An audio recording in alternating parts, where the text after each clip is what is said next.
I know James opened the door for you. Whether you want to forget how you got in the car, I'm okay with that. But you've already established today, that's why I asked you today, what did the younger girl do? You said she let me go and she pointed a gun at me. We didn't talk about how you got in the car.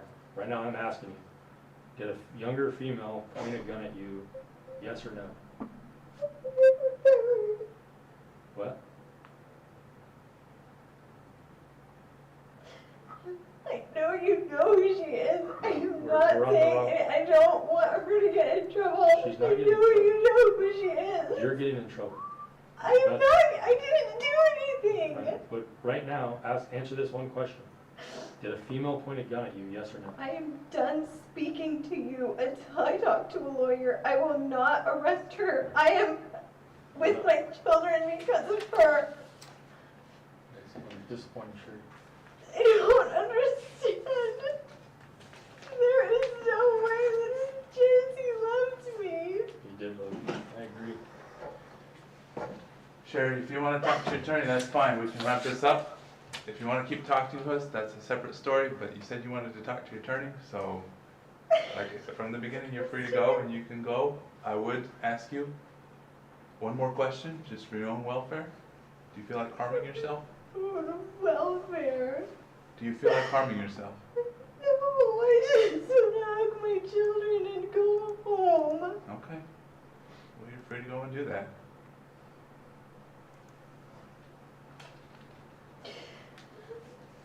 If you change your mind and want to come forward and talk to us, This is all my fault because I talked to other men. This cannot be.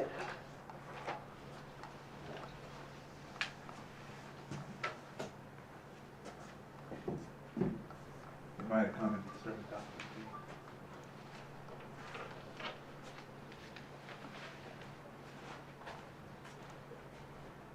Where is my husband? I don't know, we're gonna find out.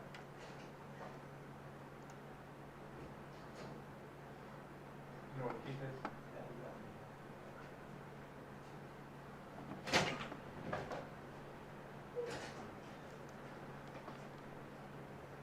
Keith?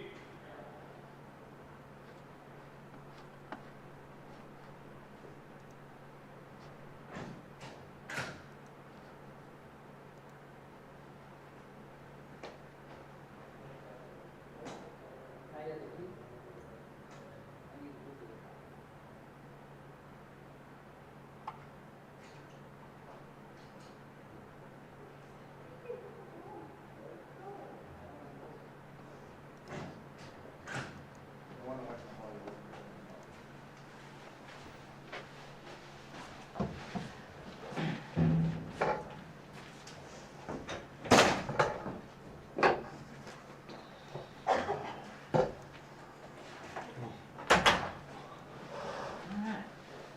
I'm the idiot husband that stayed around the whole time.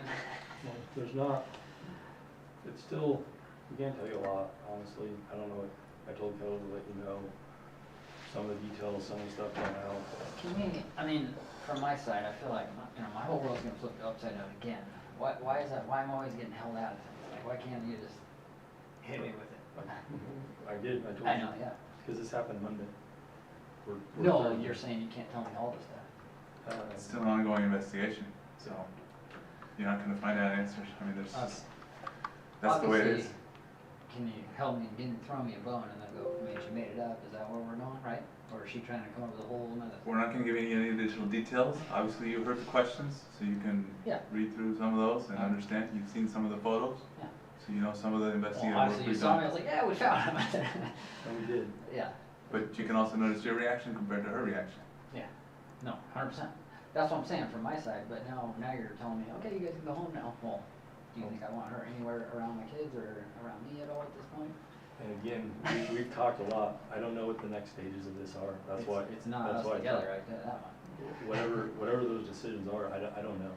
But from we can all agree that she's not over there, then obviously if somebody can do something like that to their body and try to trick everybody that they're probably not fit to. It was 4 years ago. We can't get into that, but I would say, obviously, we are concerned about the welfare. We don't want any kind of domestic dispute between you two.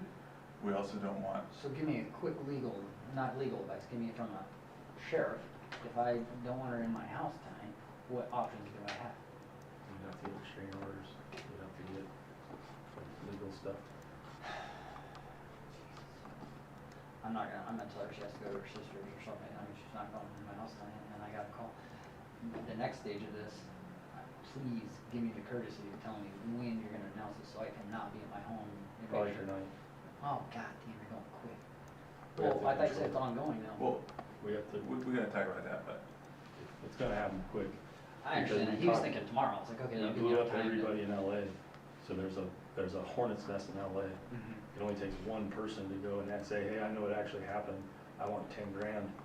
And now they run to LA News, Yeah. it blows up without our control. So, and I don't know the strategy, we still have to have, we had to get through this before we can get there. But this, Is there anything you can tell me next? I thought you said you were gonna tell me something when I came back in. Like, the person that we talked to down there is absolutely involved. no, I know Absolutely that, everything. I know that. So I remember that's giving what you I'm guys that doing. guy's number, so that, I But- thought, So that's where we're at. and then what did she say? we're just gonna ask you to be patient, let it play out. I know it's gonna be really hard, but I it know, also right? makes But it I- easier for little you. kids do though. Well, the little kids aren't gonna ask you as much as the media will, No, I and the family understand that. members, your own family members. No, I And you can understand look at that. them with a straight face and say, look, they're not telling me yet. But like, even Kettle right now, I was like, well, shoot, you guys can give her a ride in the house, I don't even want her in my car right now. I don't know what Kel said. And that's what he told me, I'm assuming they'll get arranged for her to get there if that's what has to happen. cause I need to make some phone, if you're gonna release it that soon, I'd like to call him. I don't know what's gonna happen, I can call you today. I'm gonna go from this to another meeting, and that meeting's gonna lead to another meeting, and that meeting's gonna lead to another meeting, and then we'll be figuring stuff out. Are you saying you want us to help you with transport for her, I to get it back think to the so, house? I don't think, I mean, you gotta give me a couple, I thought you guys were gonna call me back in here with her, so. Well, she has to leave, so Oh, she's free to leave if she wants. so I think we'll talk, and we'll probably, she's probably not gonna talk in here, so we'll probably go out to the car, and then I'll be like, I'm not going anywhere with you until. If you guys wanna check out the car and then come back up and tell us if you need assistance, let us know. You have my I number. appreciate that. I think I'm handling pretty good, I didn't punch any walls or nothing. I was just- We I'm in appreciate shock. that. I'm in shock. Okay. Alright, thank you.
Judge, I prefer not to answer this. I don't understand how it impacts what he has Yeah, Mr. had Brooks, we're access to. far afield from the issue at hand, so I'm gonna ask you one last time, do you have any additional questions for the jail administrator? Wait. What are you allowed and not allowed to do on the key safe protocol? Objection, relevance. Sustained.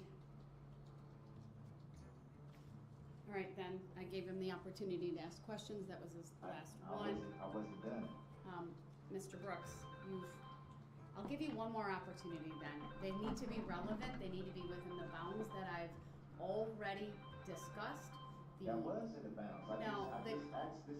The issue is limited to the impact of Hello? it keeps separate on your ability to have Not access right to now, he's not. materials needed to prepare for trial. Can't have it,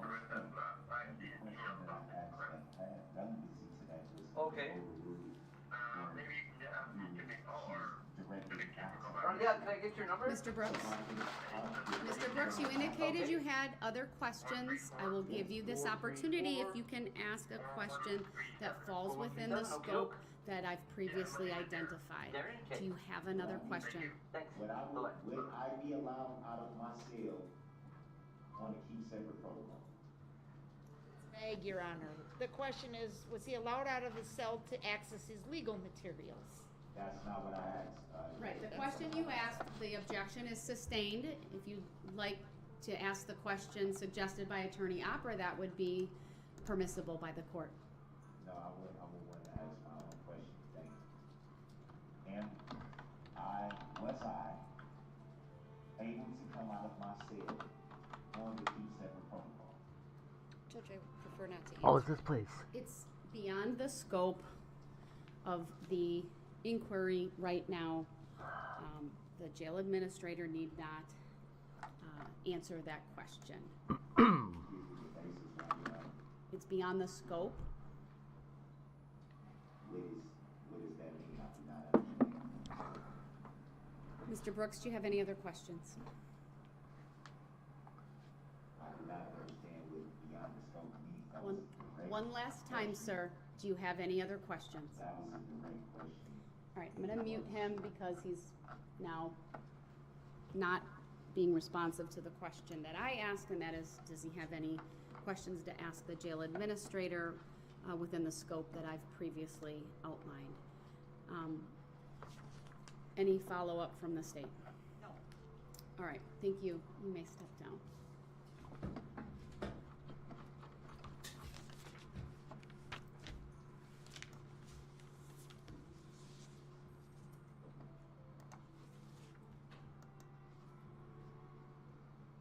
All right, does the state have any other witness or evidence you want me to consider related to either of these issues, the motion to adjourn, or the inmate communication form dated September 28 of 2022?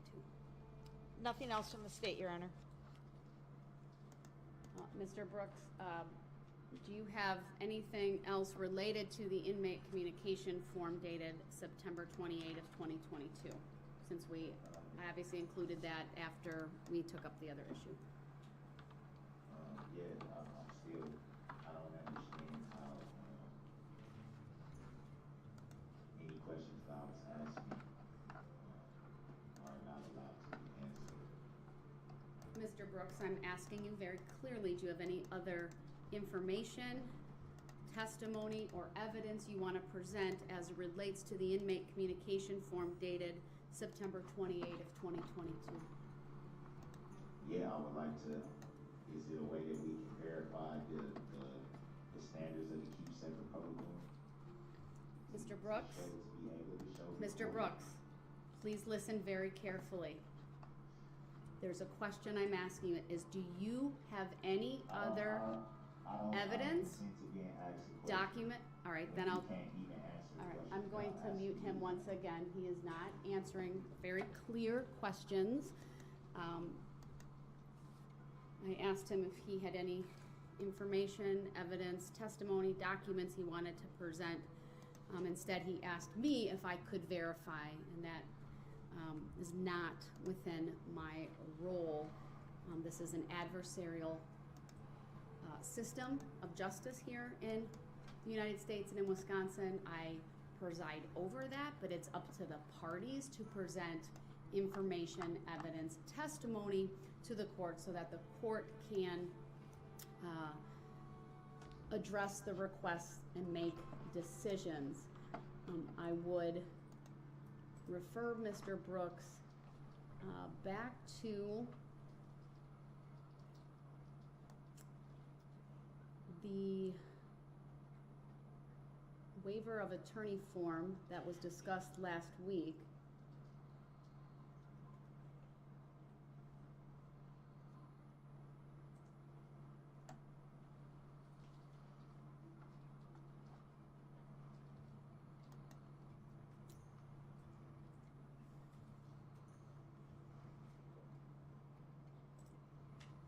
It is document number 244, scanned on the 28th day of September 2022, wherein Mr. Brooks was advised that the judge cannot be his attorney, cannot give him any legal advice.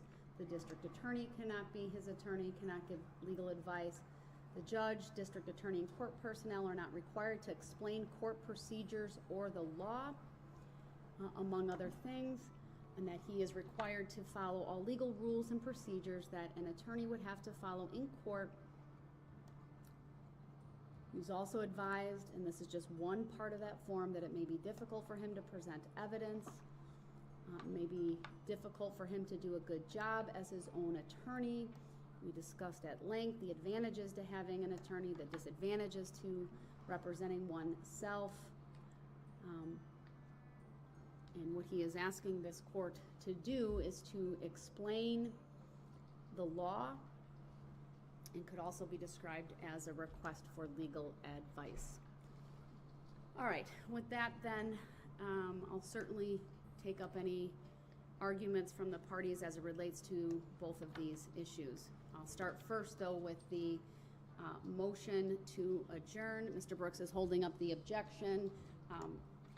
That we're not taking testimony at this time, so the court does not feel compelled to acknowledge that any further, other than to say the fact that he's objecting is noted for the record.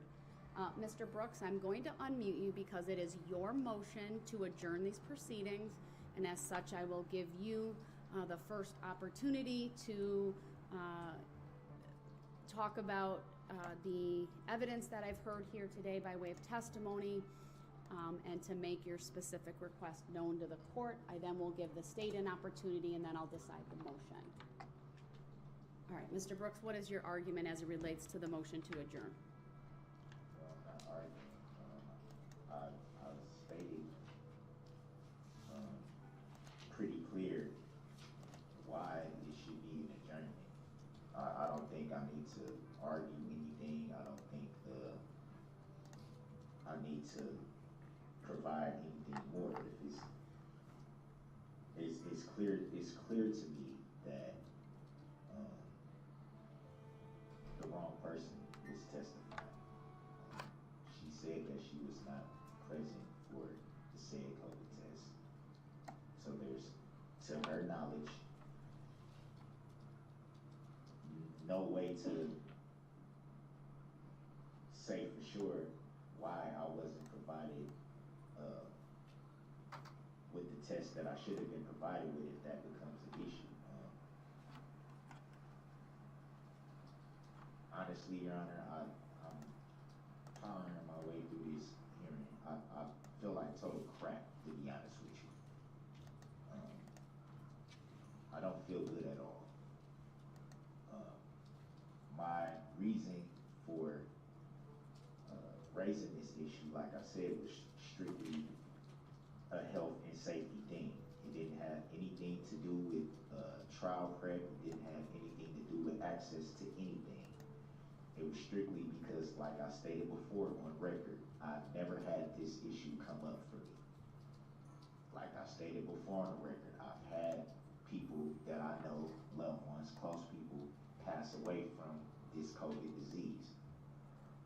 Frankly, I'm terrified because I have yet to even get the results back to say whether I'm positive or negative. I am fully vaccinated.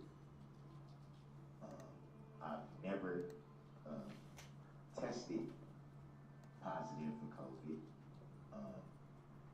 And frankly, to even be told that it's a possibility that I could have COVID, it makes me very afraid.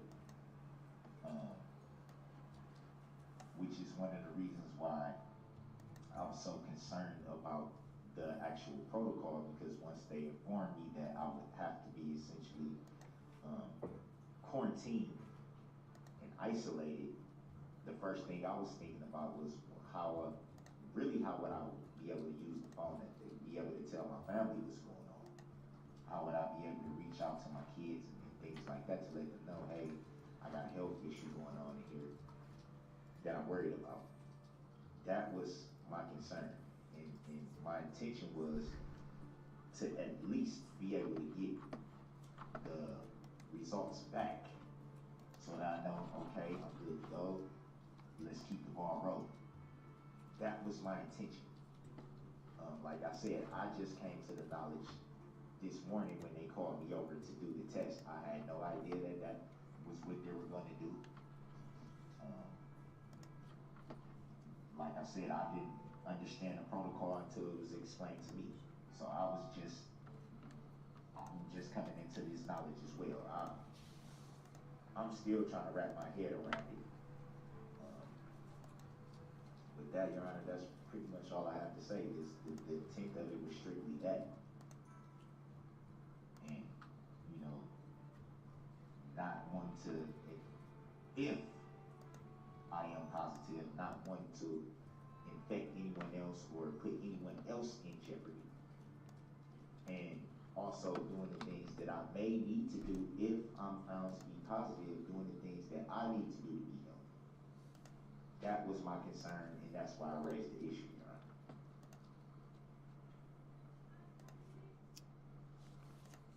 Thank you, Mr. Brooks. I'm going to turn to the state then next. As a reminder, don't interrupt them. Thank you. Well, Judge, I'm glad to hear Mr. Brooks say this is not a trial prep issue and merely his concern for the health and safety of others. The court has already made the record that we can safely accommodate Mr. Brooks in this courtroom without risking the health and safety of other individuals, even if he should have positive results on his COVID test. We feel comfortable with that as well. The jail can still move him properly. The bailiffs in the courtroom can still respond to his needs properly. So if it's merely a health and safety issue, I believe we've easily overcome that, Your Honor. I don't put much credibility in the comments of Mr. Brooks here. As Detective Regland just advised me, he made 17 attempts for phone calls just this morning alone. So his statement to the court that he was worried about being able to call his family, I think, really is questionable. I also would like the court just to acknowledge that document 258, and perhaps that's a moot issue at this point, but I still think a record should be made that no matter what circumstances have arisen with Mr. Brooks specifically in the confines of the Waukesha County Jail, he has always had access to his legal materials, the discovery in his cell, and the necessary tablet and computer so that he can prepare for his case. So I would ask you to deny the motion to adjourn because of the COVID protocol, and to the extent that there was a prior motion to adjourn because of a keep separate order, that also is inappropriate at this time. Thank you. Thank you.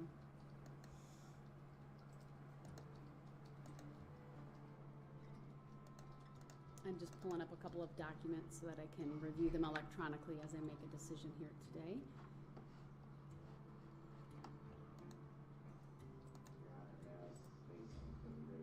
You may briefly respond. Go ahead. If all parties will recall, one of the detectives that is sitting right behind the prosecutor's desk right now, Detective Casey, just went through something similar with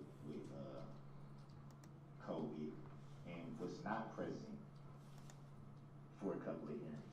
I don't know how long his protocol was. I can't speak to that situation. It's not my business, frankly. But he wasn't present in the courtroom. And I think that has relevancy due to probably him feeling the same way, not wanting to infect anyone else or put anyone else at risk. I don't see where there's any difference in my situation. Also, very briefly, for the record, I was able to make a phone call, phone call attempts, because they were attempts, this morning after I came from getting the test, because I raised the issue. I said, since I know that I'm going on this protocol and I'm already out of my cell, can I take this opportunity to try to notify my family of what's going on? That's why there were so many attempts, because I wasn't able to reach my mother, who pretty much has access to my kids. If I need to get some information to my children, she's the one that is in charge of all that. I just wanted to state that for the record. Thank you, Mr. Brooks. Well, the court has heard from Mr. Brooks. The court has heard from the jail administrator. The DA has provided some additional information as officer of the court. Let me address Mr. Brooks' motion to adjourn. He filed an inmate communication form earlier today, raising this issue. He is on a protocol. He is not tested positive. He provided information today that he is fully vaccinated, that he'd been telling officers for days that he had not been feeling well. We do not have the test results today. He was offered a rapid test and refused. He reports symptoms of fatigue and that he can't taste. He also indicated it was a few days ago over the weekend that he started experiencing these symptoms. Now, during his time here today, Mr. Brooks, despite the disruptions, has been very clear, coherent. He has asked questions. He's made objections. I know he might not like the word argument, but that's a word that we use in the adversarial system when the court asks the parties for their positions on certain issues. We call it legal arguments, or arguments for short. Doesn't mean or have any connotation that it's unruly or disruptive or a disagreement. It's just the word that we use in the legal system. He was able to articulate his positions to the court. He at times appeared animated. He appeared, again, to understand what the court's either questions that the court was posing to him or information the court was providing to him. He clearly was able to Mr. Brooks, please don't interrupt me or I will mute you. He was able to follow the questioning and answering process with the one witness who is here today. I appreciate that he clarified that he was not making this request due to trial prep or access to material issues, but it was really related to his health and safety concerns. At this point, there's insufficient information on the record to find that his concerns are anything more than speculative. And given my observations here in court today, he is very able to assist in his own defense. He's able to present arguments, etc. I've already noted. We are able to accommodate the health and safety concerns in this courtroom. We confirmed that where he sits at the table, if he's in this courtroom, there is no one around him who would be within 6 feet. That is an important consideration that has been one of the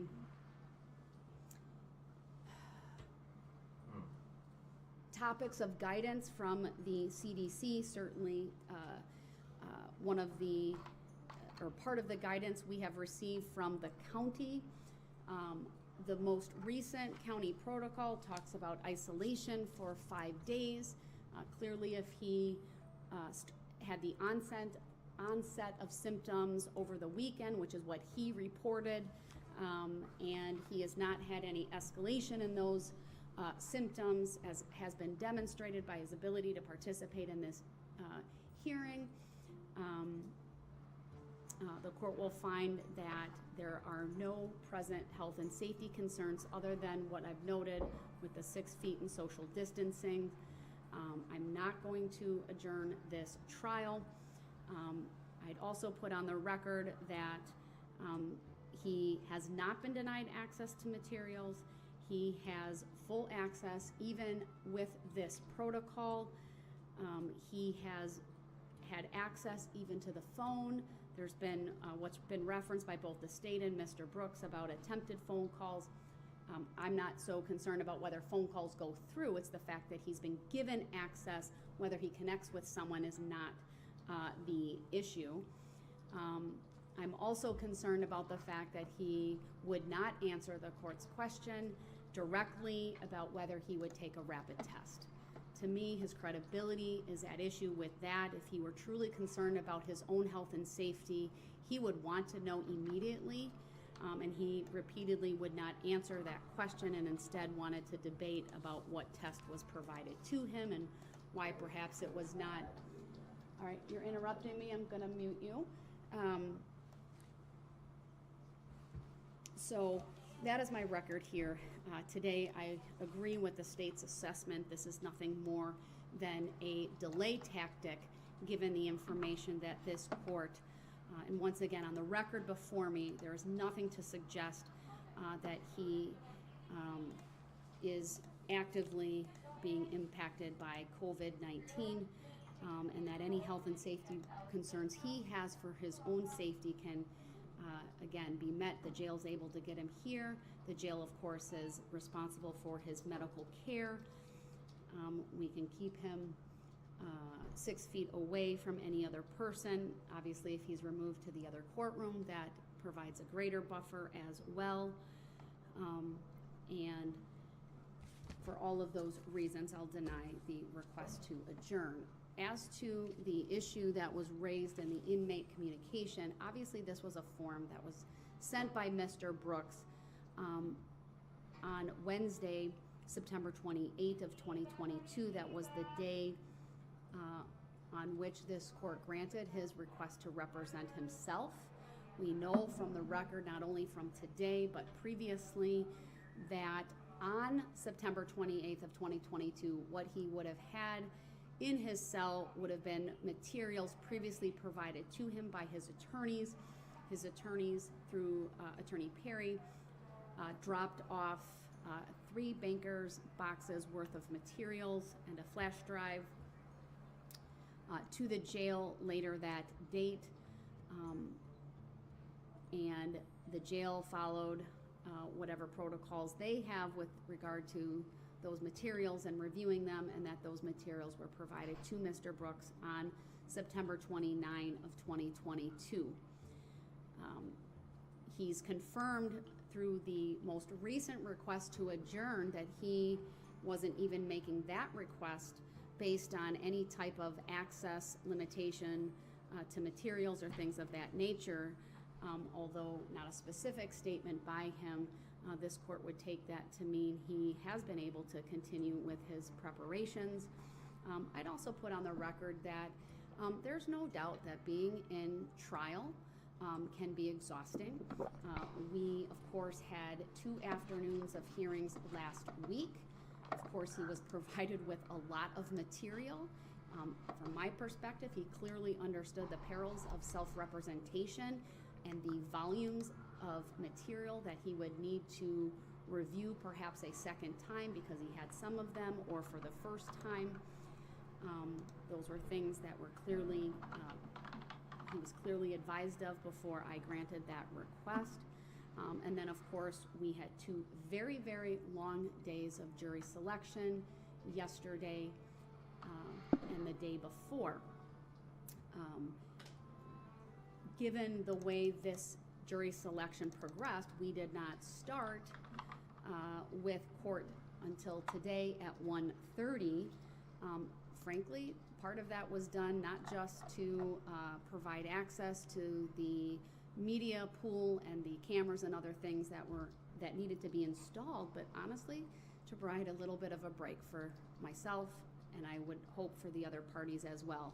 Of course, everyone continued on with their preparation, but I actually understood this request. I may not have referenced it previously, but that really factored into my decision to start later today as well, and to not bring the jurors in until tomorrow. So I am satisfied that Mr. Brooks has access to his materials that he needs to prepare for trial. As I indicated earlier, I have also provided to him the Wisconsin Criminal Code and selected traffic statutes, including the Wisconsin Rules of Evidence. It's from 2018. While there might be some slight modifications to some of the substantive statutes, this would give Mr. Brooks a very good reading as it relates to the rules of evidence and the statutes that relate to the charges he is facing. I'll provide a copy of that, a photocopy of the cover, so that it's docketed in the case as well. While this court is under no obligation to do that, since I was able to locate that, I am putting that on loan to Mr. Brooks. What he also needs to understand, though, that at this point it is for use in the courtroom. I would entertain a request that I go back with him to his room on a couple of conditions. One, it would be that he agrees to bring it to court each day. Two, that it be maintained in its current condition. And then three, that it's returned at the conclusion of the trial. So that will be for him to decide how he wants to do that. He has been raising the sign objection at all times during my oral decision. I would note the use of an objection is when the trial is in an evidentiary phase or a motion where we're talking and addressing the receipt of testimony and evidence. It's a mechanism under the law by which a party objects. They usually state either a 1 or 2 word basis. Sometimes it might be a short sentence or two. Sometimes the other party's given an opportunity to respond if it's self-evident to the court as to either what the objection is or the basis for a granting or denial. But the court rules on it, and then the parties move on. Those are the not only expected procedures for this case, it also comports with just the basic tenets of civility and respect, that you don't interrupt. Again, an objection is a legal basis to interrupt, but it's done in a way that's respectful. Simply holding up a sign that says objection is not does not comport with those expectations or procedures. All right, so I've addressed those two issues. I have a list. I'll tell the parties what's on my list, and then you can add to that as well. I do know the state filed a motion for reconsideration, so that's on my list as well. I wanted to touch base on the request for an interpreter. Again, the motion for reconsideration. I've already addressed the subpoenas. Madam Clerk, can you just confirm for me that they were signed by the clerk's office and then the 10 copies were provided to Mr. Brooks? Correct, While he was seated in the courtroom. At 11:18 this morning, he was also provided with copies of subpoenas. Do you know how many copies were provided? 21 this morning. 21 this morning, an additional 10, I believe, this afternoon. So he has those available for his use. I've already addressed the statute book, so I can cross that off my list. And then, of course, preliminary jury instructions. Now, I know Mr. Brooks, I think, did not bring his with. I wanted to make a change to those before I printed off a copy for him. It's not a huge change. It's really just an addition. And it has to do with some of the language that I have been stating to the jurors if there have been disruptions. Not every time, but I do feel it's important to put some language in after jury instruction 70. But I'll get to that. We'll probably do those last. Attorney Opper, anything you would add to the list that I have? Yes, Your Honor, I just wanted to understand some of the logistics as far as objections and cross-examination and exhibits. And I also have the state's witness list prepared and filed. I filed it at the start of this hearing. I'm sorry, did I say witness list? Exhibit list. 8 pages right now with 140 items. I was going to make that available. So I guess I have a question about that, and I don't know if you want to take that up right now or not. I have one other, give me your whole list though too, and then Okay. I have one other thing I need to add as well. And then criminal records for state's witnesses. That was it for my list. Then the rest overlap with your list here. I know Mr. Brooks appears to be talking to someone and hand gesturing. Unless he writes a note that he has a topic he wants to address for me at this moment, I'm gonna assume he's just directing his commentary to the bailiff that's in there. I will unmute him momentarily to ask him a question, and that question is whether there are any housekeeping issues on his list. All right, Mr. Brooks, are there any additional issues that you believe need to be addressed? Mr. Brooks, can you hear me? Mr. Brooks?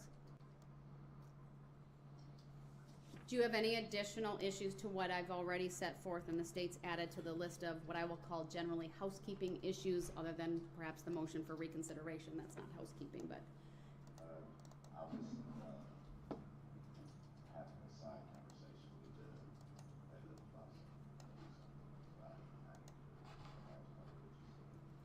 it's my understanding that the bailiffs would not be having a conversation back with you or at you during court proceedings, so I'll have to confirm or deny that with them. Becky, if you could talk to the bailiff, please.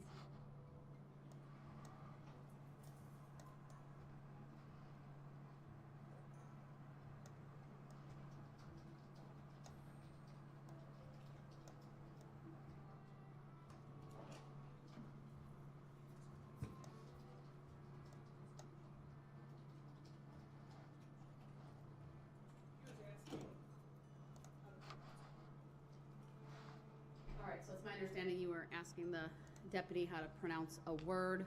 Did he provide a response back to you, Mr. Brooks? a kind of response. What do you mean by that? Just kind of a response. Did he provide a response verbally? I'd rather not say that. I'll have to get clarification from the bailiff later on. He's coming in here. Okay, thank you.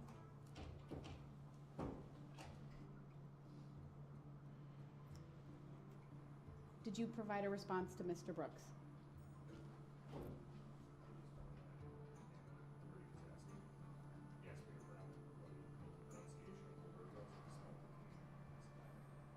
Okay, thank you.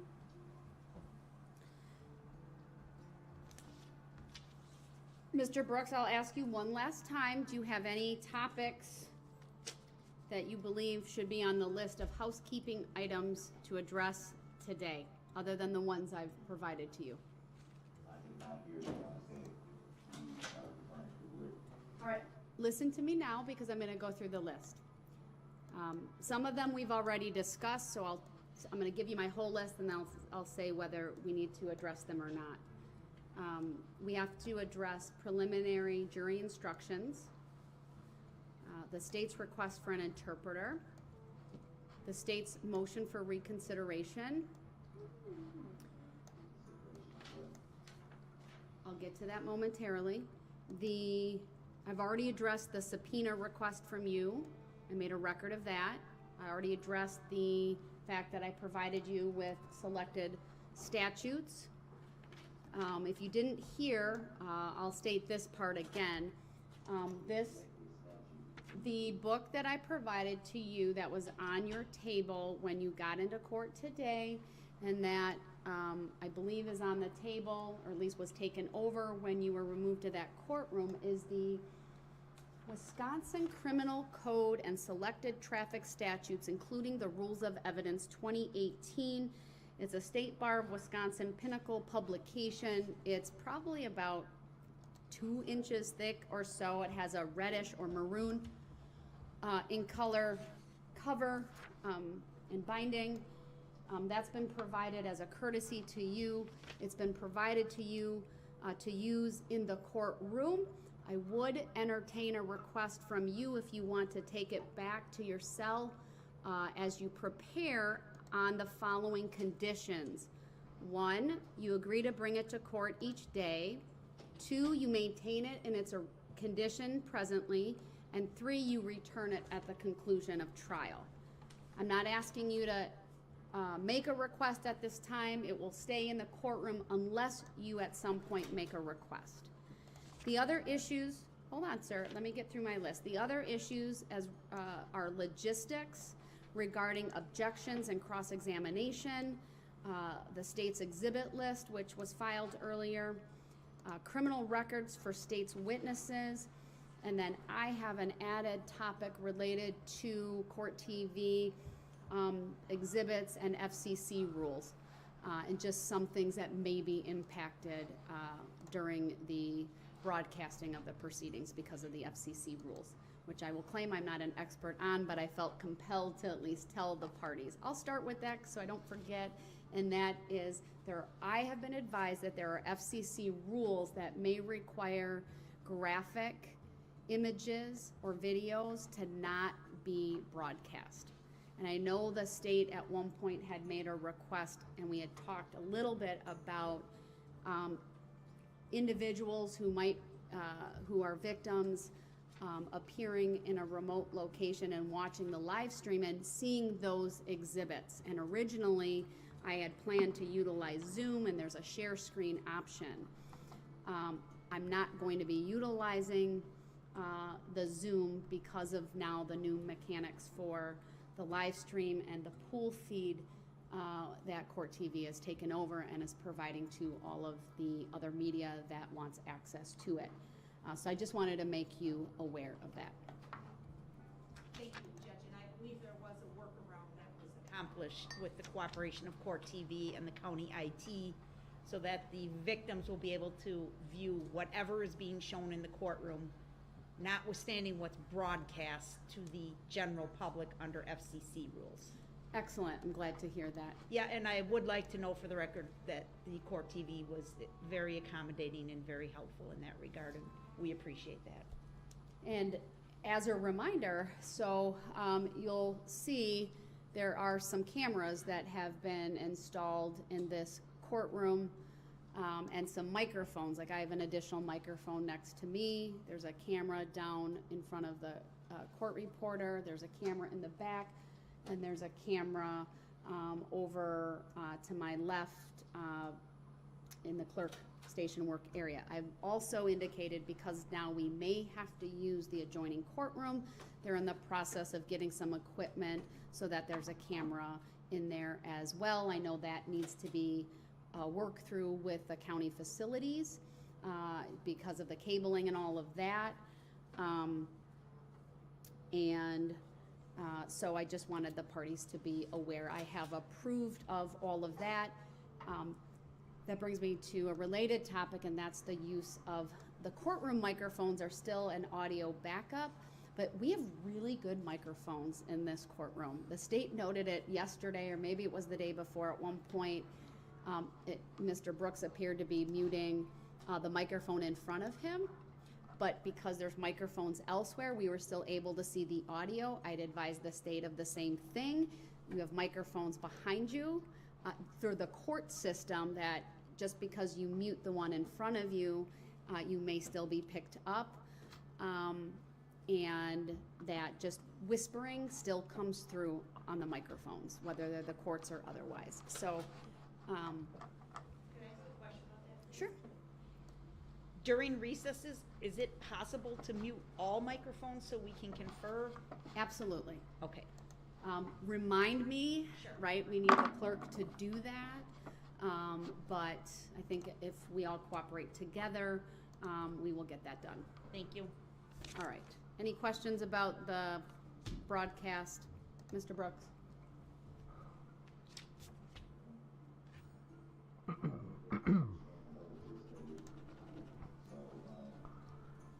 I'll go with the part that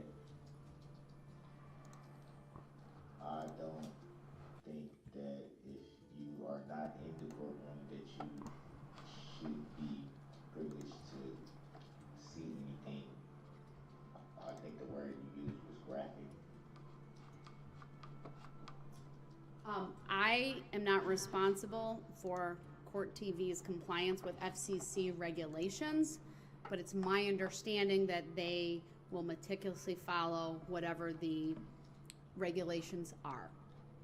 But what's in the courtroom is clearly going to be what's in the courtroom, and anyone in the courtroom will be able to see fully based upon the monitors, including the jury, including the court, and including you, whether you're in this courtroom or the next courtroom. I mean, that would be the preference. If you're not in court, you shouldn't be able to see everything in court. All right, moving on to the next topic then. There's a state's request for an interpreter. I wanted to address that because the form that you used, and thank you so much for doing that, requires that I sign an order, but it's my understanding that that request may be modified.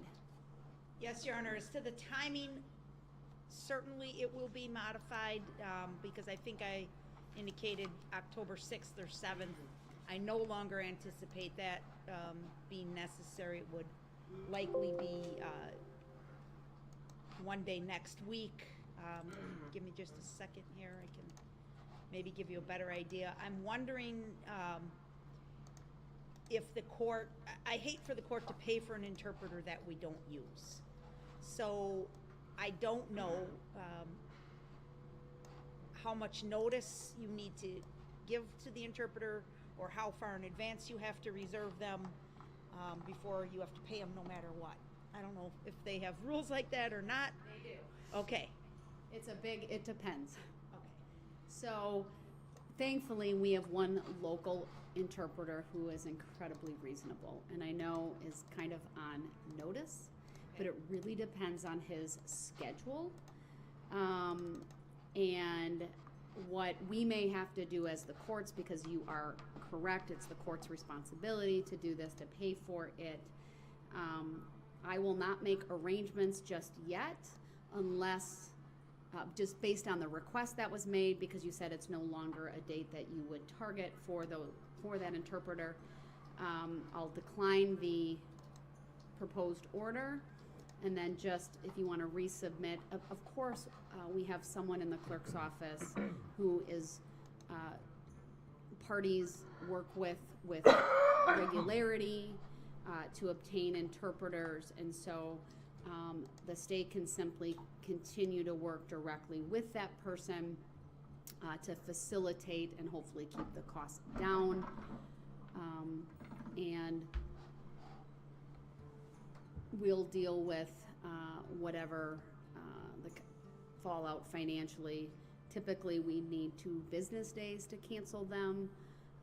So if you can make arrangements, for example, say next Thursday or Friday for those witnesses to appear, and then you decide you don't need those witnesses, and we should be able to cancel them by Tuesday or Wednesday, depending on the day that we've selected. Sure, I understand. That's very helpful, and we will definitely be diligent to keep the court informed. I understand. I agree. It's appropriate for the court to deny my request today, and I will renew it as needed. You know, as I think about that, I think what I'll do is I'll approve it, but I should be able to add some language about this date may be modified through direct communication between the DA and the clerk's, the person in the clerk's office responsible. I don't need you to file again and again if it's really the same request. It's just the date is changing, and you're doing that in order to, frankly, save money for the county. Yes, that's exactly our intention, Your Honor. Thank you. On that, let's go to the motion next. At least preliminarily, did you serve that motion on Mr. Brooks? No, Judge, I don't think I did, to be fair. I had it in my office, and I was gonna ask Detective Bregman to take it over there, but I don't believe I ever actually did that.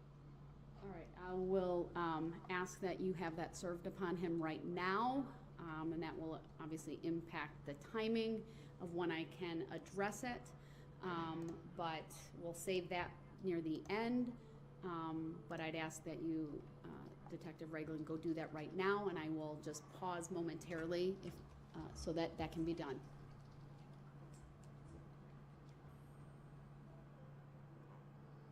Doing that, I'm gonna take a short comfort break as well. So we'll be in recess. It's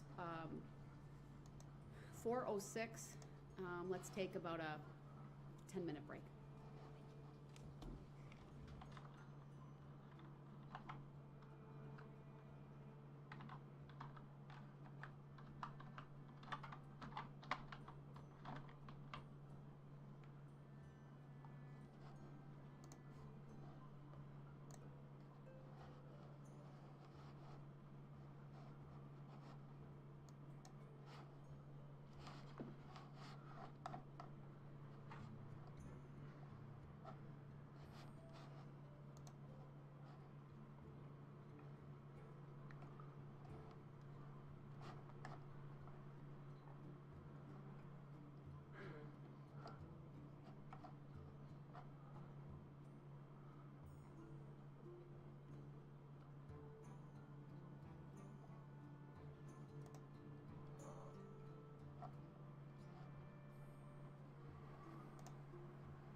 Look, Patrick, don't you understand? This is... Don't start.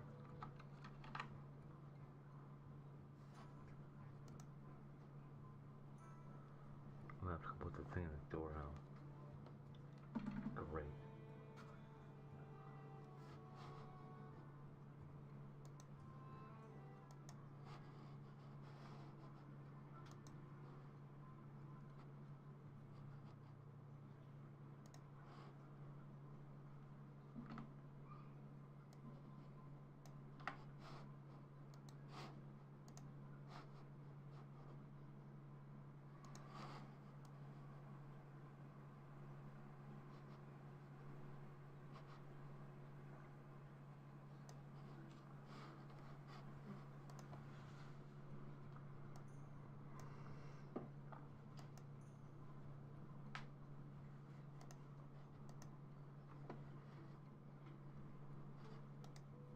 Squirt, that's magic. Quick, call please. What am I gonna Hey. do? What's up? No.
Buddy, so tasty. Listen more faster. SpongeBob screams, stinks, snatches. They're coming away from Patrick. SpongeBob, look, Patrick, don't you understand? Come on, this isn't junk.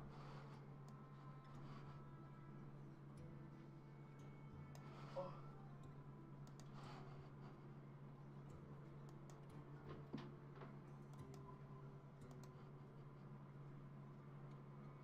Patrick, square ass melted, quick. What am I gonna do? On.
Ice cream melts, dramatic QH, SpongeBob screams.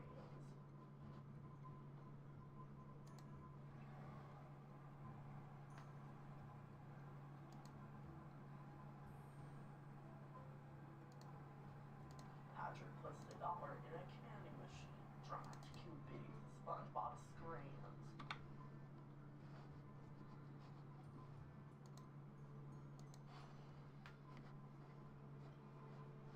Buddy, so tasty. Looks more faster.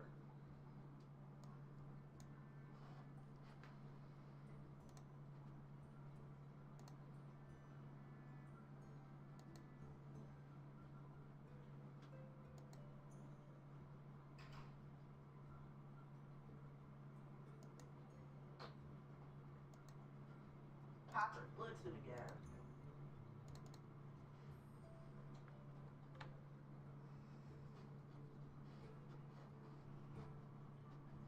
Buddy, so tasty. Licks it more faster.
we are back on.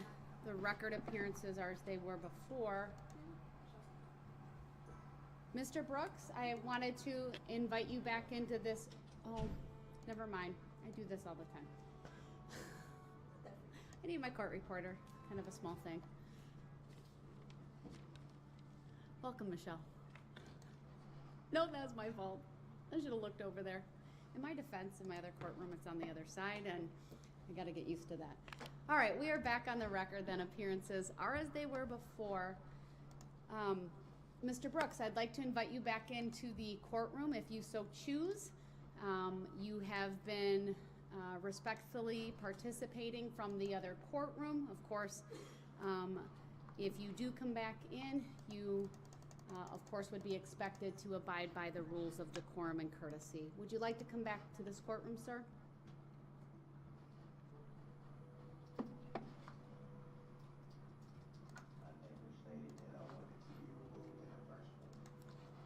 My question to you, sir, is would you like to come back over to this courtroom?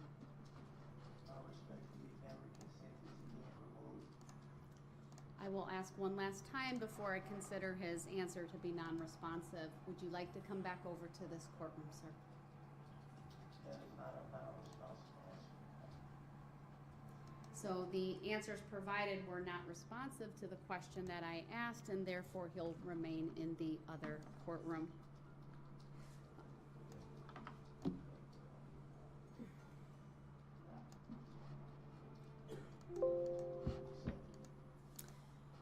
The record speaks for itself, sir. Your Honor, I'm very tired, so. Mr. Brooks, we're gonna keep going, so please don't interrupt so that we can do this as quickly as possible so you can go back to your cell. I was just really trying to make the record, which I usually do. As I stated at the beginning of the hearing, I would like to make an offer for my appeal. I've stated that on the record numerous of times yesterday and today as well, and I haven't been awarded that right to do so. Mr. Brooks, I'm not going to respond to that simply because if you want to file an appeal, then you should take the necessary steps to do that. All of my decisions are on the record. You can request a transcript if you want to have a written copy of what was said in court. I can't provide legal advice on how to pursue an appeal, but I would not grant an appeal. That is not within my authority. That is a reviewing court would decide that, whether that be the Court of Appeals, the Supreme Court, or otherwise. So that's why I'm non-responsive to that, is because there's nothing for me to do as it relates to that based upon the request that you have made. So with that, Mr. Brooks, Can you verify that by sworn Mr. Brooks, I'm affidavit gonna mute that I you, did not make? okay? Mr. Brooks, you've now earned the mute button once again. Despite you saying that you're tired, you had no difficulty making objections, objecting, and once again asking for an appeal. So I need to get going on this hearing, and that's what we're going to do. I would like the state to confirm on the record whether you've had an opportunity to have the motion served on Mr. Brooks. Yes, Detective Reglan personally served it on him about 10 or 12 minutes ago, Your Honor. Also at the same time served him with a copy of the state's exhibit list, which I believe we will be addressing at later this hearing. Right, as to the motion, I would like to give him an opportunity to review that. It is a motion for reconsideration, and so I'm not gonna address that today. I'll have to address that tomorrow morning. Understood. Thank you.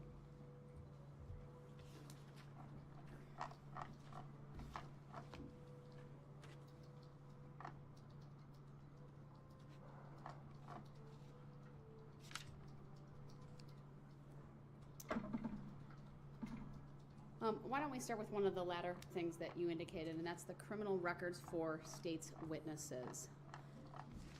How many witnesses would this issue relate to? One. All right, and would you have a copy of that record, or I don't know if how do you provide that to the defendant? How would you like to provide that to him, at least the information? Well, I'm prepared to make an oral statement today, and then I have a CCAP entry that I would choose to provide to Mr. Brooks to verify what I'm saying. Okay, go ahead. Your Honor, this relates to one of the state's potential witnesses who's identified as the father of victims KKK and victim LLL, who's expected to testify. He has one prior misdemeanor conviction from 2005 for a crime of entry into a locked building. I would note that it's the request of the state that, although he does have this one prior on his record, the court make a finding that it's not relevant or probative, in that he was 21 years of age at the time it occurred. It occurred 17 years ago, and there's been no further events or criminal wrongdoing in the meantime. I don't think it is probative of his truthfulness. It was not a crime of truthfulness, and we would ask that, although that record does exist, that he cannot be asked about it when he testifies. He is the only citizen witness that has any appropriate criminal record to discuss. Again, you said it was 17 years ago, but how old was this individual at the time? 21 years of age.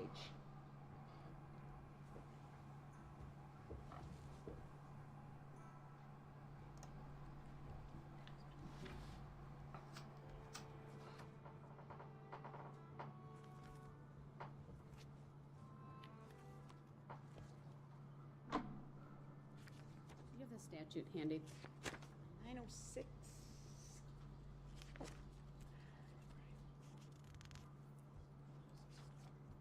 90609, Your Honor.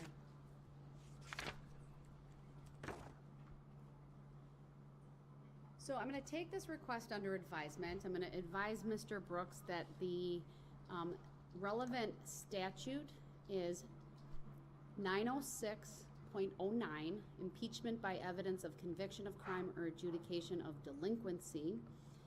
I have provided him with that selected statutes book, so he can review this if he so chooses, and then at the appropriate time, I can readdress this. I'll remind you before this person testifies, Your Honor, if not before, but. Right, I think that would be the best way to do this. Just maybe give us, if you can, a day or two notice so that he can, meaning Mr. Brooks, can look at the statute again if he so chooses. So what I'm telling you, Mr. Brooks, is that I'm not going to address this request today.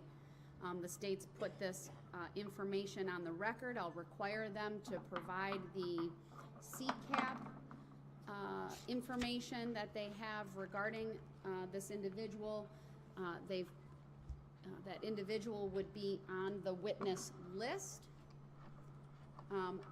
Is this person indicated in any way on the witness list as the father of so-and-so, or would it be?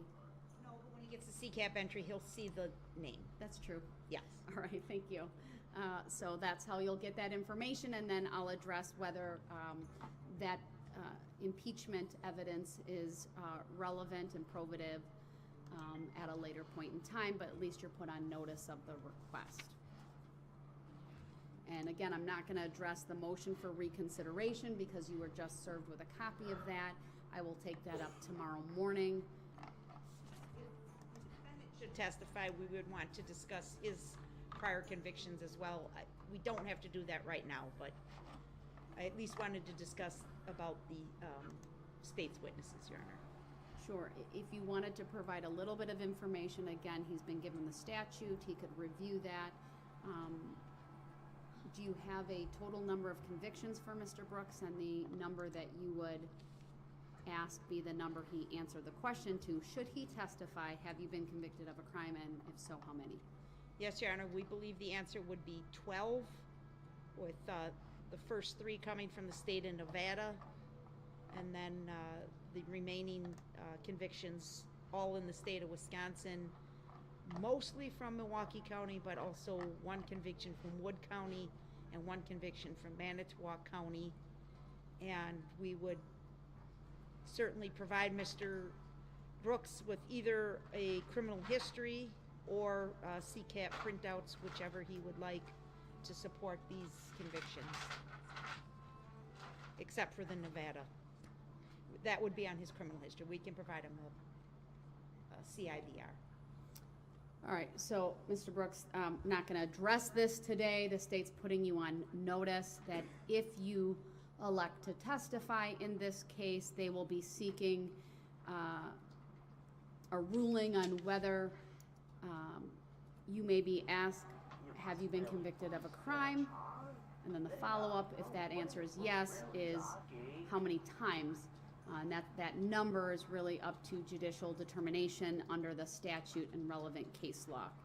Again, not going to take it up here today, but you're put on notice, and the state will provide some information to you to substantiate the convictions. I'm going to unmute. Do you have any question about the use of criminal records for witnesses and impeachment, at least the mechanism for which to address those as I've outlined here today? I think once I'm able to What is contact review info? things, I will have a better understanding. At this point, I don't. That's okay. Understood. Not today. I just wanted to state one thing on the record, that I did inform the bailiffs that I did not wish to accept the paperwork that was brought up by the detective. I don't know his name, so I don't want to be disrespectful. The information I have is Detective Ragland did personally serve you with that. He'll file the appropriate service if need be. Whether you take that paperwork with you or not back to your cell is your decision, sir. Well, I just wanted to put that on record that I'm not accepting the paperwork. Your objection to the paperwork is noted. All right, that might be a good point to talk about objections during trial. It's a good segue. We talked a little bit about that during the testimony today of the jail administrator. Sir, once again, I direct you to the rules of evidence. I actually have a large binder that I utilize as judge on the rules of evidence. There are many rules as it relates to the admissibility of evidence, foundation, authenticity, etc., and other things. Typically during a trial, because I'd like to minimize the information that's before a jury, is I ask parties to, if they have an objection, objections generally speaking go to testimony or evidence. So for example, if a question is asked that you think calls for inadmissible evidence, you'll let the attorney asking the question fully ask it. You say objection. If it's a relevance objection, I'd like you to say relevance. If it's a hearsay objection, say hearsay. I don't mind a sentence or two, but what I try to avoid is a full legal discussion in front of the jury. If I feel it's appropriate once the objection is made, I'll either sustain it, overrule it, or I might say to the other party, so if you're making the objection, I would say to the state, any response? They might say something like, let's say you make a hearsay objection. Your Honor, it's not hearsay, it's not being offered for the truth of the matter asserted. That triggers to me, I understand what I need to decide at that moment, and I might say sustained, or I might say overruled. The witness may answer. The jury's instructed that the information or the testimony being provided is not being offered for the truth of the matter asserted, something like that. However, if it's a more complicated issue, sometimes the state will tell me and ask me, Judge, may we have a sidebar? We don't really have sidebars in a situation like this where you're in custody, but using that phrase is still acceptable because then it prompts me to have the jury excused, so then I can have a more full discussion with the parties, hear their legal arguments and reasoning. Sometimes it requires an offer of proof. And so what I'm advising you, sir, is because the state bears the burden of proof, they're going to go first, they're going to present witnesses. If during testimony you believe certain testimony is not admissible under the rules of evidence, you can certainly object. I'll rule on that objection. I ask that you wait till I rule on it. But once I've made my ruling, it's either going to be the witness will be allowed to testify or the witness will not. So whether you're the one making the objection or the state's making the objection for something your witness might say, I expect that you will honor the ruling and then either move on to the next question as the case may be, or, for example, if I've overruled an objection of yours, to allow the witness to answer. And the record will reflect that an objection was made, and that will be there for appellate purposes later on. If we get to a point in time in the proceedings where you have been removed and you are appearing from the other room and you are not able to follow this procedure, I will warn you now that I may mute and probably will mute in those circumstances. You have been given the objection sign. You can raise it. I will unmute and say the basis for the objection, sir. You'll state it. I'll mute you again. I'll rule on it, and then we'll go on. If at any time, though, that even that secondary process is very disruptive, then I will require you to write down all of your objections, and then and let me rephrase that. I'll require you to write them down. If that means I have to wait for the sheet of paper to come over, I will. But at some point, sir, I'm going to keep this trial and the testimony going. I would direct your attention to 906.11, so 906.11, which concerns the order and mode of interrogation. The judge maintains the ultimate control over that. And if you intend, or if at any point in time you just simply object to every question, that is not going to be acceptable. Because also under 906.11, you can't harass a witness that way. So I want to make that clear. Attorney Opper, is that a procedure? Does that answer your questions about the procedures for objecting?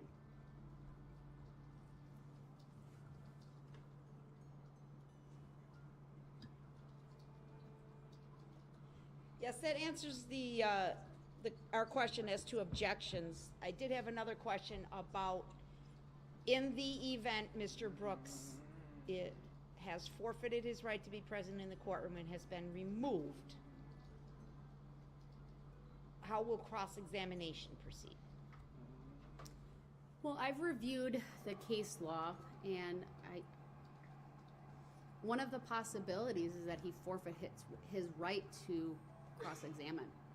If he's not in this courtroom, it can be challenging to facilitate cross-exam, and if he's able to abide by the rules of decorum and civility, and whether it be even objections, right, or cross-exam, I mean, that can be shut down, for lack of a better way of saying it. I understand that, and I know this court has been more than patient. We would just ask the court for continued patience. We want Mr. Brooks to be able to confront and cross-examine his accusers. He has demonstrated the 2 occasions so far that we've had testimony. He's quite efficient at asking questions, and so if he is calm and cooperating and not rude and disrespectful, We believe he should be given the opportunity after every witness to cross-examine. Even if he's in the other courtroom, we should at least make that inquiry, unless it becomes absolutely not an option because of his conduct. What's wrong with you? Any idea? No. I don't. How can I? So how about the way girls flush toilets and breaks forfeit them? my right to Yes. actively and effectively participate in a trial if I have to constantly be put in a separate location? How will I be able to see everything that is going on in the courtroom? How will I be able to effectively put on a proper defense? Mr. Brooks, I direct your attention to Illinois versus Allen. That's the case that I've been relying upon regarding your removal. That's found at 90 Supreme Court 1057 from 1970.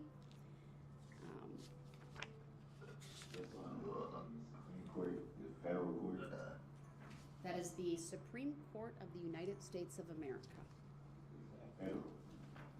That is the Supreme Court of the United States of America, sir. I'm just really seeking to understand, Your Honor. Sir, that is Don't the Supreme. understand, so Sir, I've answered the question. You have, but I still don't understand. That's why I'm asking the question. I'm not disputing it. Sir, I'm not going to explain the law to you. I cannot do that. I'm not asking you to. I'm asking, is that a federal court? All right, I'm going to move on to the next topic.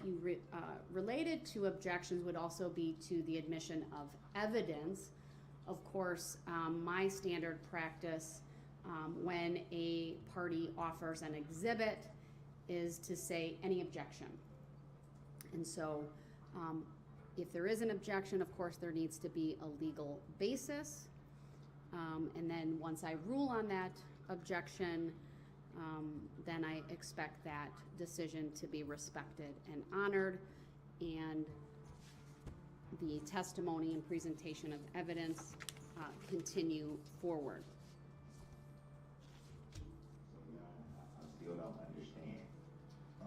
How am I expected to do everything in a legal basis, in a legal manner and everything when I keep informing you, Your Honor, on record, in open court, that I did not understand, that I still have yet to understand the true nature and cause of the charges against me, which I don't understand. There's so many things that I do not understand that I keep explaining to you, Your Honor, that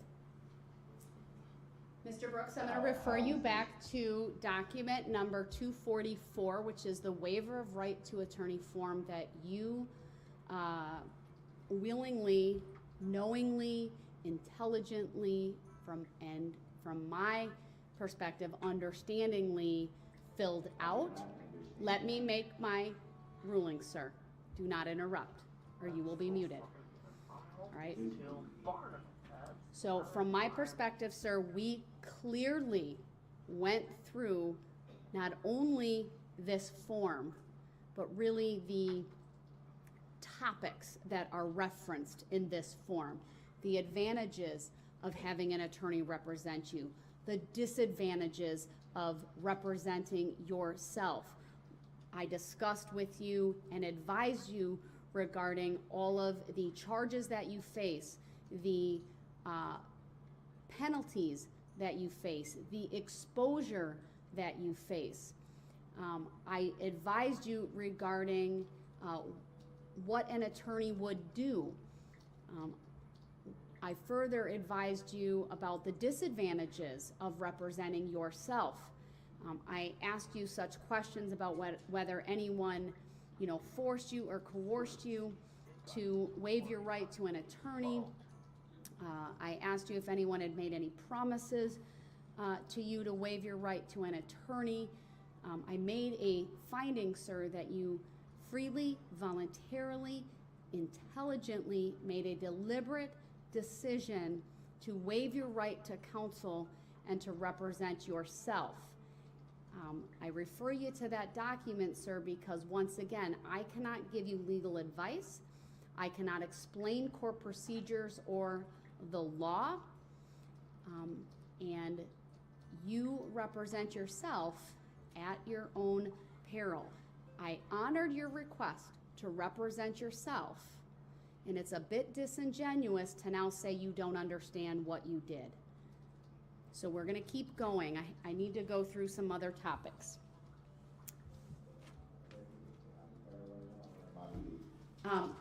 You are not muted, but there's nothing for us to discuss at the moment. I'm not trying to discuss anything. I was just letting you make the record, which I haven't been afforded the opportunity to make the record when I offered for my appeal. Again, I do not understand, and Your Honor, I think it's very unfair for you to say that you're finding that I understand. How can you tell me what I understand and what I don't understand? I've clearly made that very, very clear that I don't understand. And the same document that you referred to that What's up, buddy? I filled out You just made a noise? specifically crossed out the word understand. Why did I do it like that? Because I do All right, not Mr. Brooks, understand. I'm gonna mute you because we're off topic. We've gone over this time and time again. I understand the objection that you're raising. You, once again, are claiming that you do not understand. I make findings in this courtroom based upon the available information, the law, and my decision is all in the record for which you can appeal at a later point in time. But we are going for a to shower? continue Why not? whether you claim Might as well to be, right? not understand. All right, so I need to add one instruction to the preliminary jury instructions. Have we provided Mr. Brooks with his another copy yet? So the one from last night, my understanding is he left in his cell.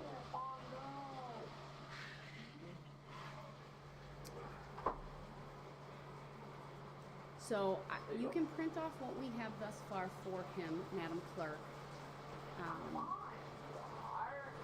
And I'm going to just make a modification and print off a separate instruction that I have crafted regarding decorum and courtesy in the courtroom.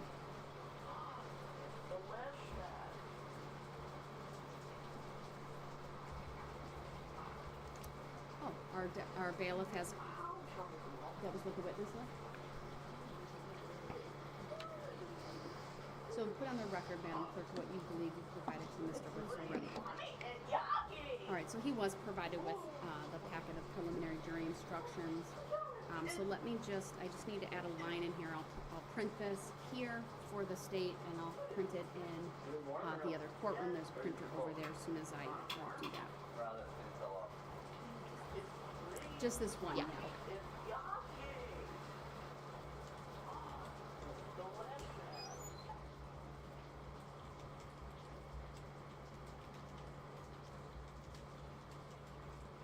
really is kind of cold, eh?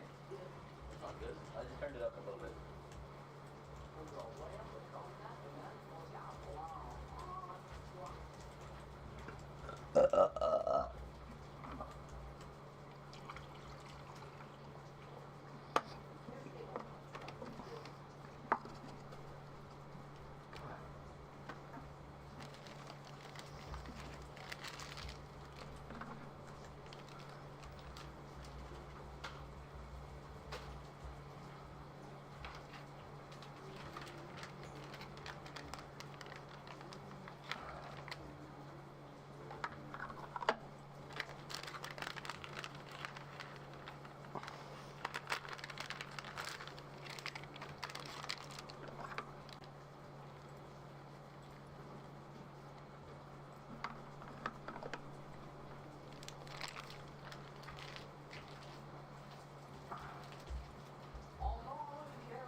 copy of this should be on the printer. And then I'm providing a copy to give to the state.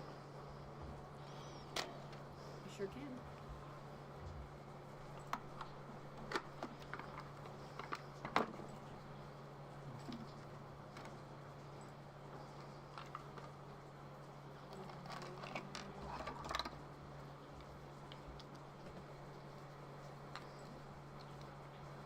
I'm gonna unmute Mr. Brooks for now.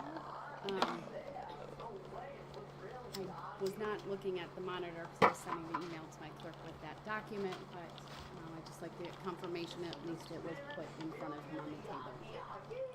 Whether he accepts it or not, I understand, but Mr. Brooks, was that piece of paper placed in front of you? I don't accept or consent to any paperwork. Judge, I did see on the monitor that they will set some paperwork on the table in front of Mr. Brooks, and he took it off the table and set it on the floor next to him, if here. All right, thank you for making that.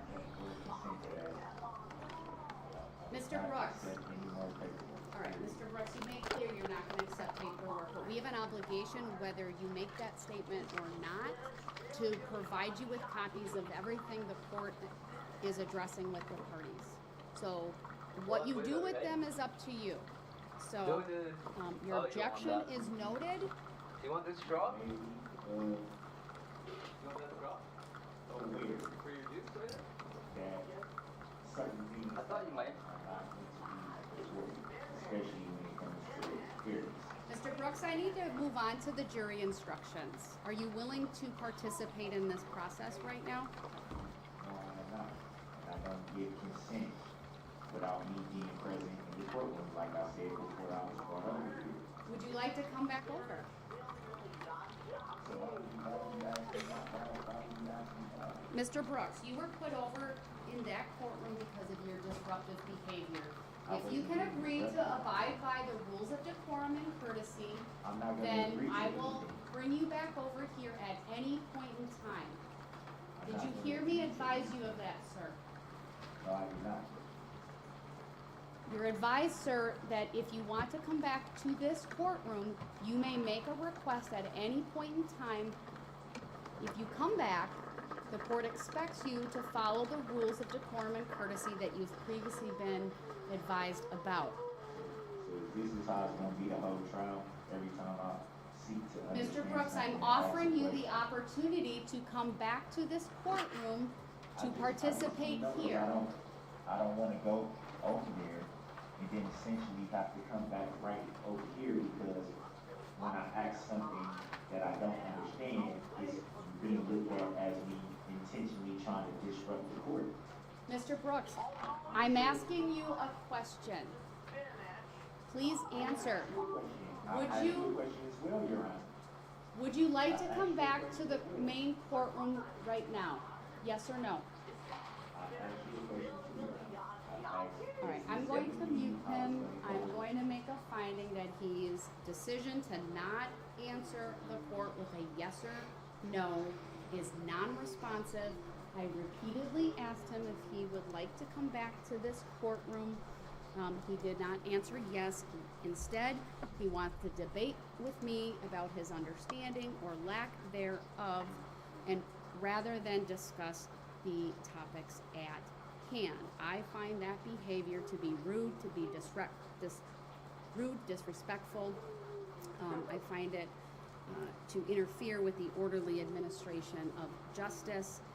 I want to continue with the preliminary jury instructions. Of course, it is always my preference to have Mr. Brooks in this courtroom, but as he has been advised repeatedly, in order for him to maintain his appearance in this courtroom, he needs to abide by even the most simplest of rules, and that is to not interrupt. I will not tolerate disruptive conduct that, from my perspective, is simply an attempt to avoid being tried on the charges brought before this court. All right, so I have a packet of jury instructions, and if I didn't state it, I Obviously, the record should reflect I have muted Mr. Brooks. And he'll remain that way until he sends me a note indicating he'd like to be unmuted and that he will comply with the rules of civility and decorum. All right, so I've provided the parties with a packet of instructions. There are 68 pages. Attorney Opper, will you or Attorney Gazy be addressing the preliminary jury instructions? All right, do you acknowledge receipt of those? All right, I will put on the record that the 68 pages were also provided to Mr. Brooks earlier today, I believe, at the start of the hearing.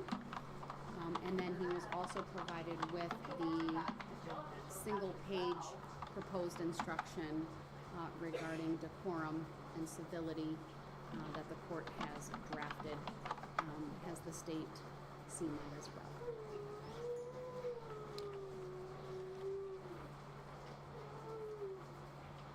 The only thing I'm noting at the moment on page 1, Madam Clerk, is a footnote that needs to be taken out.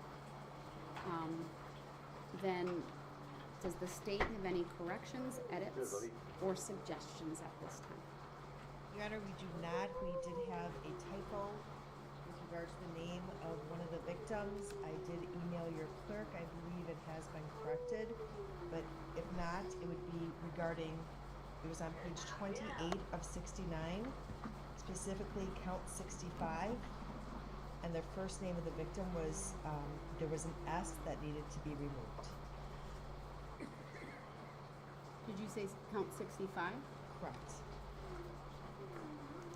There's an S in the first name that needs to be removed? All right, I must have the old copy, but I'll make a note of that. Okay. Anything else?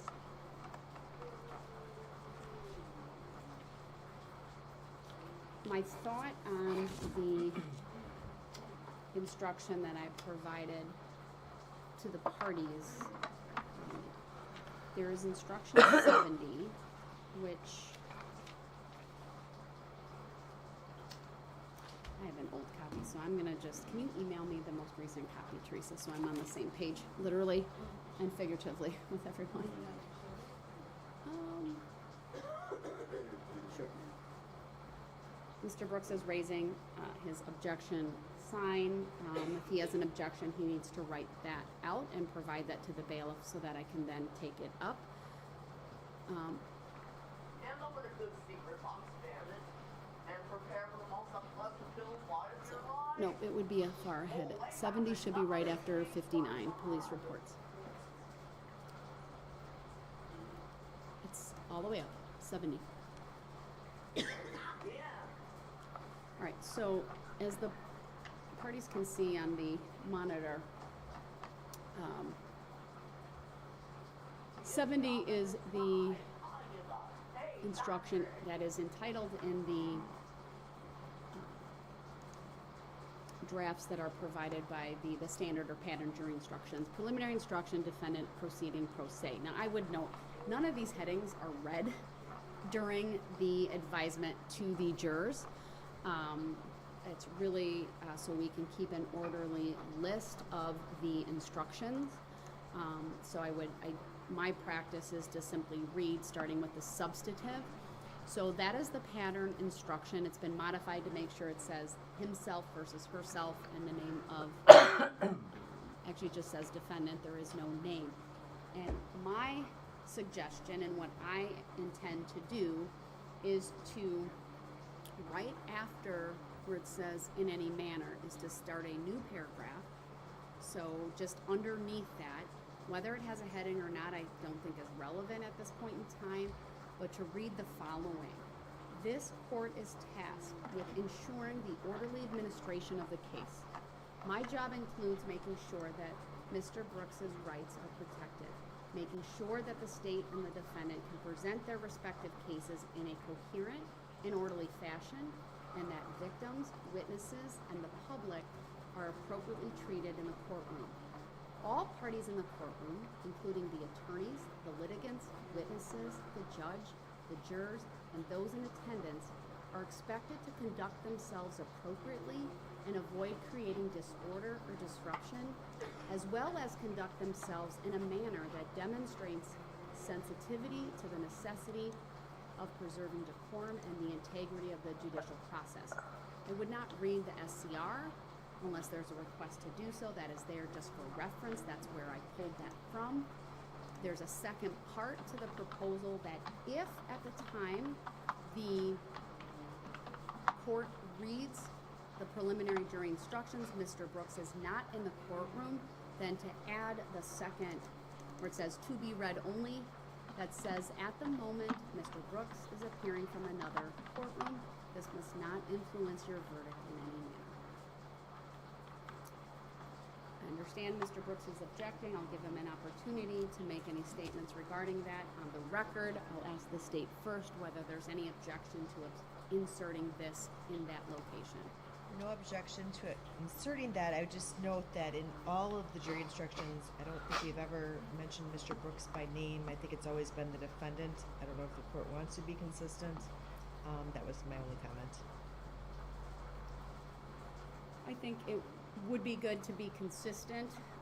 If I read this at all at other points in time, I will use his name that I have listed on this proposed.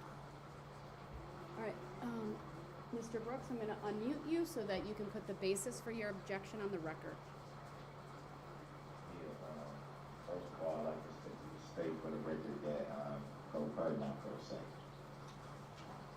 And what you just said about keeping it consistent, then it's been in this form ever since it was brought up. So why start to change the language and logistics of it now at this point to constitute me being in a separate location?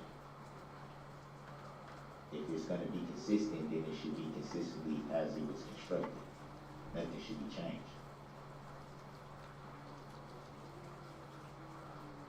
Sir, do you have, want to make any statement related to the jury instructions that I've provided to you, whether you object, consent, agree, or otherwise? No, I don't consent. All right, your lack of, sorry, go ahead. I just stated the reasons why. Is that to the whole? You just said so yourself, you need to be consistent. So why does anything need to be changed at this point? As to the entire packet that was provided to you, noting I've made this change, I will, hold on. I will advise you that as to the added paragraph, I will make it consistent with the verbiage and the pattern instructions and refer to him as the defendant. However, if I have to read this instruction at other points in time, I will be reading it with the verbiage of Mr. Brooks. I do that, frankly, out of respect for him.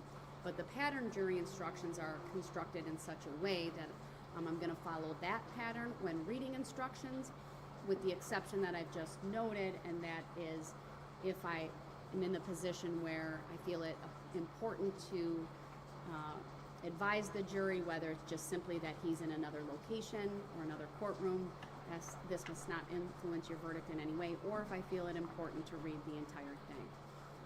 I'll take out the reference to SCR 62.02 sub 1 sub F and H. That was really just so the parties understood where I obtained that language from.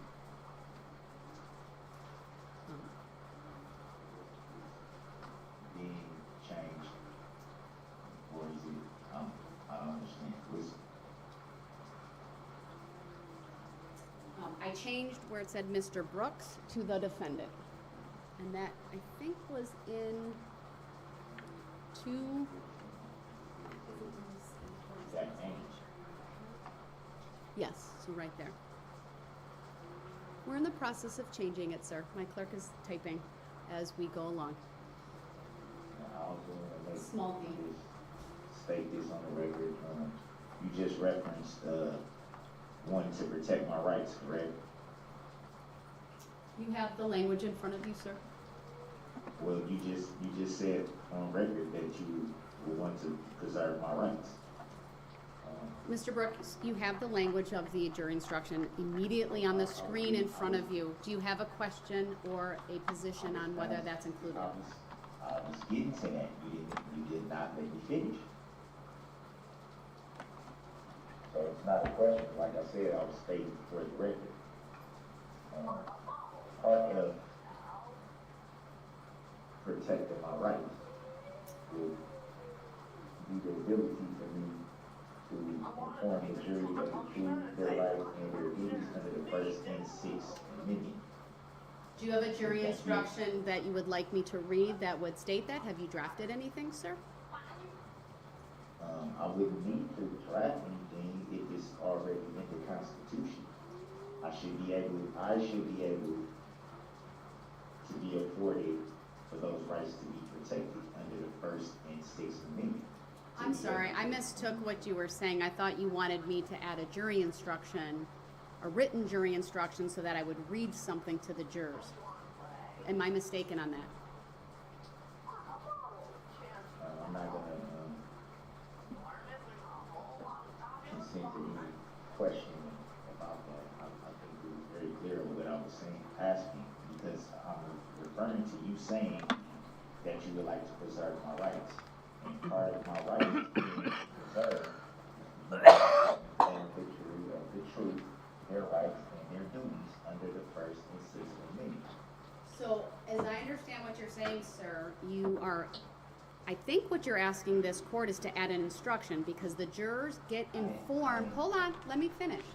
The jurors are informed of the law through jury instructions. These are the pattern jury instructions with the exception of what I've just added to number 70, which I feel is appropriate in this case. If there's something additional, then tell me what it is, and do you have a draft to provide to the court for consideration? It's clear that you're not grasping quite what I mean by what I'm saying. How about I draft something up and get it to you as soon as possible? Would that be sufficient for your honor? If you draft something and submit it, and we have it by tomorrow morning, I can address that on the record, and whether it will be included or not. So yes, that's acceptable. The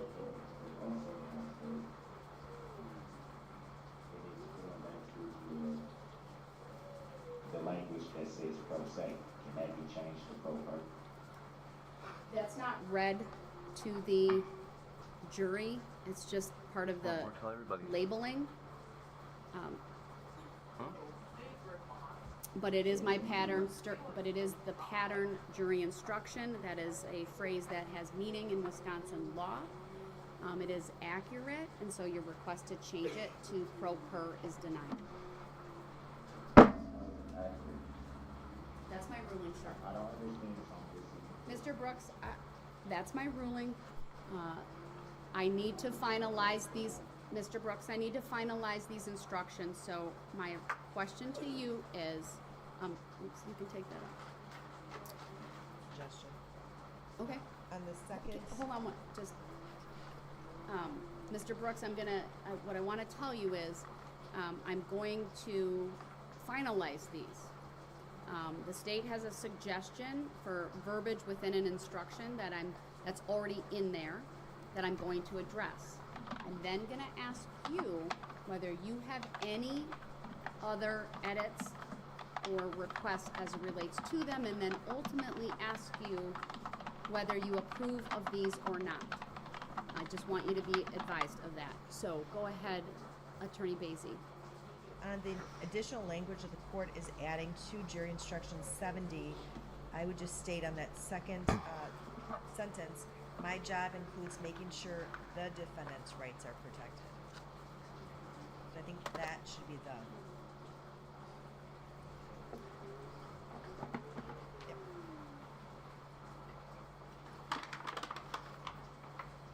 Or I could just read defendant's rights, whatever.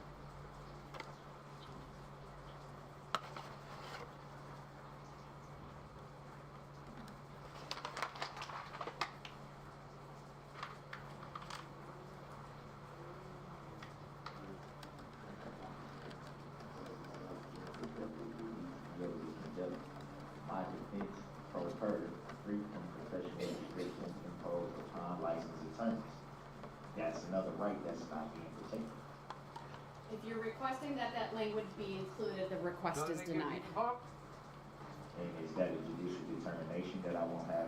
I do not believe that accurately have that states. right preserved? I do not believe that that statement accurately reflects the law.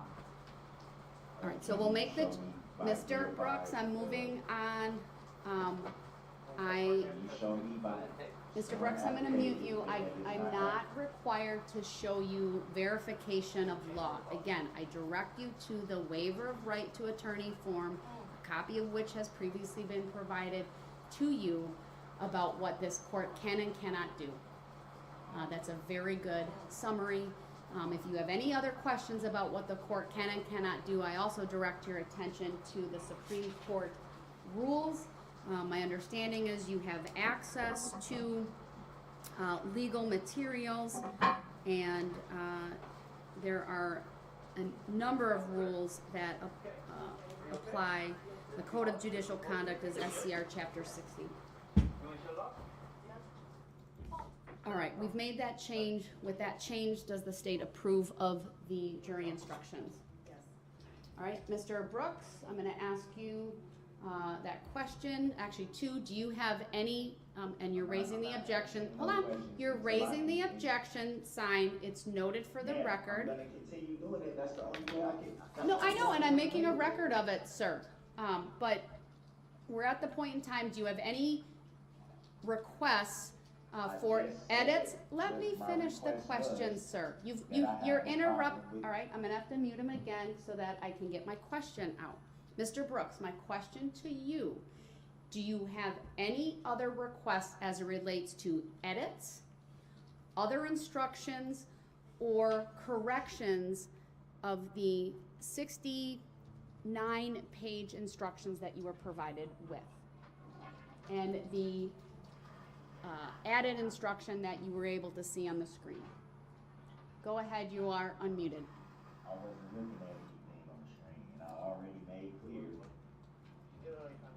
on the record, and you just confirmed on the record that I will be able to address that to get it to you.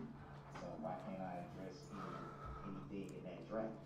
Sir, I am addressing what we have now. So I will ask you now at this point, since you've not answered my question, I understand that you're going to draft something. Other than that, do you have any other edits, corrections, or requests for inclusion at this time related to these jury instructions?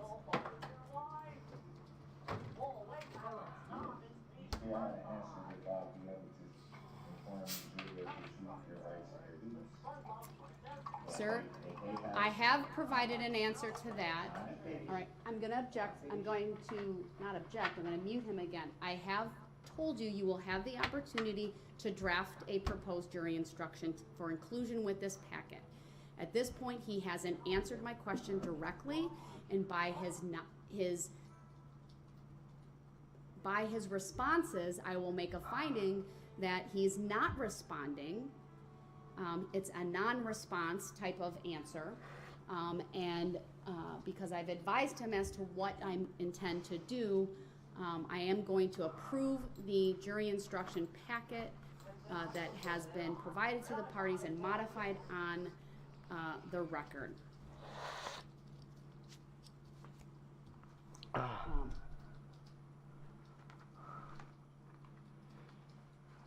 Honor, I do have one other change I just noticed. Go ahead. It's with regards to the bail jumping jury instruction.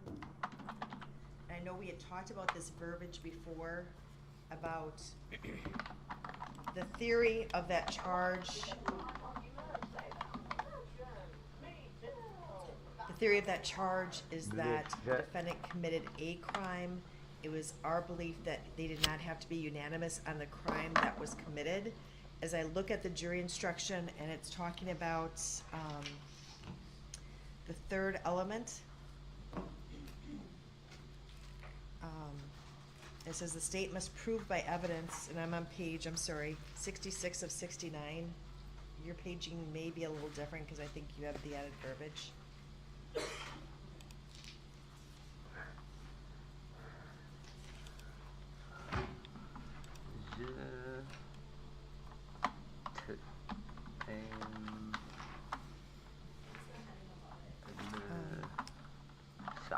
elements of the crime that the state must prove.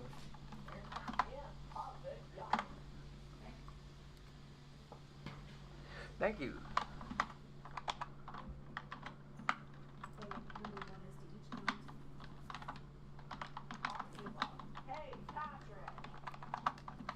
No, it'd be, if you go down to the third one and the paragraphs that follow, Right. number 3. So the last paragraph before deciding about intent and knowledge, it indicates the state must prove by evidence which satisfies you beyond a reasonable doubt that the defendant committed the crimes of first-degree intentional homicide, use of a dangerous weapon, first-degree recklessly endangering safety, use of a dangerous weapon, hit and run resulting in death, and battery. The crimes, and then it lists those same crimes have been defined for you and should apply the same definitions here.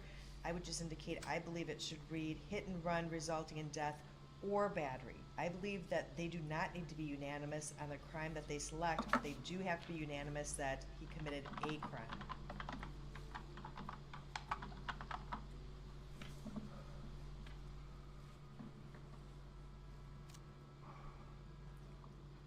Any case law or other support for that position? No, Your Honor, I know that's, the court had addressed the hit and run, that they don't have to agree on which ones they violated, and that would be the analogy I would make. I know we had talked about that previously.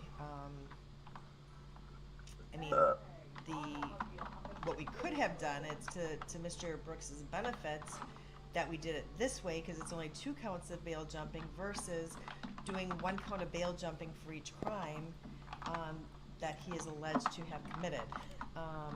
We put them together, I guess, to the benefits, and he may not see it that way, but to his benefits.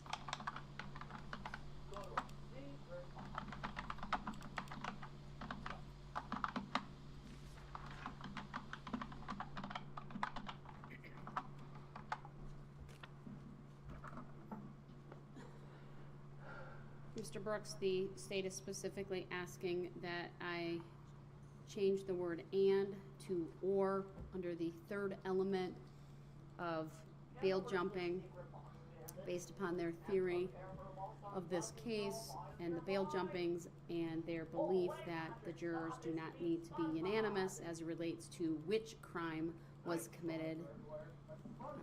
And they're asking that I insert the word "or" as indicated. Do you have any position as to that?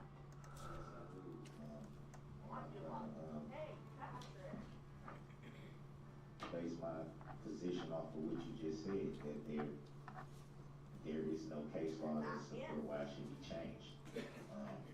I believe that it should be whatever it is right now, that the word "or" or whatever should not be admitted, it should be how it is right now, as apparently it was intended to be that way all the way up until this point, so why change it now? Let's just leave it alone and leave it where it is. Well, actually, sir, the pattern jury instruction was modified because of the charges in this case based upon the state's proposed jury instructions that were previously filed. The pattern jury instruction basically deals with a single criminal law violation. That's not the theory of the case for the state here in this case as it relates to the bail jumping counts. So I just want to be made clear that it's not a change that they're asking to the pattern instruction in terms of what would have been there previously, because it already was modified based upon their theory in this case. To say it another way, the pattern jury instruction didn't contemplate, and they're just that, they're pattern jury instructions. Oftentimes the courts have to modify based upon the particular nature of a case.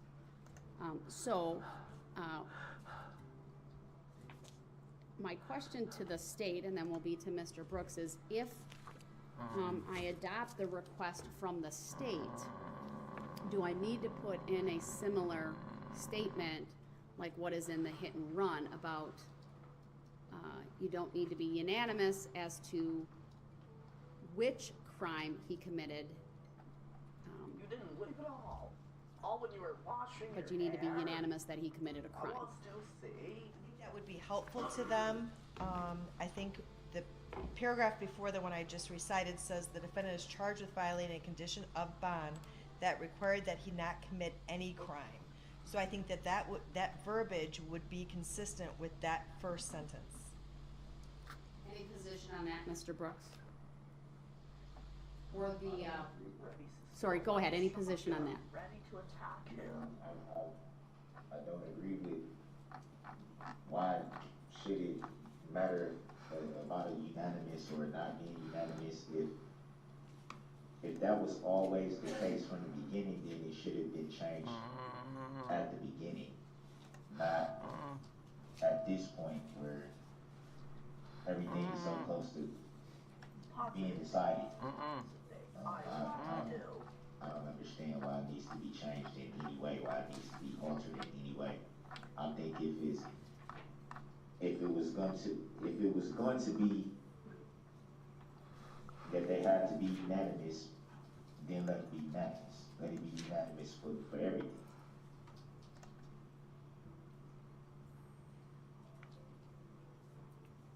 All right, I agree with the state's position. I think that's the most appropriate under the law, given the violation of bail jumping. It can be a variety of different ways, but in this particular case, the state's relying upon that statutory subsection for violating any crime. So in element number 3, it needs to say the state must prove by evidence the state must prove by evidence which satisfies you beyond a reasonable doubt that the defendant committed the crime of first-degree intentional homicide, use of a dangerous weapon, first-degree reckless endangering safety, use of a dangerous weapon, hit and run resulting in death or battery. And so that I actually took out, where it says crimes, I changed that, I took out the S as well. I think that you would need to do that, or I would need to do that in order to be consistent with the or. So I'll make that change, and then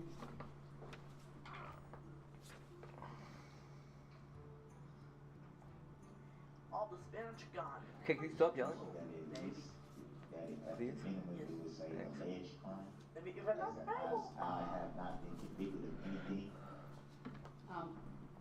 I understand what you're saying, but these are the jury instructions that tell the jury what the elements of the offense are. It's very clear when you look at the jury instructions in their totality that these are the elements, that the state bears the burden of proof. There's other parts of these that talk about an information, that these are, that can't be used against you. I believe your concern is adequately addressed when you read the jury instructions as a whole. I'm not at home. Your Honor, if there's anything that I can look up myself that would help me better understand this. I've never played in the show. I can't answer that for you, sir. I can't explain the law to you. I know at times I've provided you with resources. I mean, what I have available, but I have no idea if you would have access to, because it's through a publication, I believe through the state bar, are the jury instructions. I'm not even sure if what I have, to be honest, I know I get them through the Director of State Courts office. I have them available electronically, and the Jury Instruction Committee, which is, let me take that back. It's through the law school because of the Jury Instruction Committee, and it's a publication. I'll be honest, I don't even know how the public gets access to them because of how I get my access. It's just something that the Director of State Courts office provides to me through my judicial dashboard. And so, but what I wanted to say is those jury instructions come with comments. There's also special materials. I don't know how you access those outside of the way I do. It's been over 10 and a half years since I've practiced law, and the whole electronic access to these types of things have changed. So I'm just not able to answer that, sir. Your Honor, I think I can provide some clarification. I believe that they are accessible through this law, and the defendant would have access to that on his tablet. Oh, thank you. I'm sorry, the computer. All right.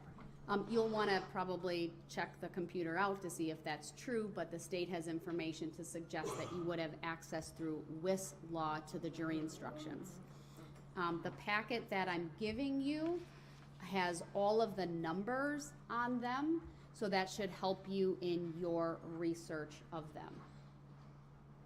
So I think one of the most glaring part to me of my misunderstanding is the unanimous thing. I think that's what I'm really attempting to wrap my head around at this point. Right, I'm trying to find the language in the hit and run about the duty, that I would point you to. Is that acceptable to you? That's from, 61 of 69, under number 3.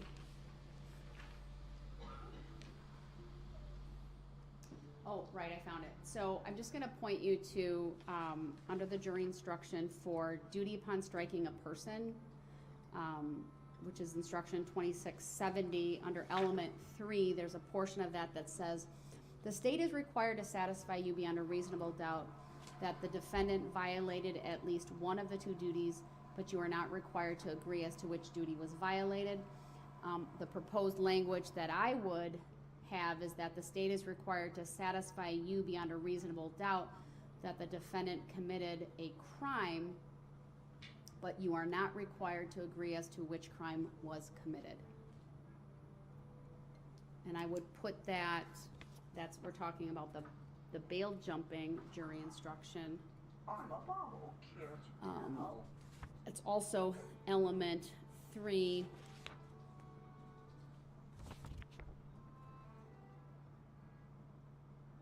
Right after where we says all of these crimes have been defined for you, and you should apply the definitions here. I think it would make sense at that point to say the language I just proffered, which is the state is required to satisfy you beyond a reasonable. Actually, let me take that back. I'm looking further up, where we're closer to the number 3. So it's my page 65. I don't know if it's 65 or 66 or 64 in yours, but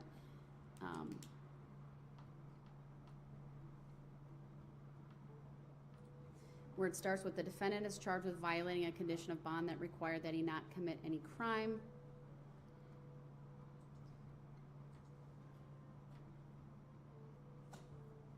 And then it has a paragraph, and then there's another paragraph that starts, the state must prove by evidence would satisfy you beyond a reasonable doubt. It's before I say the crimes of have been defined, that's where I think it should be inserted.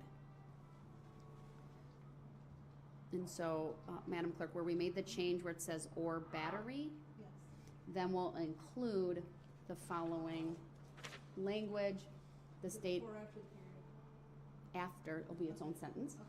The state is required to satisfy you beyond a reasonable doubt that the defendant committed a crime, but you are not required to agree as to which crime was committed. Mr. Brooks, when we get done here today, I think it's fair, since we've been here quite long, I don't intend to have a very lengthy discussion tomorrow, but I'll print all of these off for you, so you can review them tonight. That'll also give you an opportunity to look at some of these topics, as well as if you want to draft your own instruction on some law. And then first thing tomorrow morning, we'll have a very brief discussion. It's only on these added the language, not the whole packet. The other parts of the packet have been approved by this court. But that'll give you an opportunity to further look at it. And Madam Clerk's going to read it back to me to make sure it says what I want it to say. So go ahead.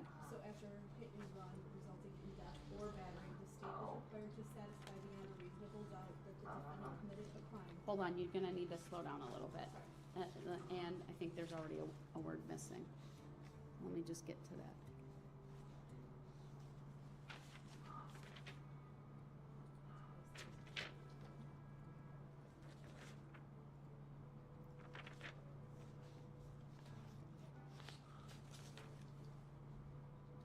Okay, go ahead and start over.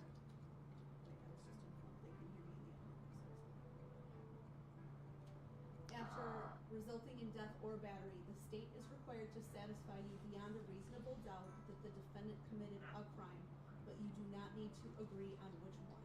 But you are not required to agree as to which crime was committed. And then the language will continue, the crimes of, all of them will be listed, have been defined for you. The remaining part of the instruction remains. Again, I'll give this to the parties. It's been another long afternoon. It can be a little hard to follow these things, even when they're in front of you, as you can see.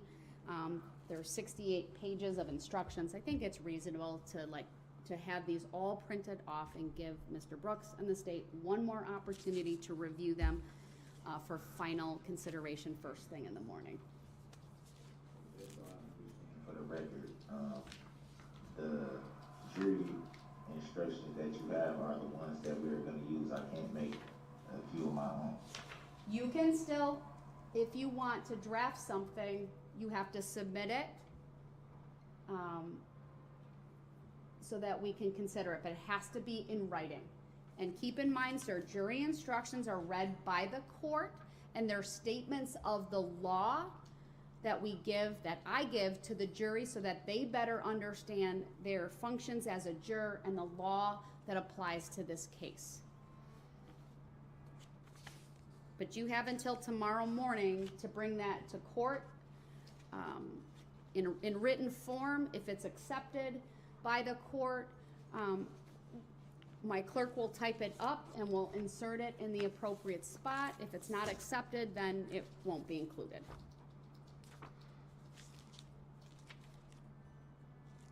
But as to what we specifically have before us today, not including the language that I just changed, so everything but the bail jumping, element 3, do you have any objection?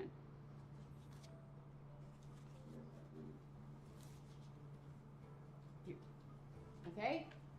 You have to give me a legal reason, sir, or are you just stating an objection that you don't consent, which I'll note for the record if that's the case. It's still the same that I said before. Okay. At this point, I don't see why. I guess essentially what I'm saying is if the issue was never raised before, and there's been ample time, at least for the prosecution, to review the questionnaires, or not the questionnaires, I'm sorry, the jury instructions. What prompted the change now, all of a sudden? Because this is the time in the proceedings for the court to finalize those and to address any modifications. That's standard protocol.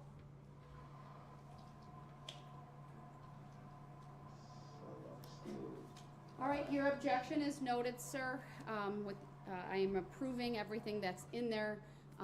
The parties will still have an opportunity to look at the change to the jury instruction on bail jumping.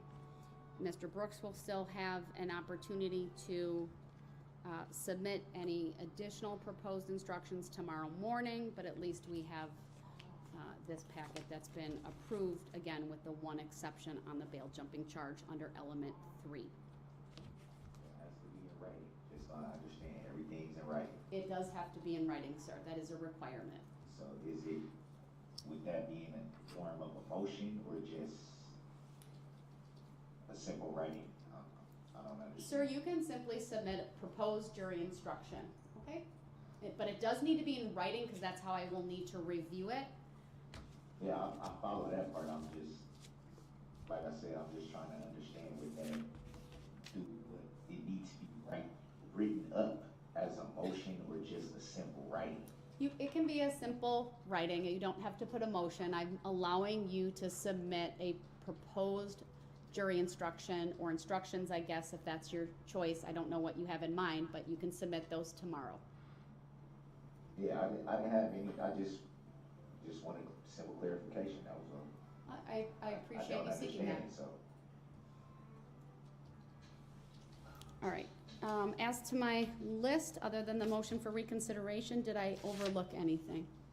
I don't know if you want to discuss exhibits, Your Honor, and I did want to say for the record, we did file what we have currently is 8 pages of exhibits, numbered 1 through 140. It's a combination of videos, photographs, and documents. I did have that 8-page list hand-delivered to Mr. Brooks earlier by Detective Reglin. That's one of the documents that he's stated he will decline to accept. However, it's an important document and one that he would be well-served to read. In addition to that, Your Honor, we've had all 140 of our exhibits saved to a thumb drive, and Detective Reglin hand-delivered that to Jail Administrator Wollenhoff this afternoon, so that if Mr. Brooks wants to look at our exhibits tonight, he can do so. He just has to ask the correctional officers for that thumb drive with the exhibits on it, and he can see all 140 exhibits that we've prepared so far, and have a very good indication of some of the evidence that will be presented against him during the trial. I do have a question, Your Honor. I understand from the court's order about you want digital exhibits. We have some physical evidence, not a lot. We have some physical evidence that we're going to, and it's later in the trial, so we don't necessarily have to talk about it tonight, but I want to put the court on notice. Our standard routine of presenting it to the witness on the witness stand, we'll have to work around that. We have some large poster boards that we have prepared that Like we demonstrative exhibits or something? yes, maps. And we had those prepared, you know, weeks ago before we got the court's order. Frankly, and I know the court's aware of this, but it's going to challenge the prosecutors greatly by our inability to move around the courtroom, and I understand the reason, but I just want to put that on the record. We are wondering, as far as the exhibits, our paralegals prepared to present them all from our table, but specifically for like photographs and documents, should we print out a copy and have that marked and received so that if the jury wants it during their deliberations, they have a printed copy? I understand with videos that won't work, but photographs and documents that may work. I've had that done in other trials where even though it's been presented electronically, the attorney has also submitted that paper for photographs, exhibit, things of that nature, so that it's available if needed for the jury. And I think that's fine. I certainly would approve of that. We also have the ability, when the jury is deliberating, to present any electronic evidence directly to the jury room. We would all see it in this courtroom. So if it's videos that are playing, if they request a video, that's how that would be done. But even if it's a succession of photographs, that can be done, or even other exhibits, like paper exhibits, things of that nature. I personally prefer that there are the photographic copies and paper exhibits as well that have the numbers, and those are the actual exhibits, but what you're displaying is obviously a replicate of that. Okay, so we will do that for photographs and documents. Obviously, the videos we can't. Can we burn all of our exhibits onto one thumb drive then and have that essentially entered into the court record? I don't have any objection to that. Okay. CCAP might have another position on that, but that's okay.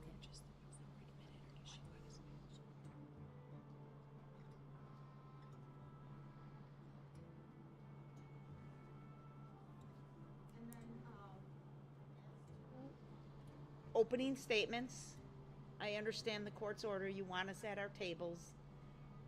Would the court reconsider that in the event Mr. Brooks is not present in this courtroom for the state's presentation of opening. At this time, I would not reconsider because, as you know, I oftentimes invite him back in or require him to come back in, and I don't want to be in a situation where now I've let you do that, but I can't let him do that for what I think are obvious reasons to Oh, everyone. I see, okay. So, But we can stand up at our table during You openings. can stand up, yes. And he can too. He he's can show- stand up yes. as well, Okay, yeah, okay. but no podiums. I can address poster boards and physical evidence. I will make an exception to approaching witnesses for those types of things because it's a limited exception to my rule, and I wouldn't, how else would you be able to do that, right?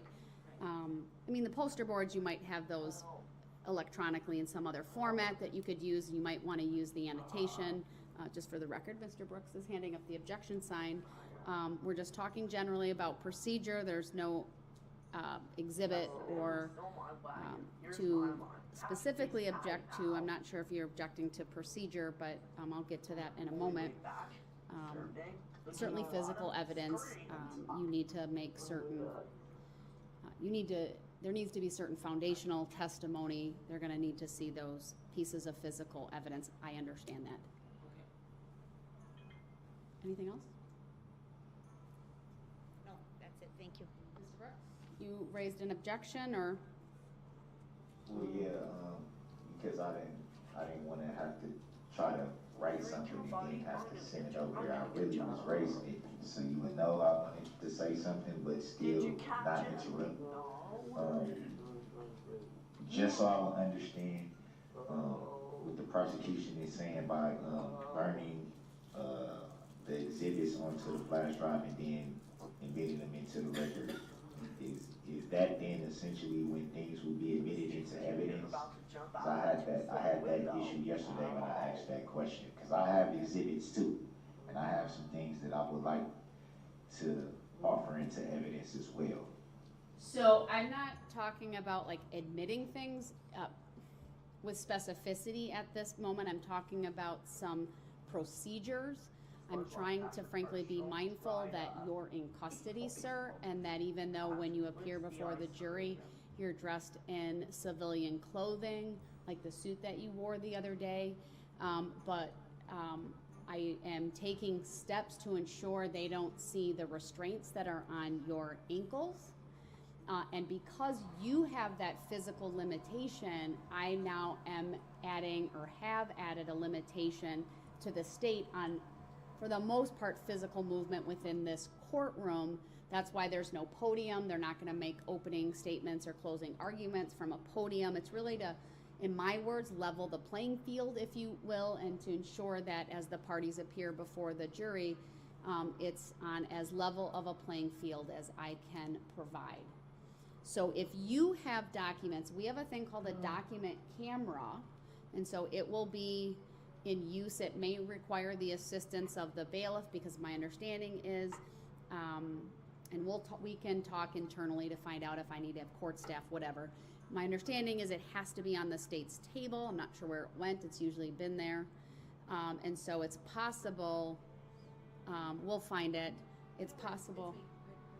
Okay, it's been moved. We'll put it back, but it has to go on the state's table. So if you have a document, sir, it might require you to pass it to someone who then puts it under the document camera, and assuming the witness, it's appropriate, meets the rules of evidence, it can be authenticated, there's a proper foundation, etc. And if I receive it, once you hear the phrase, the exhibit's received by the court, that's when it becomes an exhibit that the jury then can use. Does that answer your question? Not really. I think, I'm sorry, Your Honor. That's okay. I think what I was referring to more as, for things to be able to be offered into evidence. So was that answering that? If it was, I apologize. I don't. Do you have the exhibits? Are they paper? Are they electronic? Are they something else? Well, I'm sure the majority of it would be papers. So sometimes there's something in the discovery that's electronic that a defendant wants to use at trial. And I have typically asked the state for assistance because they have all of that. At least that would be my understanding. If there's something specific though, and they have it, you should let them know. I don't need to be involved in that conversation per se, but you could write out for them what it is, and then I'm sure they can make arrangements to display it, and so it's presented to a witness if appropriate. Go ahead. Would I write that out? How would that be like an in-court thing? Because that's obviously the only time I would see the prosecution. Well, sure. You would write it while you're in your cell, when you're in the conference room reviewing things, and just make some notes on what it is. And then tomorrow morning or whatever day of trial, if you think you're going to want something and it's not on their exhibit list, you just make a note, and we'll see if they cannot make arrangements during the trial to display that. I'm not speaking on whether anything's admissible at this point or not. I'm just talking procedure. I'm not sure about that. Well, the statement, the sentence before the last I have to try this. separate exhibits. The prosecution has their own exhibits. I have my own, so that way we're not using each other's exhibits. So try it. No way. At least that's what I took from. Yes, but if you're going to use an exhibit that the state's right, if they have something on an exhibit list that you want to use, it's pretty standard that we only use one copy of whatever it is, and then you're able to use that once during your case because it's already been admitted. Hopefully that helps answer your question. Okay. Anything else? That certainly we're willing to share exhibits with Mr. Brooks. If there's anything he wants displayed and it's admitted by the court, we can pull it up and be of assistance to the court and Mr. Brooks. We also want to renew our earlier offer if he needs assistance in serving subpoenas, as long as it's a relevant witness and it's a reasonable request that is limited to southeastern Wisconsin. We will give any assistance we can. We want Mr. Brooks to have a fair trial. We want him to have his relevant witnesses and evidence ready for the court. Did you catch him? If there's something he wants, even if it's a document, we don't have the document camera, we have the entire file scanned. Or he can give it to us and we can scan it That's just in Junior 1 minute and have it up on the screen. So we are more than willing to do that so that we can all be efficient in our presentation. Thank you. Did you hear that, Mr. Brooks? Oh. All right. So if there are things that you... No, go ahead. Did you catch him? No. That's something I might be able to get to it today, but now it came up. That's one thing about the subpoenas. So the sooner you can fill those out and get them to, I'll offer, I can copy them for you so that the state has them and give you a copy. We'll facilitate that, right? I know you're gonna wanna keep a copy of whatever it is, but the sooner you can bring that information to court, that would be the easiest and most efficient way to get that information to the state, meaning you gotta fill out your subpoena forms and then give them to the state, who will then look at them and they'll be able to tell you yes, no, and we'll go from there, okay? I want to practice my kangaroo super to move someone. Legal advice, but it would greatly benefit me if I'm able to know that I'm filling out the subpoenas correctly. I'm able to review for completeness, so if you bring them to court, I can at least do that. The last thing I want to do is write all these subpoenas down. You coming? Nah, I want to. Incorrect. Something's not done the way it should be done, and then I can review for completeness, Wait till you see my and new kangaroo we can go from there. super moves. You still? I just want to correct one statement I made before. I had indicated that the jury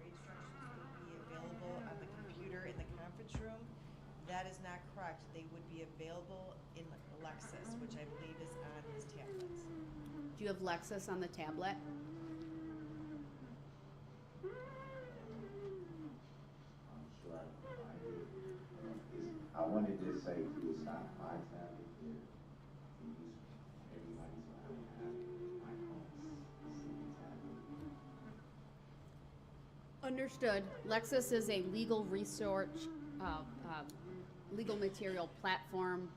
It's actually what I use, so I know it to be very thorough, but you have to search for things, but I'm told that the jury instructions are available through Lexis through the tablet. Yeah, I don't know exactly what the program is called itself. It just goes by law. Okay. All right. Is there anything else, Mr. Brooks? Okay, then that leaves tomorrow morning just the finalization of the jury instructions and the motion for reconsideration. Yes. Okay, all right. Thank you, everyone. We are in recess for tonight. We'll see everyone tomorrow at 8:30 a.m. I'm gonna either let them know right now, so Yep, and the bailiffs need to make sure they don't let, we need to print off material for him. It's coming forthwith. All right, thank you. We're in recess. Polycom's on.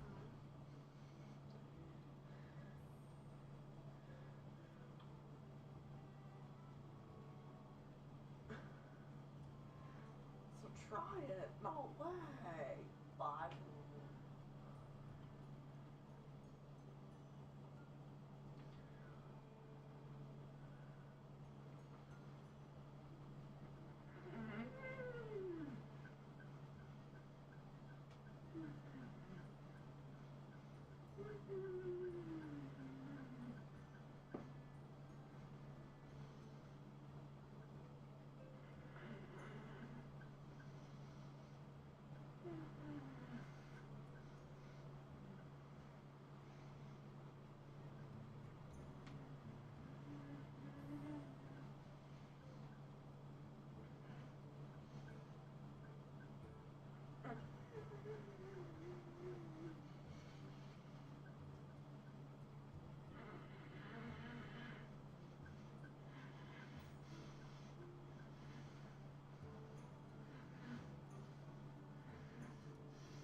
Thank you, everyone. Please be seated.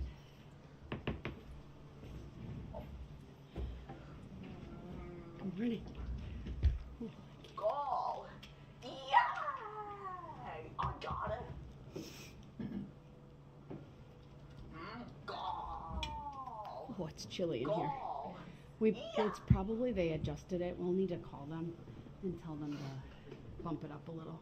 Now that the weather changed. I got No, it. it's, I would find out what the temperature set at. It's cold. It's definitely like an ice box in here. Goal! Yeah!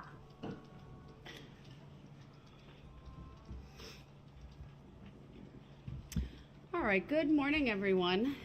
Court will call State of Wisconsin versus Daryl Brooks, case number 21 CF 1848. May I have the appearances, please? Yes, good morning, Judge Sue Upper, Leslie Basie, and Zach Witchow appearing for the State of Wisconsin. Good morning, sir. Your name for the record, please. I'm here as a third-party intervener in that matter, appearing as authorized representative for my client. I accept for value and return for value all of the charging instruments in this matter and make my exemption available for discharge of all obligations and charges connected with this case. I do not dispute any of the facts in the charging instruments. All right, the record should reflect that the individual known to this court as Daryl Brooks is present in person in custody in street clothes. He is wearing a suit, I believe a tie, can't quite see around the monitor, and a mask. Goal! Yay! I got it. Your objections noted for the record. The appearance, as I've just indicated, stands. I do want to advise the parties today that One of the jurors called in this morning and was not feeling well, and I did excuse that juror. So that will mean at the appropriate time, when the court selects the alternates by random lot, I will only be selecting 3. I believe that was juror number 35. All right. Anything preliminary before the jury's brought out for the continuation of testimony from the state? Is the audio on, Your Honor? No. Okay, thank you. All right. Sorry about that.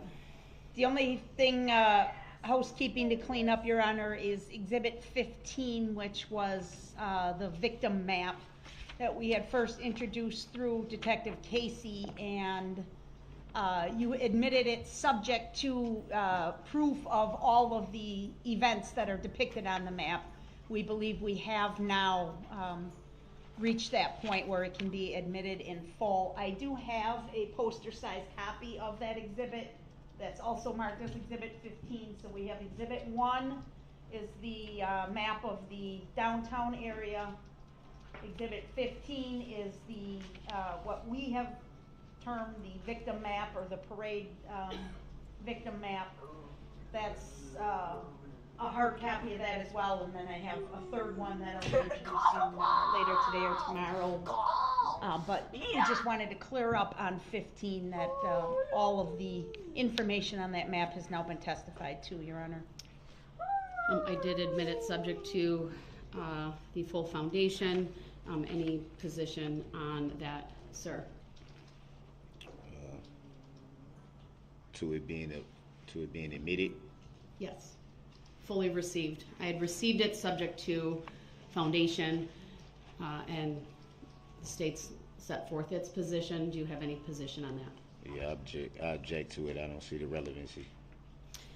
All right, your objection is noted, and Exhibit 15 is received. I believe I told the jury it was received subject to that foundation, but I will advise them that it's been received by the court when they come out today. All right, and then one other housekeeping matter. Last week, I believe it may have even been on Thursday, we had a discussion with Mr. Brooks outside the presence of the jury, in which several broad topics were discussed. One of them was Mr. Brooks had indicated he did not have a pretrial offer from the state. We would ask the record to reflect that afternoon we did provide him again with a written copy of our pretrial offer, and that was placed with his materials on the table. I just wanted that in the record, please. I object to that. I don't. If it was with my paperwork, I haven't seen it. It was specifically one of the papers, sir, that you left in the bullpen area that on the next morning, on Friday morning, I made a record of providing back to you. So it was provided to you twice. Well, I haven't seen it. You want to put the offer on the record, Attorney Hopper? Give me 1 second, Your Honor. So what's the significance of it being on the record? If So that you are fully aware of it, sir. It was provided to you, but you're indicating you haven't read it, so I want them to make a record of it. The significance would be, I suppose, if at any point you wanted to change your plea, you could do that based upon the pretrial offer. Well, in any event, I accept for value in return for value that document whenever I see it. Attorney Hopper, go ahead. Sorry, it's just taking me a second to retrieve it here, Your Honor.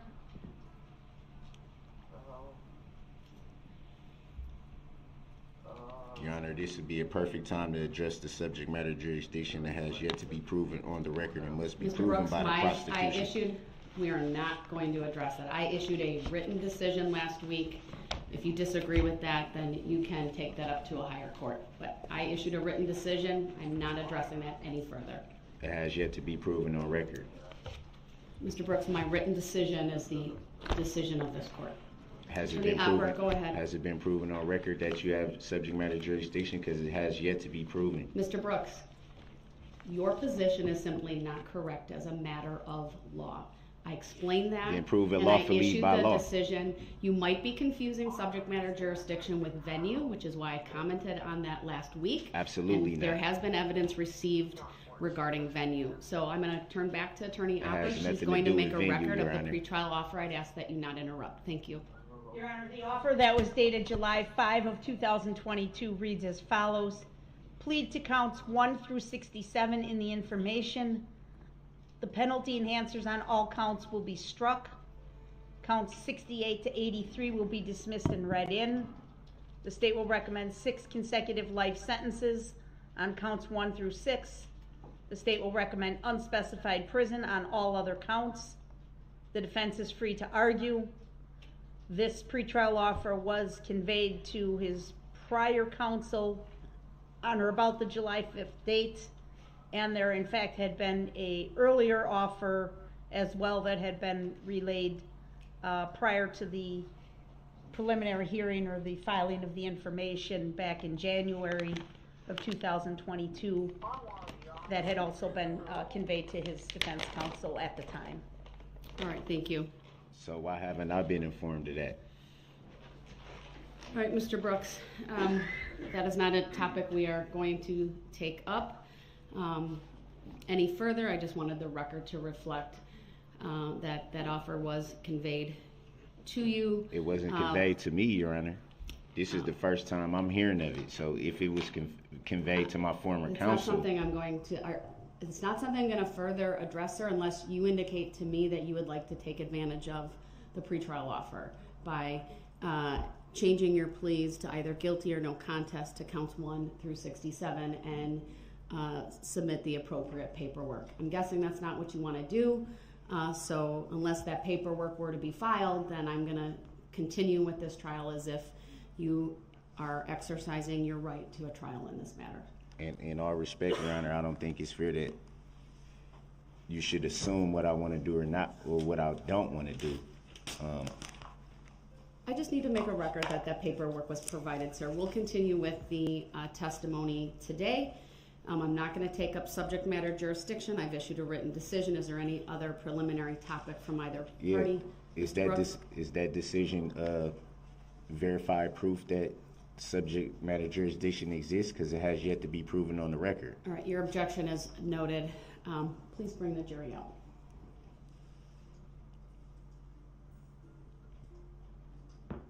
Your Honor, is that the answer?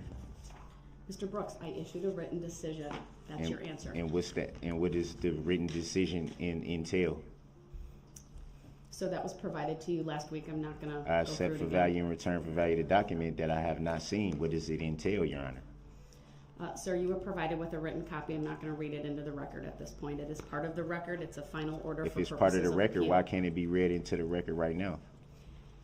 It doesn't need to be read into the record, sir. Is it It's verified part of proof the of? record. Is it verified proof of subject matter?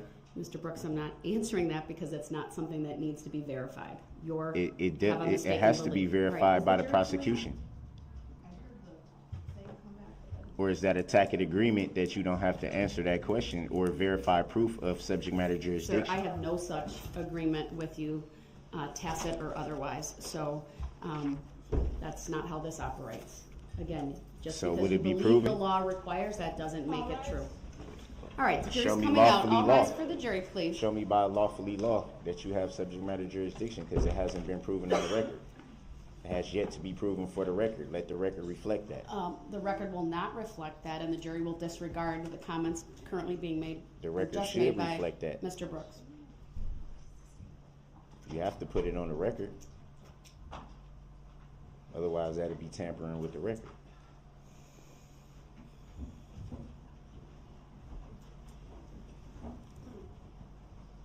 So at 8:40, All right. Good morning, everyone. Please be seated. tacit agreement at 8:40. All right. Please disregard the most recent comment by Tacit Mr. agreement Brooks. at It's not 8:40. evidence in this proceeding. All right. The statement call its next witness. Thank you, Judge. The state calls Sean Backler. No subject matter jurisdiction. Jury will disregard that last statement by Mr. Brooks. Has to be on the record. Good morning, sir. Please make your way to the witness stand, which is all the way up by me and to my right. When you get there, please remain standing, raise your right hand, and my clerk, Teresa, who's on my left, will swear you in. There is one riser, so just be mindful of that. Do you solemnly swear that the testimony you're about to give shall be the truth, the whole truth, and nothing but the truth, so help you God? Thank you, sir. Please be seated. The first thing I will ask you to do is to state your first and last names for the record and then spell each. Sean Backler, S-E-A-N, last name B-A-C-K-L-E-R. All right, go ahead. Your witness. Thank you. Good morning, Mr. Backler. Hi. Sir, on November 21 of 2021, where did you live? Objection, relevancy. Overruled. You may answer, sir. 409 Central Avenue, Waukesha, Wisconsin. Okay, if you could just keep your voice up a little bit, please. Oh, I'm sorry. Yeah, that's maybe better if you scoot a little closer to the microphone. Okay, 409 Central Avenue, and that's in the city of Waukesha? Correct. Okay. Around the time of 4:49 p.m. on that afternoon of November 21, 21, where were you? Overruled. You may answer, sir. I was outside working around the yard, had my garage open. Okay. Were you aware that the annual Christmas parade was going on that afternoon? I was aware of it, yes. Did you attend the parade, sir? No, I did not. Relevancy. Okay. Overruled. Around 4:49 p.m., what happened, sir? Objection, leading the witness. Overruled. I heard some noise around on the east side of my garage, and I went to see what was going on. And I found the defendant on the side of my garage. I asked him, what in the effing hell is he doing? Okay, so let's slow down a little bit.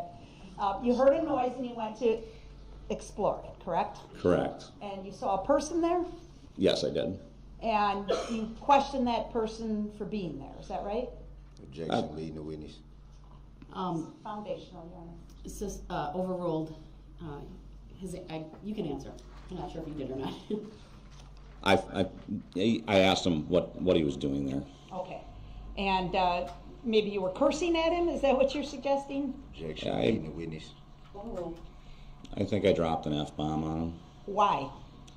He's trespassing. Okay. The person that you... There was an objection, but it's overruled. The person that you saw, can you give us a description of that person, please? When I called it in on the non-emergency line at the Waukesha Police Department, I described him as at about 5'8", probably weighed about 150 pounds.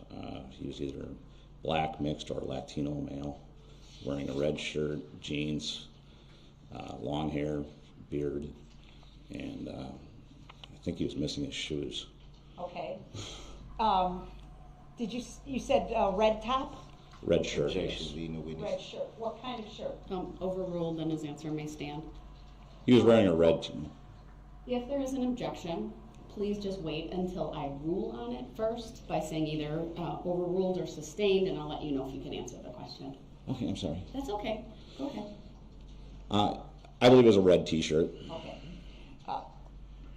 To your way of thinking, was he dressed appropriately for the weather? Objection, leading the witness. Overruled. You may Relevancy, objection. Overruled.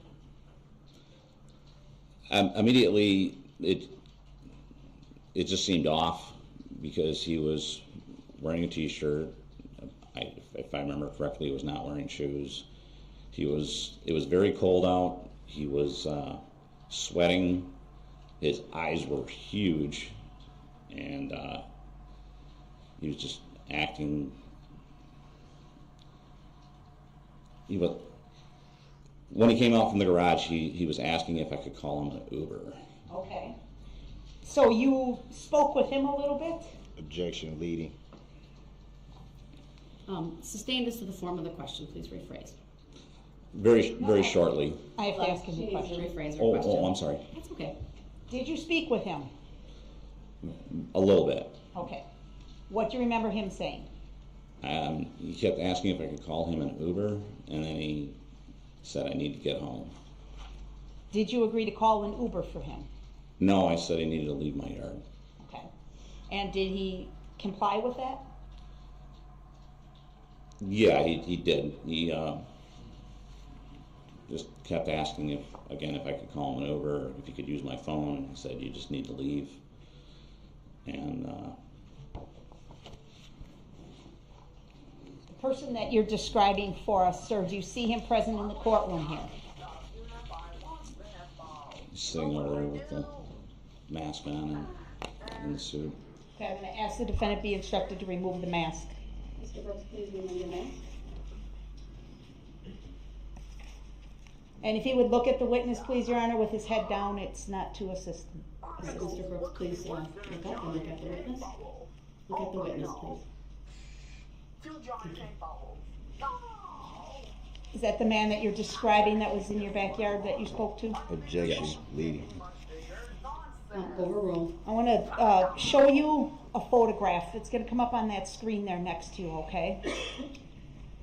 Just let me know when it's up. The system takes a minute to warm up, especially first thing in the morning. We painted the whole house, and without getting a drop of paint on anything but the flopping faucet was bad. Is it up? Yep, it is. Okay. Do you see this photograph, sir? Yes. Objection. And Overruled. Yes. I'd like you, is there a person shown in the photograph? Imitating It's Objection, the defendant. leading. Overruled, it's not leading, you may answer. It's the defendant. Is this consistent with his appearance when he presented himself to you on your driveway that evening, or backyard garage area? Objection, leading. Overruled, you may answer. It is consistent. Okay. Move to admit and permission to publish 171, Your Honor. Objection, relevancy. Your objection is overruled. Exhibit 171 is received. Permission to publish is granted.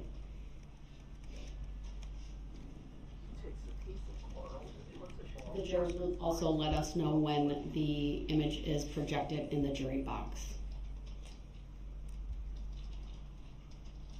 And sir, it's a little hard to tell in the photograph, but was the t-shirt he was wearing a short sleeve or long sleeve, if you remember? Objection, relevancy. Overruled. It was a short sleeve shirt. Okay. Ultimately, did he leave your property? Objection, accident, answer.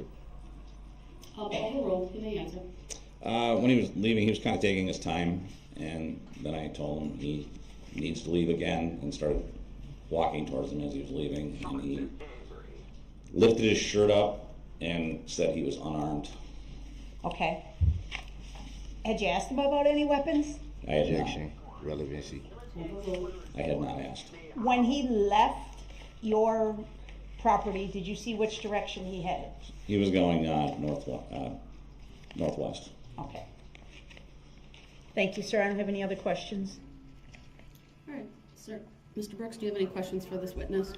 Yes, I do, and I object to being called that name for the record. Do you recall giving a statement to Officer Probst? I don't know his name, but I talked to an officer.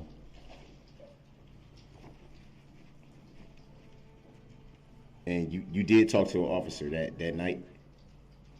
I talked to an officer on the phone. I did not talk to an officer that night. I mean, on the phone I did, but not in person.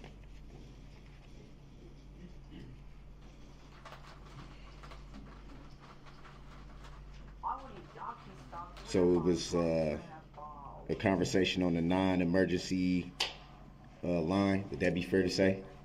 It was on the non-emergency line. I actually confirmed it after I called to make sure I was on the non-emergency line.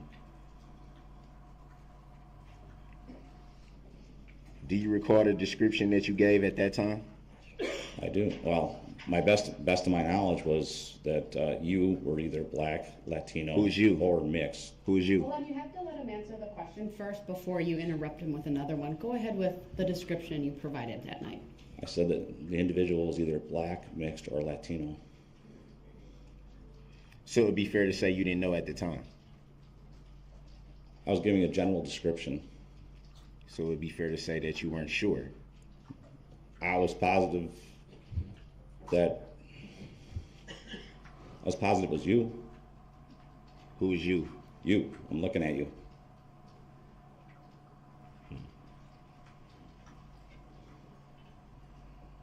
And how did you come to that conclusion, the you conclusion?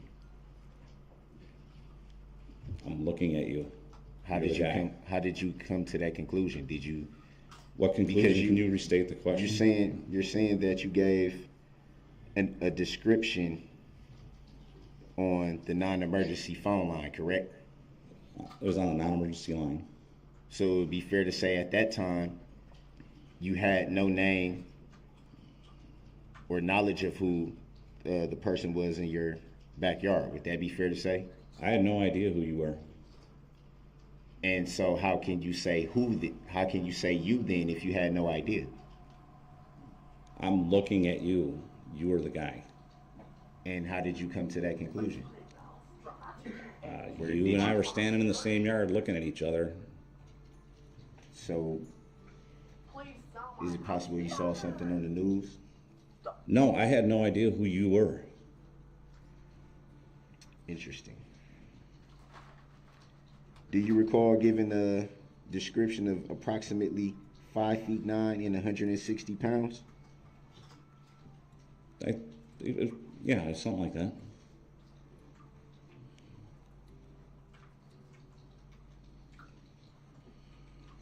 Something like that, or would that be accurate? I didn't have a tape measure out. It was just a guesstimate. Would it be fair to say that since you keep identifying me as you, would it be fair to say that I'm not 5'9" nor 160 pounds? Do you have your shoes on or off right now? Would it be fair to say that I'm not 5'9", 160 pounds? If you take your shoes off and step out of them, they could have a better I'm not better gonna have idea. them do that, but if you're able to answer the question, do you agree? I'd or have to be disagree? standing next to him. That's what I made my judgment from. We were about 2 feet from each other. Does it look like I'm 5'9"? I don't know. We were a lot closer. Does it look like I'm 160 pounds? Objection. Grounds. Irrelevant as to his appearance today, just like his hair isn't in dreadlocks today. Objection. Question. Grounds for the sustain. Next question, please. You also said that, well, the narrative in the report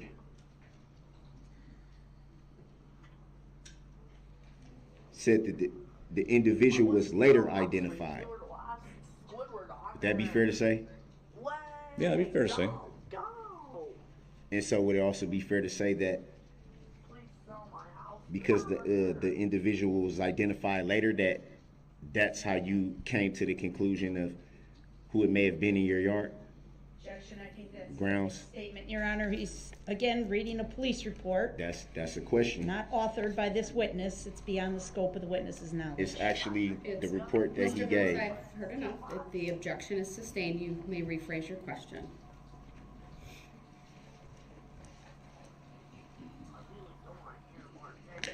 I hear you loud and clear. I'm so sorry. He still turns to them. Barnacle heads, turns back.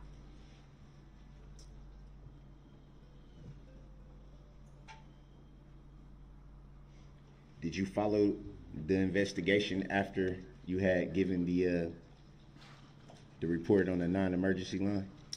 It's kind of hard not to see it on TV. Can I clarify something? Or? There's not a question just Oh, yet, okay. so All right. the state will have an opportunity to redirect if they deem it appropriate. Okay. Thank you.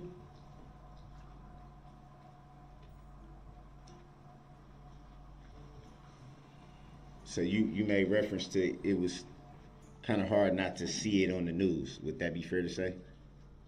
It was all over the news. And would it be fair to say that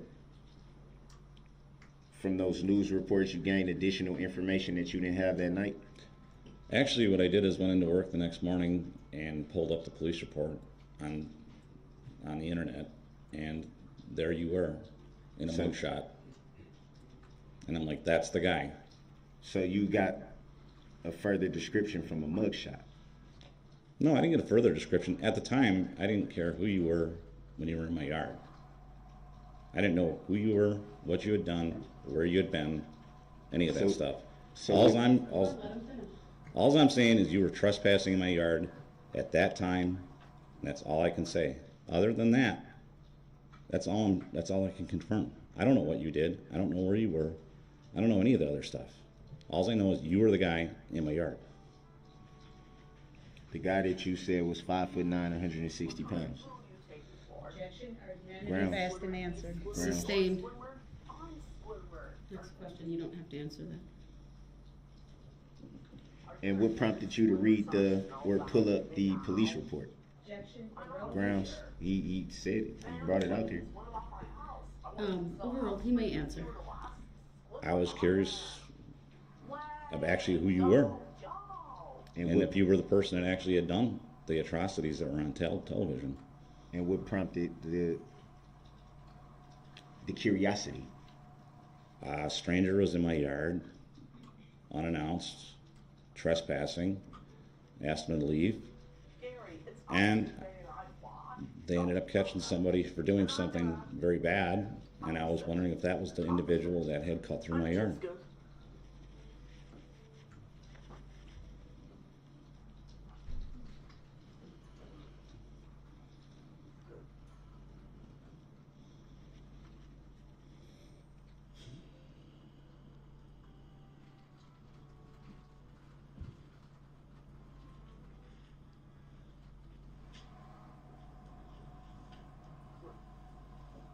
So it'd be fair to say at the time you wasn't privy to that knowledge yet. Grounds. Sustained as to the form of the question.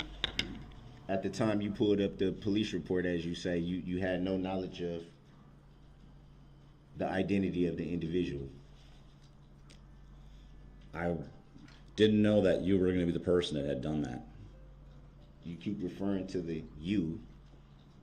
You. I'm looking into your eyes right now. You're the guy I'm talking about when I refer to you.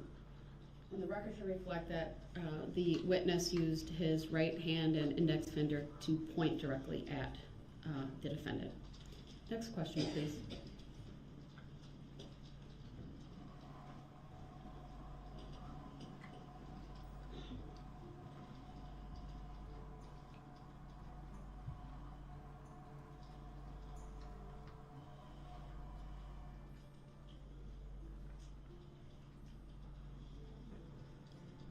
So you just made reference to looking the you in the eyes, but you would need...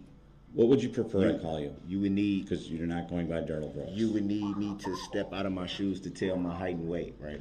Well, I'd have to also stand 2 feet from you. Hold on, please. Mr. Brooks, you're directed under 90611 to ask a question and not argue with the witness. That Thank was you. a question. It was argumentative. Please rephrase your question. The witness is instructed to wait until a question is asked, and if there's any objection, then I rule on it first.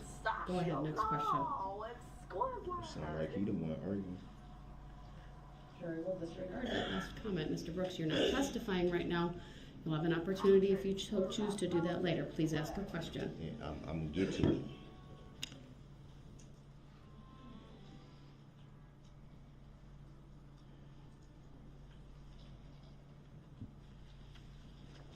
Patrick, don't you understand that this is just an ordinary ice cream cone?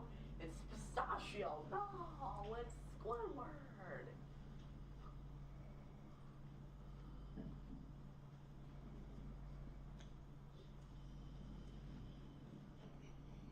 Any reason why you didn't give a written statement to law enforcement? Objection, argumentative, Grounds. irrelevant. How's it argumentative? Sustained. As to the form of the question. Next question, please. Did you at any time give a written statement to law enforcement? I don't believe so. Any reason why not? Grounds. Argumentative and irrelevant. Sustained.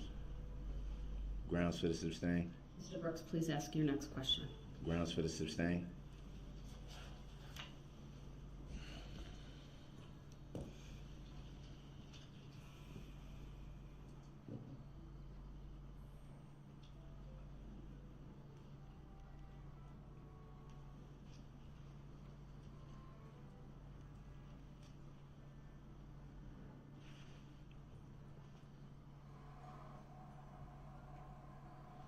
You said you pulled up the police report at work the next day, right? No, I pulled up your mugshot. Well, you did say police report. Would that be fair to say? You can answer that. I just pulled up a mugshot. You don't recall saying that you pulled up the police report specifically? I specifically wanted to pull up the picture of the person that had committed those atrocities to see if that was the person that had cut through my yard, which confirmed it was.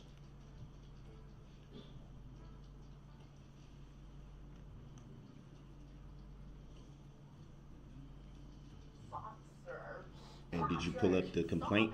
No. Have you ever seen the complaint? I don't believe I have.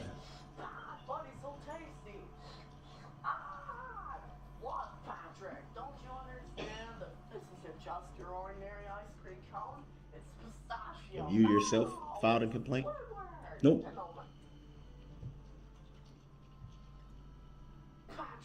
Any reason why not? Grounds. Relevant. Sustained. Argumentative. As to the form of the question. And on relevance, next question.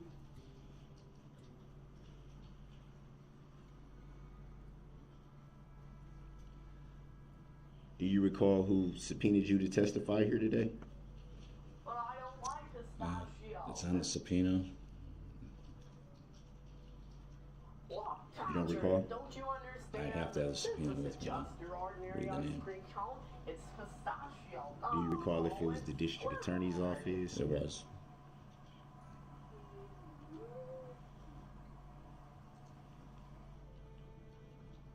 Do you recall about how long ago you received the subpoena? You can answer that. A month or two ago, a couple months ago. I got a subpoena, so that's all I know, and I had to show up at a certain time. So you knew it was a possibility that you would be called to testify? I had no expectation of the subpoena until I went to the DA's office. So you went to the DA's office? They want to know. They ask.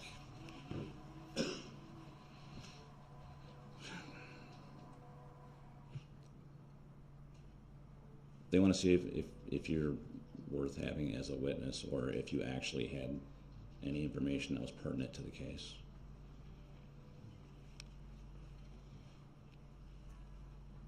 And so would it be fair to say that you felt that you did? I didn't know. Grounds. I'll sustain as to the form of the question, strike the last response. Please rephrase. Did you feel that you had information that would be relevant to the matter? That's an irrelevant question, Grounds. Your Honor. Sustained. Next question, please. Grounds for the sustain, Your Honor. Next question, please. Grounds for the sustain, Your Honor. Next question, please. Is that a judicial determination, Your Honor? Ask your next question, please.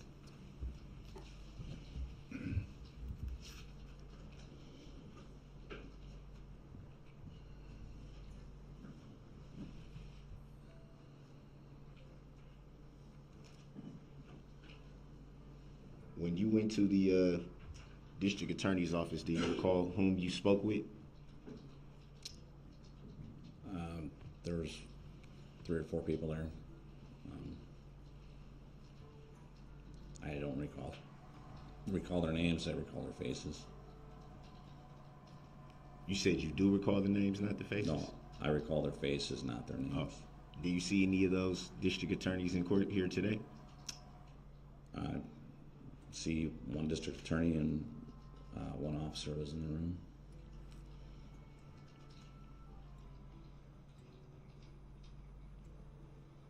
And for the record and for the jury, can you identify whom you're referring to? I'd have to point.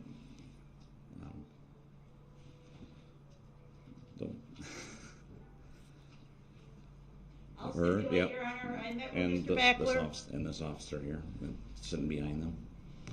Alright, so the Yes, witness has Detective. pointed to District Attorney Sue Opper and Detective Casey.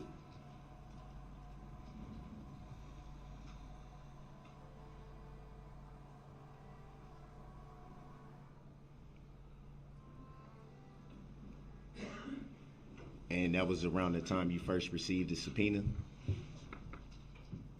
It was the time that the subpoena told me to show up.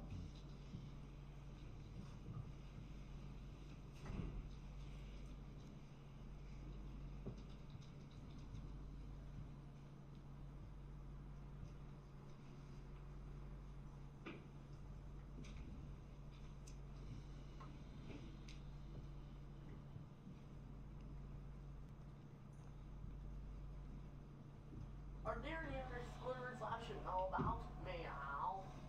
I'm out of here. Ma'am, please. What Do about you my recall house? ever, I wouldn't sell house for you if you utilized Squidward honor.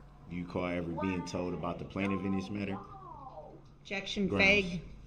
Sustained as to the form of the question.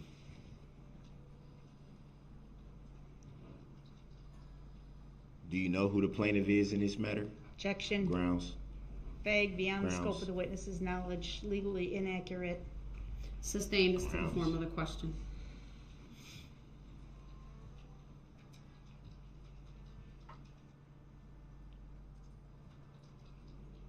Did Attorney Opper ever tell you who the plaintiff was in this matter? The subpoena told me who the plaintiff was. And do you recall who the plaintiff is? Daryl Brooks. That's the plaintiff? Or not the plaintiff, the plaintiff is, I think, City of Waukesha or State of Wisconsin, I'm not sure. And it'd be fair to say that that's not a living, breathing human being. Objection Grounds. relevance. Sustained, not relevant. Next question.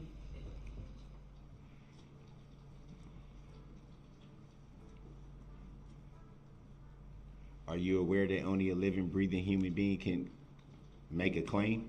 Objection Grounds. irrelevant. Argumentative. Grounds. Sustained for those reasons, and it's also not an accurate statement of the law. Definitely not argumentative. Mr. Brooks, under 90611, I need you to move on from this topic and ask a different line of questions, please. Move on from what topic, Your Honor? Next question, sir. Can I know what topic you're referring to, Your Honor? Next question, please. If I don't know the topic, how would I know to go in a different direction?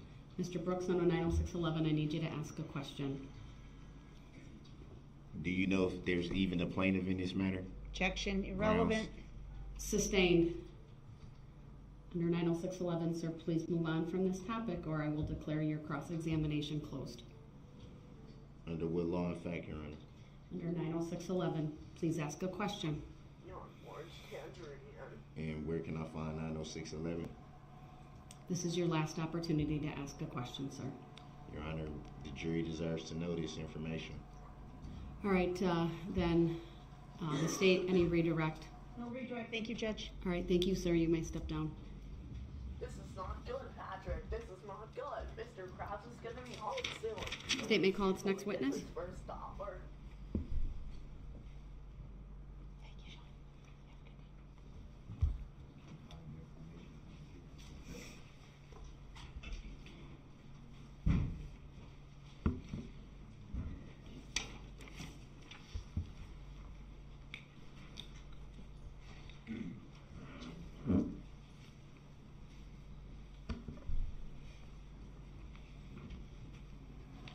Hurry, Put Mr. Kratz's dollar back in the wallet. I got an idea.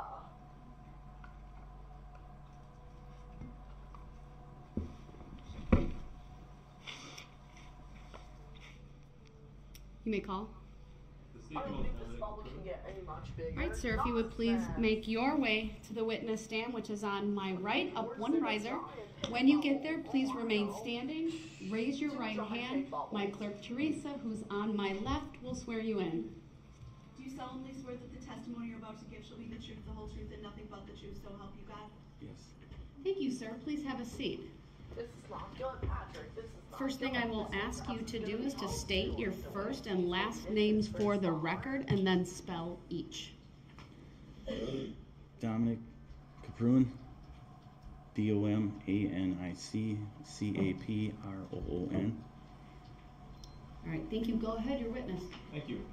Mr. Caproon, are you a resident of the city of Waukesha? Yes. Where were you living on November 21st of 2021? 417 Central Avenue. The objection is overruled. His answer may stand. When there's an objection, if you would just wait until I rule on it before you answer. Thank you. Okay. Go ahead. 417 Central Avenue, Waukesha, Wisconsin. Okay.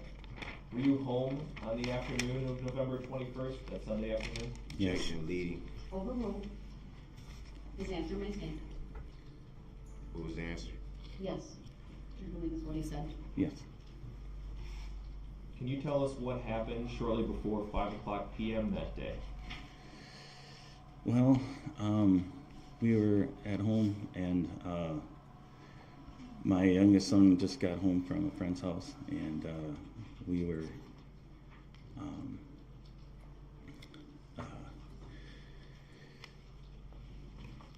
ready to get water from Woodman's, and we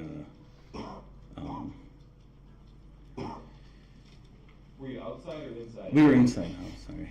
Okay. Did you at some point make your way outside? Yeah, we eventually decided to go, and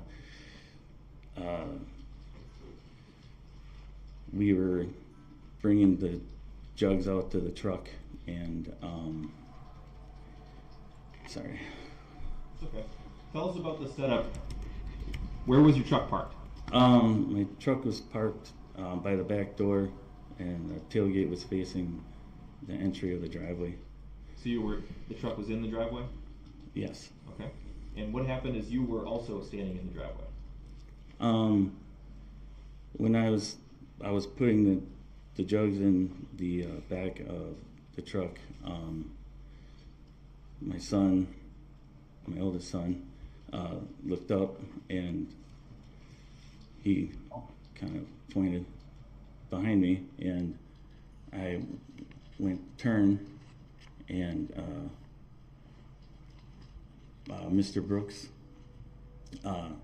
was coming up the driveway, and when I turned,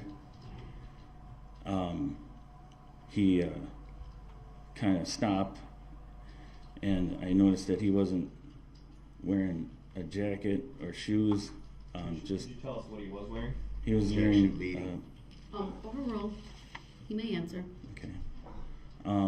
He was wearing just blue jeans and like a red T-shirt, and he had lifted his shirt and did a 360 and told me that he didn't have any weapons, and that he needed a phone to call an Uber. And so I said, yeah, sure, no problem. So, I handed him my phone, and I had suggested to him that my neighbor was a Lyft driver, and so we continued to, with the containers, and so I put the last one in, and he handed me my phone, and he turned the corner and just wanted to see if he, got a hold of my neighbor, looked around the corner, and then he was gone. So When Mr. Brooks lifted his shirt and did a 360 and said he was unarmed. Were those the first words he said to you while you were in your driveway? Objection leading, and I do not consent to being called that name. Overruled. I'm not exactly sure. I think it was more or less all together. Okay. And how many of your sons were present and in the driveway with you? Objection relevancy. Overruled. 2. How old were they at the time? Objection relevancy. Overruled. You may answer. One was 21 and the other one was 14.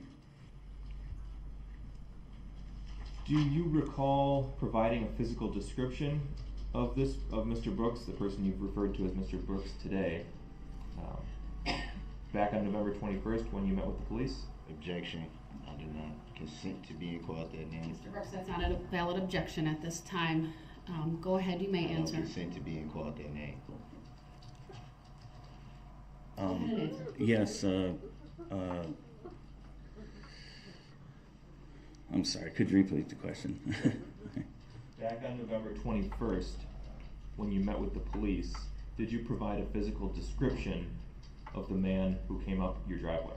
Yes. Objection relevancy. Overruled. What was the physical description you provided? It was a black male, mid-30s at the time, dreadlocks, tied up in a band. He had tattoos. One I noticed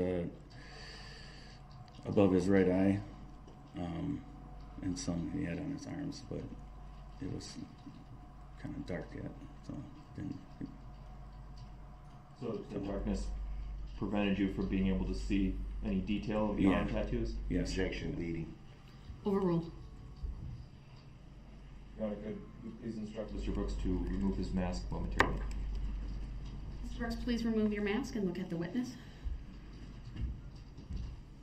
Mr. Caproon, the person you've described today as walking up your driveway, the person who you've referred to as Mr. Brooks today, do you see that person in the courtroom today? Objection leading. Overruled. You may I answer, sir. consent to being called that name either. Yes. Could you please point to him and then tell us what he's wearing? He's wearing a suit and tie. Let And a mask. Your Honor, let the record reflect, please, that the witness has identified the defendant. The record will so reflect. And that he pointed with his right hand towards Mr. Brooks. Thank you for that. Objection. I additional- don't consent to being called that name. For the record. Whose phone, you described handing a phone to Mr. Brooks, whose phone was it? Objection. I don't consent to being called that name. Your objection is noted, although it's not legally relevant at this time, and I'd ask that you not interrupt with an objection for that reason under 906.11. Go ahead, Attorney I Witchow, don't your consent question to being again. called that name. Whose phone was it that you handed to the man in your driveway? That was my fault. And did you see what that man did with the phone? Objection leading. Overruled. You may answer. He called a number on the phone, or called somebody, which I at the time thought was Uber. Did that man then hand the phone back to you at some point? Yes. When you met with the police, did they ask to see your phone? Yes. And the purpose of that was to try and see the number that Yes. Mr. Brooks had called? Objection. Overruled. No consent to being called that name. Yes. Would you please show for the witness only exhibit number 74, a photograph? Go ahead. Objection relevancy. Overruled. Grounds. It's relevant. Mr. Caproon, do you see a photograph on the screen in front of you? Yes. What are we looking at here? This is the number that Mr. Brooks had called.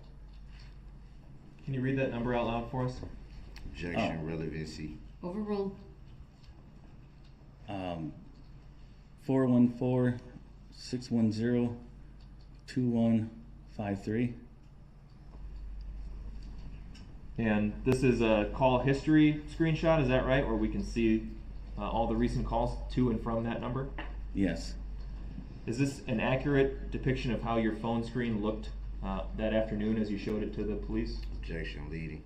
Overruled. You may answer, sir. Yes. I move Exhibit 74 into evidence and ask for permission to publish. Objection, relevancy. Exhibit 74 is received. Permission to publish is granted. The objection's overruled.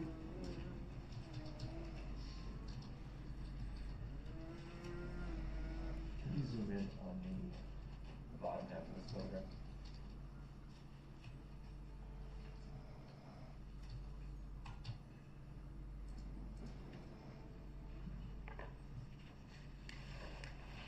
Okay, Mr. Caprun, did you call this number at any point? Objection, leading. Overruled. He may answer. No. So all three of these calls, outgoing, incoming, and canceled, would have been made by someone other than you? Yes. Objection, leading. And the only person who had your phone during that time frame was who? Objection, Me. leading. Or Overruled. Derek, no, Mr. Brooks.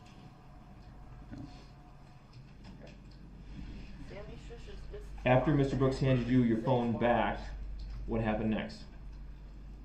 A lady had called me, and I answered the phone, and I asked her if she was Uber, and she told me she wasn't an Uber. Did she say anything else? Objection, leading. Overruled. No. Is the call that you're talking about, the lady who called you, was that incoming call from that 414 number we just looked at? Objection, leading. Sustained as to the form of the question. Did you recognize the number that called you? I didn't recognize it. I didn't look at the number. I just answered the phone.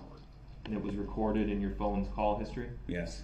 And it was the same number that Mr. Brooks had used your phone to dial? Objection, leading, and I don't consent to being called that name. Overruled. I'm sorry, I took the exhibit down. Did you need it back up? No, I think we're done. All right, thank you. And that was a yes, just to be clear? Yes. Okay. Did Mr. Brooks leave at some point? Objection, I don't consent to being called that name. Yes. Did you see what direction he went when he left? I guess it would be like the southwest part of my property, heading more westerly towards my neighbors. Okay. Do you know what street he was headed, or he appeared to be headed toward? Objection, speculative. Overruled. You may answer, sir. Well, Central Avenue is an L Street, and he was heading towards Central.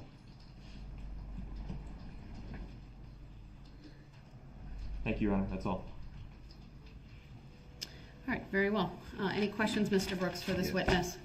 I don't consent to being called that name for the record. Do you recall giving a statement to a Detective Schwartz? I'm not sure what his name was. I'm referring to a Detective Mandy L. Schwartz, so that would be a woman. There was a female, yes. And do you recall giving a statement to the woman law enforcement officer? Yes. Do you recall if that was the same night or days immediately after? It was the same night.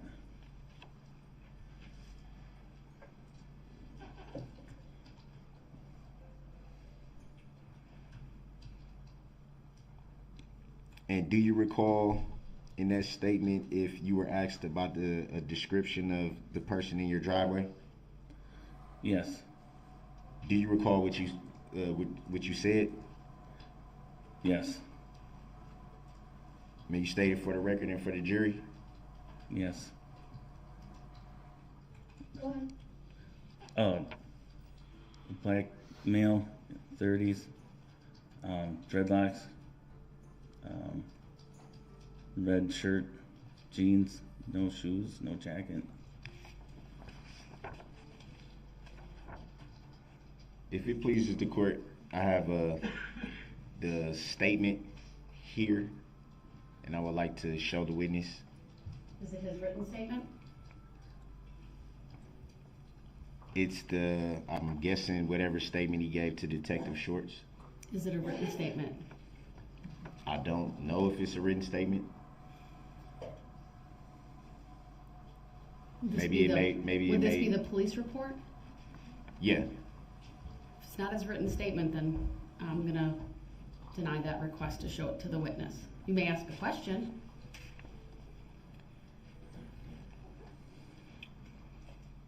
Do you recall in your report with Detective Shorts that you described the male as approximately 5'5" to 5'6", weighing approximately 120 to 125 pounds, and the male appeared to be in his 20s?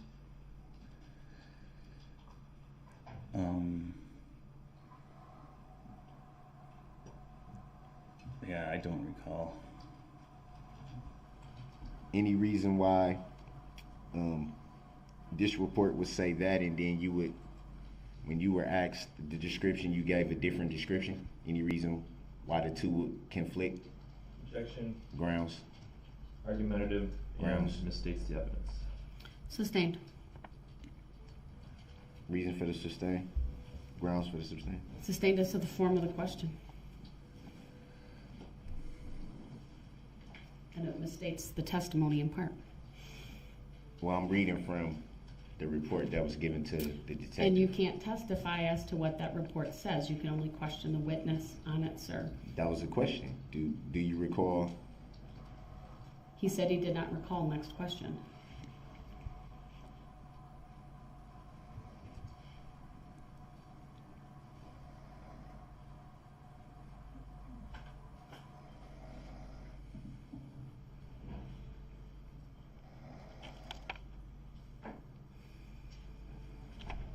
Any reason why your description would change from that night till now? I'm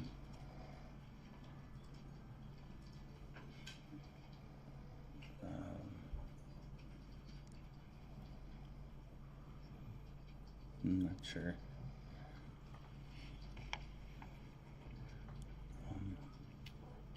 You made reference to when the male that was in your driveway left your driveway, they went towards Central, I think is what you said. Would that be fair to say? Yeah. Do you recall stating in your report that they went in the direction of West Avenue? Yes. Would it be fair to say that that's two different directions?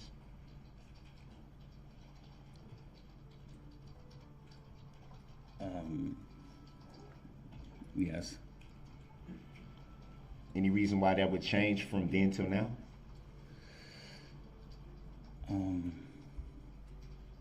Not sure.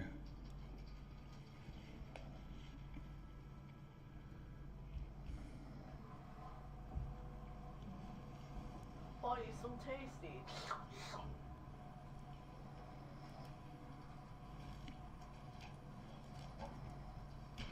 Hey, notice this goo on the floor and screams. Look what you've done to me.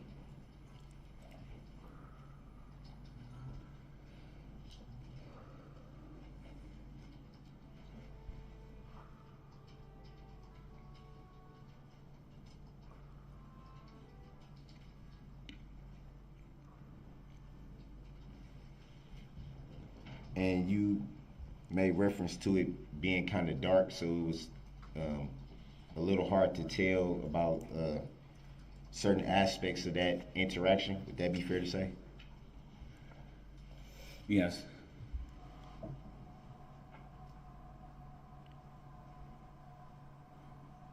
Would you say it was dark or dusk?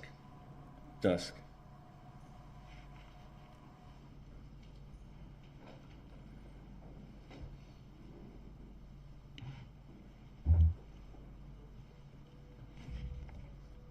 So it'd be fair to say that you were unable to identify tattoos?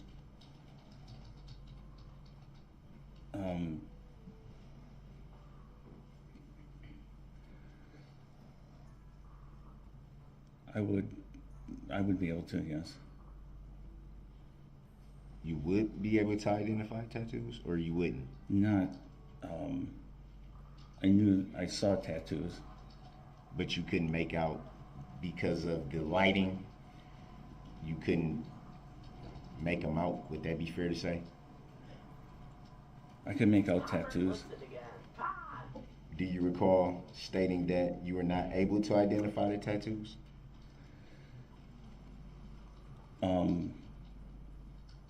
In, I guess, in description, I guess, or Did you catch him? in detail, sorry.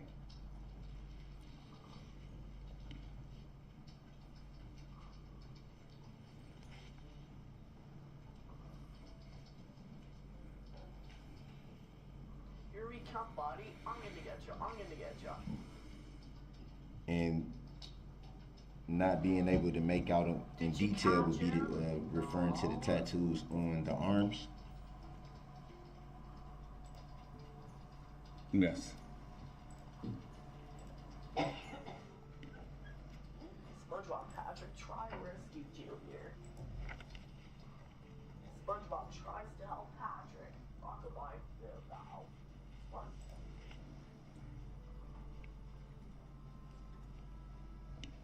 And during that interaction in the lighting, you could tell that there was some type of rubber band or tie in the hair? Yes. Eek, the spider. Patrick Smart Pants. Hold on, buddy. Do you recall what color that might have been? No, I don't.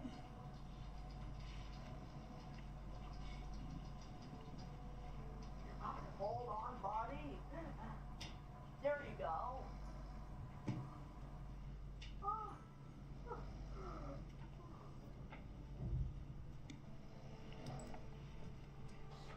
Patrick.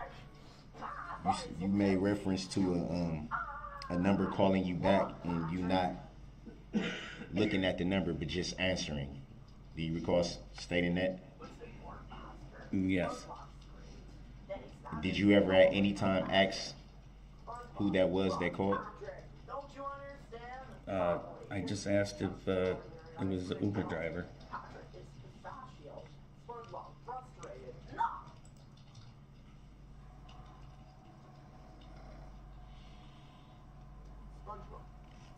SpongeBob, Patrick, try to rescue Junior.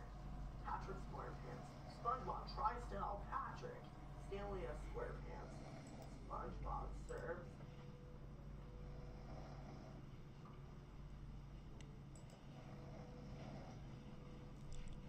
You stated that your sons were with you in the driveway? Yes. Was there any interaction with your sons at that time? The spider. Patrick SmartPants. Hold on, buddy. Opposite day. Squidward. Don't recall. Really, SpongeBob isn't quiet. Ah, no! Okay. Do you recall stating that I hear you loud and clear. the male did not have any interactions with either of your sons? I am so sorry, ma'am. I hope these two. No. Who are you? Why, I'm Squidward. What kind of food do you take for? He's Squidward, you're Squidward, I'm Squidward.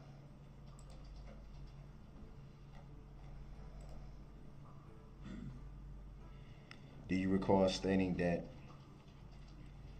the male you had the interaction with, do you recall stating that you did not really think he was understanding what you were telling him? Wednesday, why, it's opposite day. You mean I don't understand the question.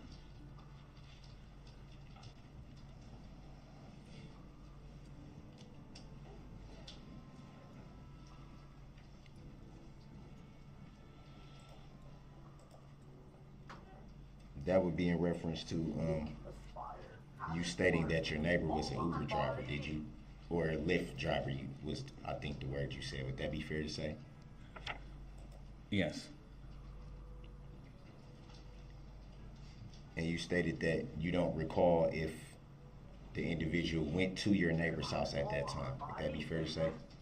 There you go. Ah, don't worry, Patrick. I found your head last Yes. time. I'll find it again.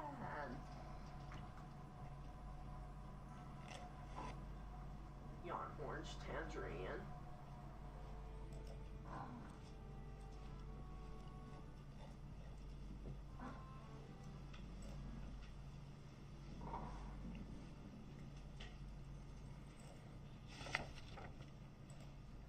And do you recall about what time of the evening that was when you had the interaction?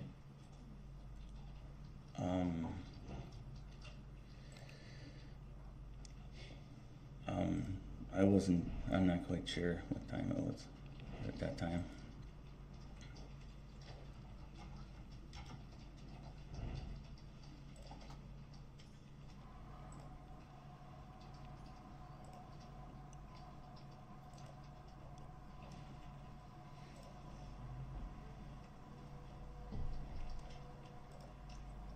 Wow, that's done.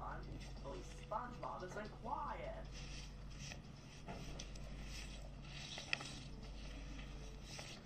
Ah, no! Do you recall around what time you were subpoenaed to testify here today?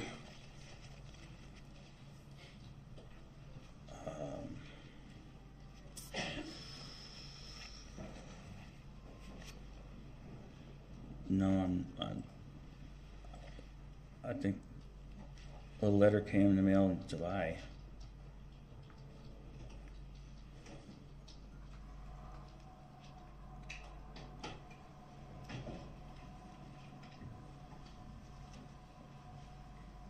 And did you follow up with the district attorney's office at that point? Yes. Do you recall whom you spoke with?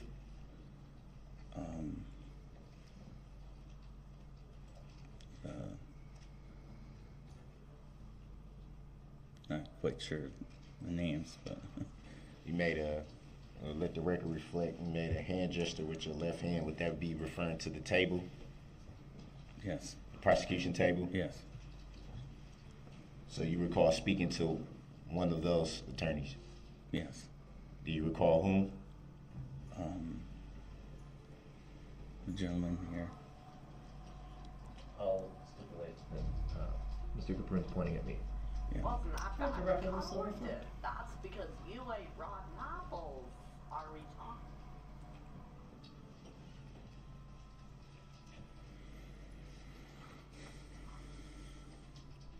And at any time, did you ever see a police report or a complaint in this matter? No. Did you ever yourself make a claim in this matter? Don't understand the question. Did you file a claim?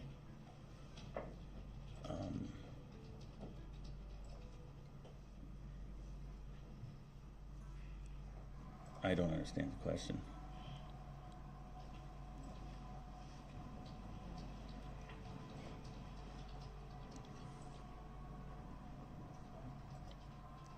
Did you yourself file a complaint with law enforcement? No.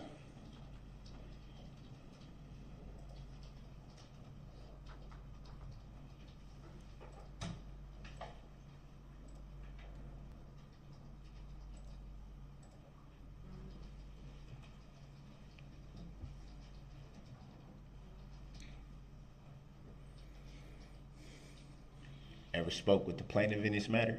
Objection. Grounds? Relevance. Grounds. Sustained. Grounds for the sustain, Your Honor. 90611.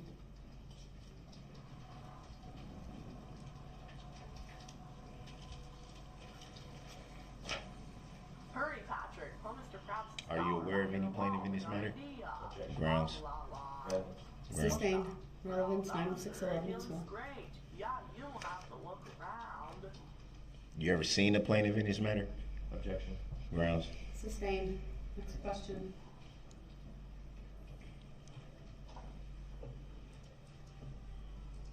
Had any conversations or any interactions with the plaintiff? Objection. Grounds. Sustained as to the form of the question. Ever had a phone conversation with the plaintiff? Objection. Grounds. Sustained as to the form of the question. Ever been contacted by the plaintiff in any way? Objection. Grounds. Sustained as to the form of the question. Like you got a dirty little secret. Have you ever contacted the plaintiff in any way? Objection. Grounds. Sustained Grounds for the sustain, Your Honor. as to the form of the question.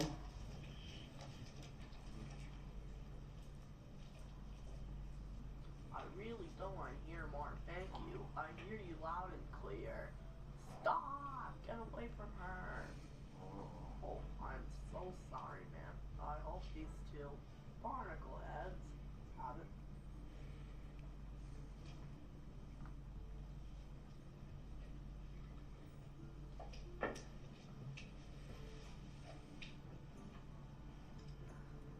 Wow, that's not really fun. Have you followed this matter in any way? No.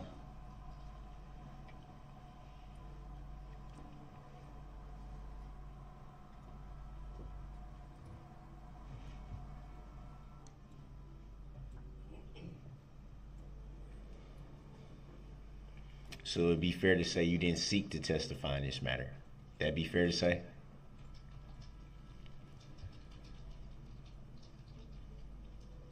Yes. Were you persuaded in any way to testify in this matter? No.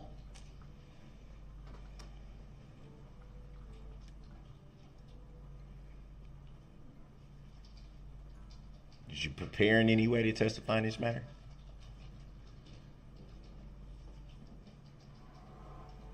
No.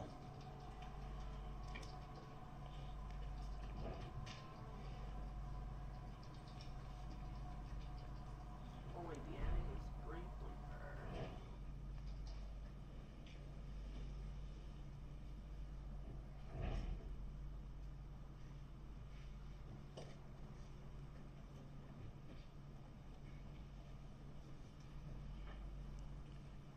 And before you were shown Exhibit 74, and that was the call log of your phone, correct? Before, I'm sorry, but Yes. before today, had you seen that, those photos in reference to your call log? Yes. You seen them before today? Yes.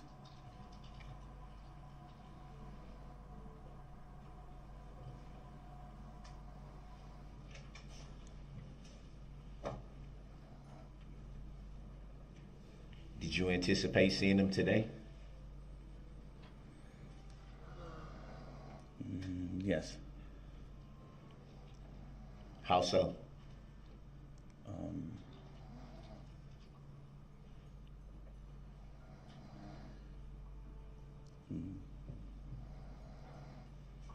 Through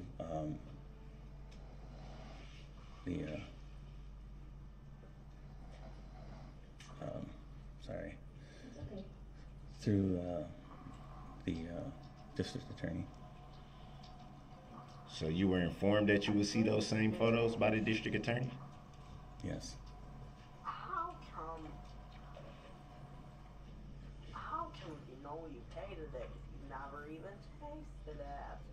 What's that in? It's green, slimy, it's yucky.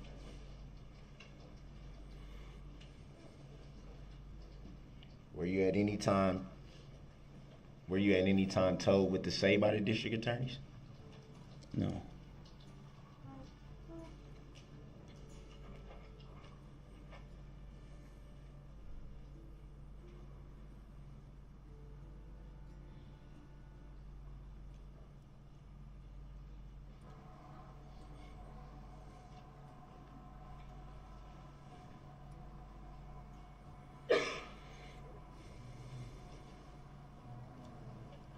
are you even aware of a plaintiff in this matter? Objection. Grounds. Sustained. Grounds for the sustain, Your Honor. I previously sustained it. Next question. Grounds for the sustain, Your Honor. Next question. Under 90611, please continue. Otherwise, I'll declare the cross-examination ended. You can declare whatever you want to. No further questions. Thank you. Any redirect? Very briefly, thank you, Judge. Mr. Caprune, I just want to clarify the geography of your neighborhood, okay? So back where you were living on November 21st of last year on Central Avenue, does Central run east to west, north to south, or something else? Objection, leading. Overruled. You may answer, sir. Central runs east and west and north and south. What direction does it run where you were living at the time? Objection, leading. East and Hold west. on. Overruled. It's not leading. You may answer. Objection, relevancy. It's relevant. You may answer, sir. East and west. And then where does it change and run north and south? Objection, relevancy. Overruled. It changes my neighbor's house, and then it turns north and south. That happens to the west of where your Yes. house was? Objection, leading. Overruled. His answer may stand. Chelsea, yes. Yes. Where is West Avenue in relation to where your house was? Objection, relevancy. Overruled. West. So is it fair to say that if you're standing in your driveway at the time and head west, you would hit where Central Avenue turns, and then if you kept going, you'd hit West Avenue? Objection, leading. Overruled. Yes. So is it also fair to say that if you're heading towards Central Avenue, you're also heading toward West Avenue? Objection, leading. Overruled. Yes. You recall meeting with myself and my colleagues here a few weeks ago? Objection, Yes. relevancy. Overruled. Do you remember where that meeting took place? Here. In the courthouse? During business hours? Objection, relevancy. Overruled. You questioned him about meeting with the prosecution. These are proper. I didn't question him about the time. It's proper redirect. Go ahead, sir. You may answer. Yes. We discussed your potential testimony, is that right? Yes. Were we asking you questions about November 21st? Objection, speculative. Overruled. You may answer. Yes. We showed you that the photograph of the call log, right? Yes. And you had an independent recollection. You had seen that call log before because it's from your own phone. Objection, leading. Sustained as to the form of the question. Had you ever seen that photograph before? Yes. And had you ever looked at your phone screen before? Objection for leading. Not leading. It's relevant, and he may answer. Yes. Did we at any time give you a script for your testimony today? Objection, asked during cross. It's redirect. It's proper. You may answer. It's overruled. No.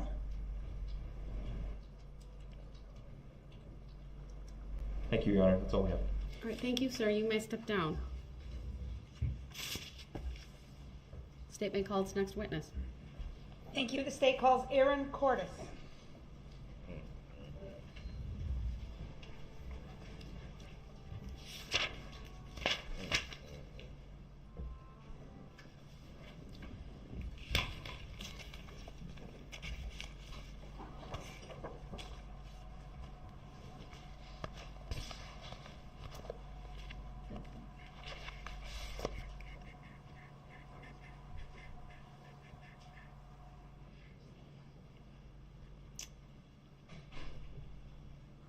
Good morning. If you would please make your way to the witness stand, which is on my right. It is up one riser. When you get there, please remain standing and raise your right hand. My clerk, Teresa, who's on my left, will swear you in. Do you solemnly swear that the testimony you're about to give shall be the truth, the whole truth, and nothing but the truth, so help you God? I do. Thank you. Please be seated. First thing I will ask you to do is to state your first and last names for the record and spell each. Aaron Cordes, first name E-R-I-N, Last name Cordes, Cordes. Thank you. Go ahead, your witness. Thank you. Good morning, Ms. Cordes. Good morning. Ma'am, I'd like to direct your attention to the date of November 21, 2021. Did you attend the Waukesha Christmas Parade that afternoon? Yes, I did. And who did you attend the parade with? My husband and my 2 children. Do you recall from what location you watched the parade? Objection. Relevancy. Overruled. She may answer. We watched it from the corner of West and Wisconsin. Okay. And do you understand that to be near the end of the parade route? Objection. Leading. Overruled. She may answer. I believe it was close to the end. The parade rounded the corner and continued on, and I don't know exactly where it ended. Okay. And as you were at that location watching the parade, did something unusual happen? Objection. Leading. Overruled. Yes, we saw a car going pretty fast around the corner, and I remember my husband said that's not part of the parade. Grab the kids, because our kids were in the middle of the road picking up candy at the time. Okay. So, and the car just did not stop and kept going. Was there a police officer present at that corner? Yes, there was. What did you see the police officer do? Well, the car, I thought it was coming at us for a minute, but it ended up swerving and going through the barricades, and the police officer fired 3 shots at the vehicle. You were standing right there at that intersection? Yes, I was. Objections noted. It's overruled. Her answer may stand. Next question. Go ahead. What did you do after that, ma'am? Well, we ran up to the house behind us as the car was coming at us, and I was just kind of keeping an eye out for the car at the time, because it looked like it was out of control, and I didn't know if it was going to go up to the house we were at or what direction it was going. So we just stayed by the house for a little bit, just kind of in shock. Okay. After that happened. Okay. And at some point, did you decide to leave the area? Yes, we did. Where did you go? We were parked a little bit further away because we had gotten to the parade late. So we were parked a few blocks out of the way on Elizabeth Street. Okay. At Aries Industries. Do you have some familiarity with Aries Industries? Yes, I do. Relevancy. Overruled. She may answer. Do me a favor, if there is an objection, wait until I rule on it before you answer. Okay. Thank you. Go ahead. And what's your familiarity with Aries Industries? Objection. Overruled. My husband is employed at Aries Industries. Do you happen to know the address of that location? Objection. Relevancy. Overruled. You may answer. I don't offhand, no. Okay. Do you know what street it's on? Objection. Relevancy. Overruled. Leading. It's not leading. Overruled. You may answer. Yes, Elizabeth Street. Okay. And how were you able to, strike that. You were walking back to Aries Industries, that's where you had parked, right? Correct. What was your route or your path that you took? We continued straight on West Avenue until we got to Elizabeth Street, and then took a right on Elizabeth Street. Okay. Pretty much a straight shot? Yes. Just a couple blocks? Yes. Down West Avenue, and then you hang a right on Elizabeth? Correct. Okay. As you were doing that, making your way back to your car, did you encounter somebody out on foot? Yes, we did. Tell us about that, please. Objection. Leading. Overruled. She may answer. We had just rounded the corner onto Elizabeth Street, and Daryl Brooks, we encountered Daryl Brooks. He came out of the shadows between a couple houses and approached us. Okay. Now, you refer to this person by name. Did you know Mr. Brooks prior to this encounter? No. Okay. Never met him before? Correct. Objection. And you said Hold on. I'm sorry. The objection came after her answer. Her answer will stand. Next question. You said he kind of came out of, did you say the bushes? Objection. What did you say? Objection. Overruled. She rephrased. He may answer. She may answer. I'm sorry. It appeared he came from between 2 houses, so I don't know exactly where he was. Okay. And did you notice his appearance when he approached you? Objection. Leading. Overruled. Yes, I did. What did you notice? I just remember it was a very windy, cold night, and he was dressed pretty inappropriately for the night. I noticed he was visibly shivering. He had a red short sleeve t-shirt on and was not wearing shoes. Do you see the same person present in this courtroom here today? Yes, I do.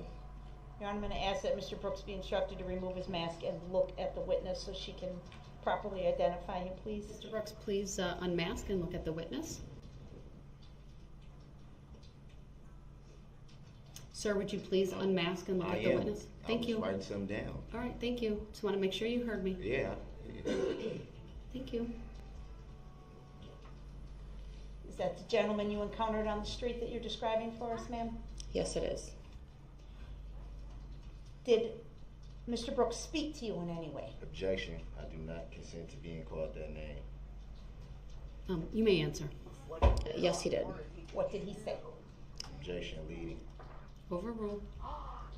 He asked if either of us had a phone that he could use, and we said we hesitated because it was strange. It was a strange encounter, and after what we had just witnessed at the parade, I think we were both pretty much on edge at that point. So I'm sorry to interrupt you. When you're referring to we, who are you referring to? Sorry, my husband and I. Okay, go ahead. So he asked for the phone. Correct. You kind of pause. Yep. And then what'd you do? And then overruled. Go ahead, you may answer. His next words were, "I'm not going to hurt you. I just need to use your phone." And that's when I gave him my phone. Okay. Did he use your phone? Did you see him manipulate your phone in some fashion? Objection. What do you mean by manipulate? Overruled. She may answer. I'm sorry, what was the question? Yeah. Did you see him use your phone in some way? Yes, I did. What did you see him do? Objection, leading. Overruled. You may answer. He called his mom. Could you hear what he was saying on his end? Yes, I could hear what he was saying. Could you hear the responses being provided by the person on the other end of the phone? Objection, speculative. Overruled. You may answer. No, I could not hear the other side of the conversation. Okay. Tell us to the best of your memory what you remember Mr. Brooks was saying into the phone. Objection, I don't consent to being called that name. Go ahead and answer, please. Not to be called that name. Thank you. He just kept asking his mom to call him an Uber. And he wasn't responding to anything that she was asking. He just kept repeating, "Call me an Uber. I need an Uber now." Did he sound urgent in his voice? Objection, leading. Sustained as to the form of the question. How did his voice sound? There was a sense of urgency that he needed an Uber and he needed it now. And he was specifically referring to the person he was speaking to by what name? Mom. Objection, leading. Overruled. She will answer. Her answer will stand. At some point,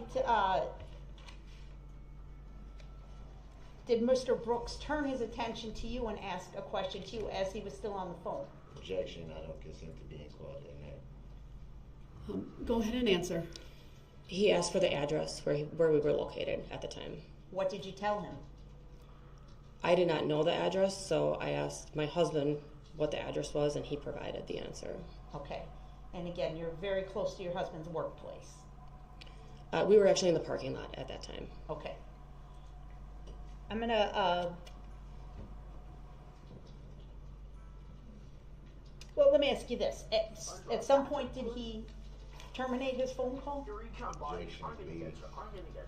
Overruled. You may answer. Yes, he did.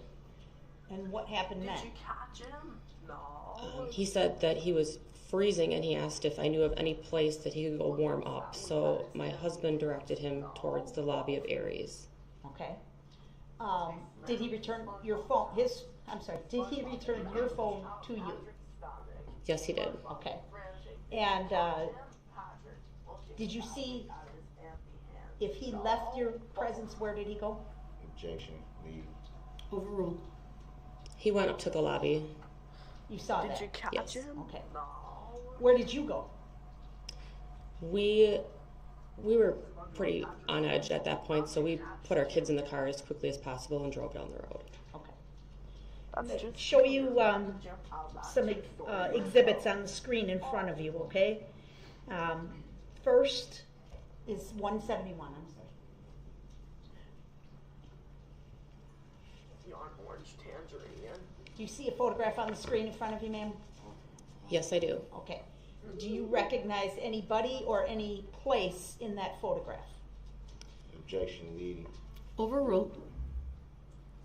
I recognize the Aries building in the background and Daryl Brooks on the porch. Okay.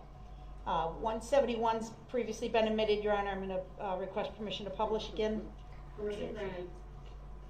Objection. All right. It's noted, it's overruled. It's already been received.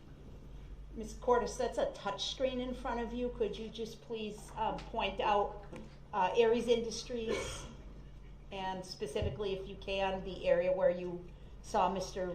Brooks head for the lobby of the building? Objection, I don't consent to being called that name again. For the record. Jury will disregard that last comment by the defendant. So do you want me to circle? Yeah, circle or X or dot, It's whatever. It's way in the other corner over here, so it's Okay. hidden by the trees. Okay. So the area where you first encountered Mr. Brooks, is that actually shown in this photograph? Objection, I don't consent to being called that name. Jury will disregard that comment. I don't consent. For the record. Go ahead and answer, ma'am. It's more over here where we were parked. There's a second parking lot over there. Okay. And then the person in the photograph, can you circle the person, please? Is that what Mr. Brooks looked like that evening when you spoke to him? Objection, I don't consent to being called that name. Go ahead and answer. Yes. I'm now going to put up Exhibit 76. And we're going to play it for you first before it gets shown to the jury, okay? So let me know when it's up, please. Okay, thank you. For the record, this is a clip that's 53 seconds long. I'm just going to play maybe the first 10 seconds or so and see if she recognizes.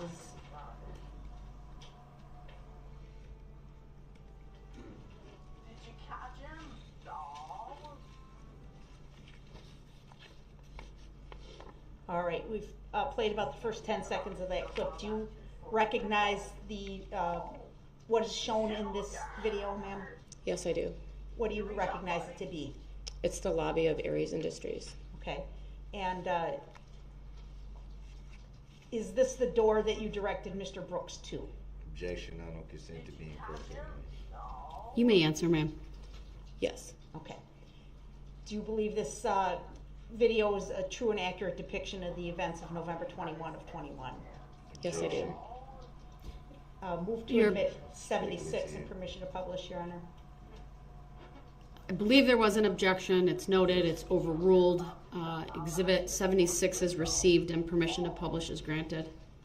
The witness wasn't there in this video. How could it be relevant? Your objections noted, sir. How could it be We're relevant? going to play it in its entirety, Your Honor. As soon as the jury's got it. They got it? Okay, thank you. Play. Well, last month, student voice fest, Twist Jr. about to jump out that two-story window. Oh, Junior! Here we come, buddy.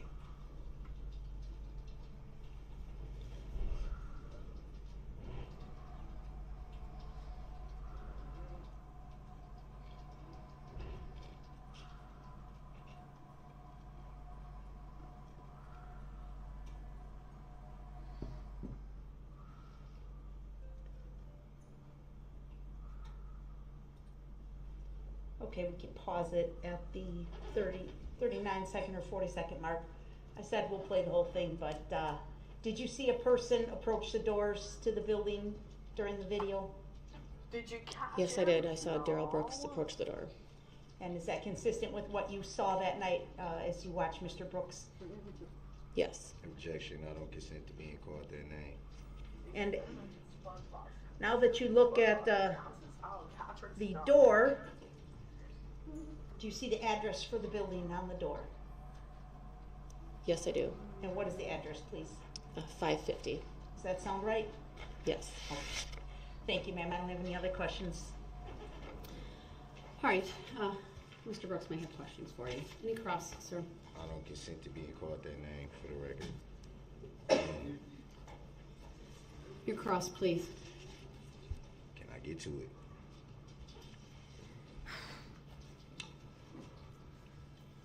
You just stated that before the interaction with the person that you had, Did you catch him? you didn't know him. That be fair to say? Yes, that's fair to say. Looking sadly. So how could you refer to him by name if you didn't know him? I have seen the news since then, and the video of you being arrested, and you had since been identified on TV. So that's how you came to the name? That's correct. So it'd be fair to say that you got that off of news reports? That's correct. Buddy, I'm gonna get you. I'm gonna get you.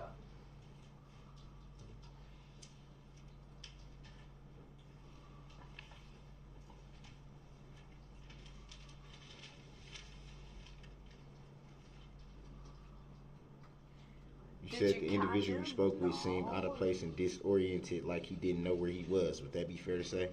That's correct. And how would you characterize disoriented? About to jump out of that two-story window. Patrick, oh! You just seemed very, very nervous, and that you didn't know where you were. Who's you? You had specifically said, "I don't know where I am." Who's you? Or where am I specifically?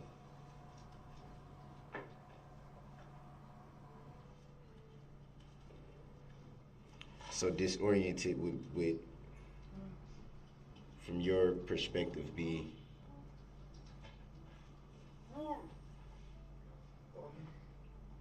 exactly what? Did you catch him? Disoriented as you did not know where you were.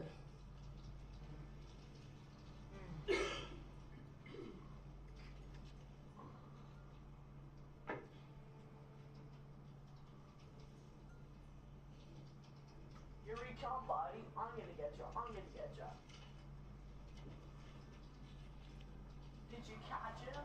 No.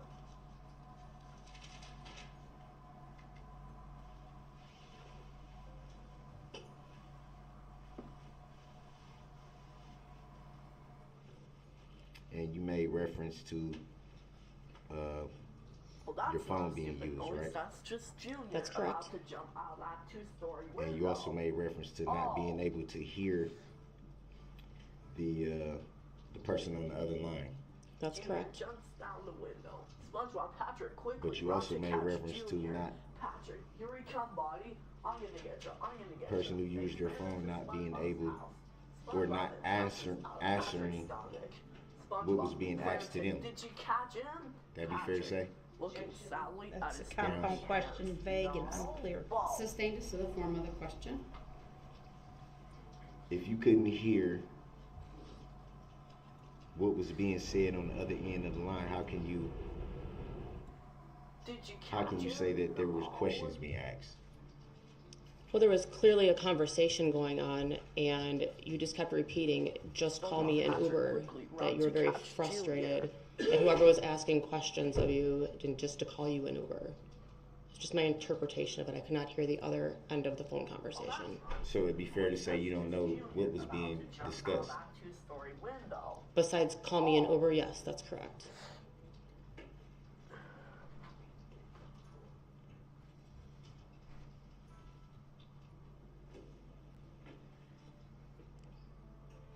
Slam into SpongeBob's house. SpongeBob just bounces out of Patrick's stomach. Do you recall the description you gave in your written statement? Yes, I believe so. Catch him? No. You believe so? Yes, I recall the description I gave. And what was that? The description I gave was an African American male, about 160 pounds, 5'8", wearing a red t-shirt, no shoes. They slam into SpongeBob's house. SpongeBob then bounces out.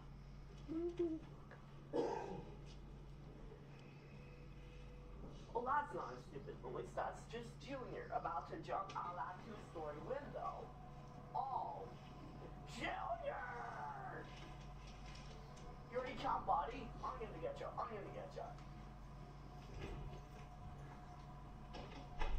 Did you catch him? No.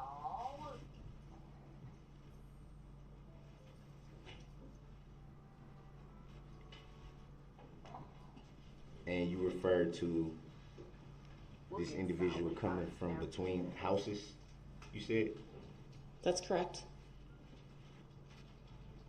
Is that what you actually saw? Yes, that's what I saw. I saw you approach us at the very start of the block from between two houses. Any reason why that's not in your written statement? I don't recall. I didn't actually write it. There was a detective at our house that was writing the statement for it. Maybe that part got missed. I'm not sure. Did you catch him? No.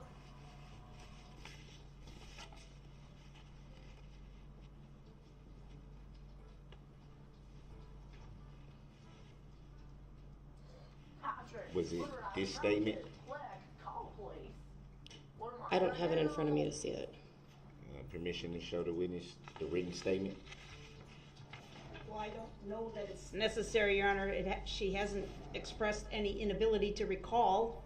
Sustained.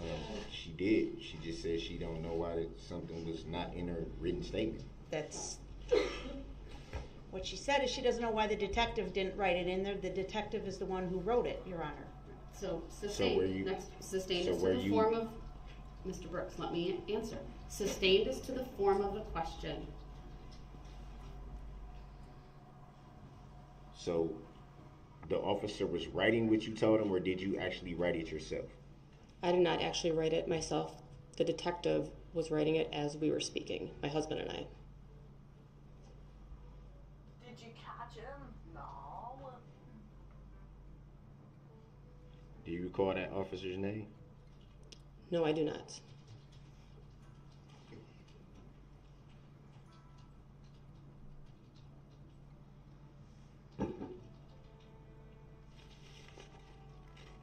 just Junior about to jump out a two-story window.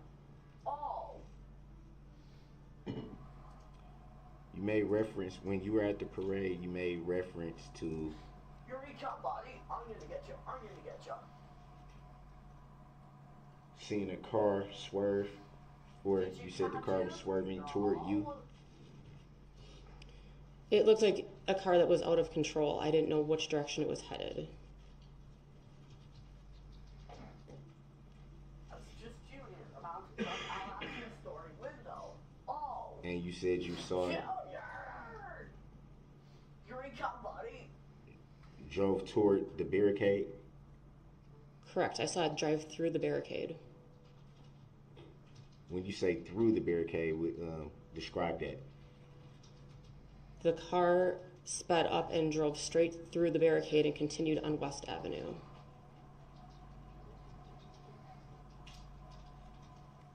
Do you recall if this barricade was standing up or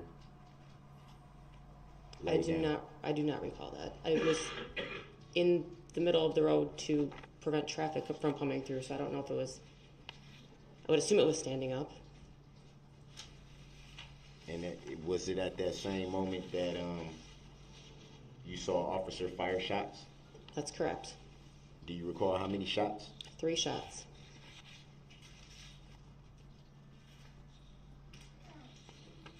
Did you see if the shots hit the vehicle, the car, as you say?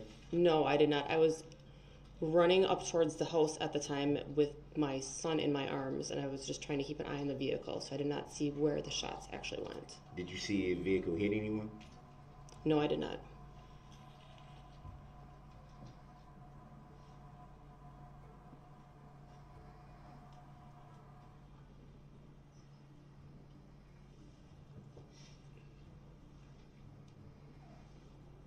Here we come, buddy. I'm gonna get you. I'm gonna get you. Did you catch him? No.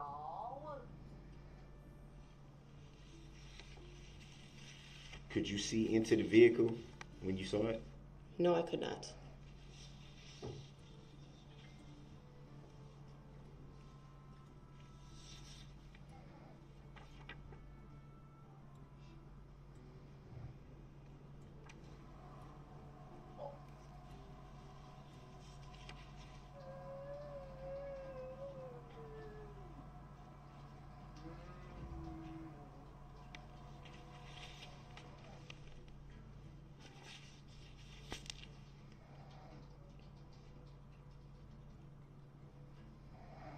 you said the vehicle went down West Street?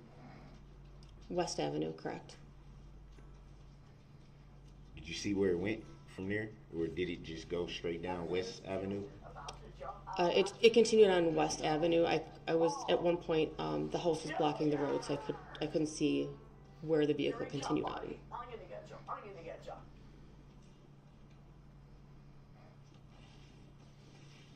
Did you catch him? No.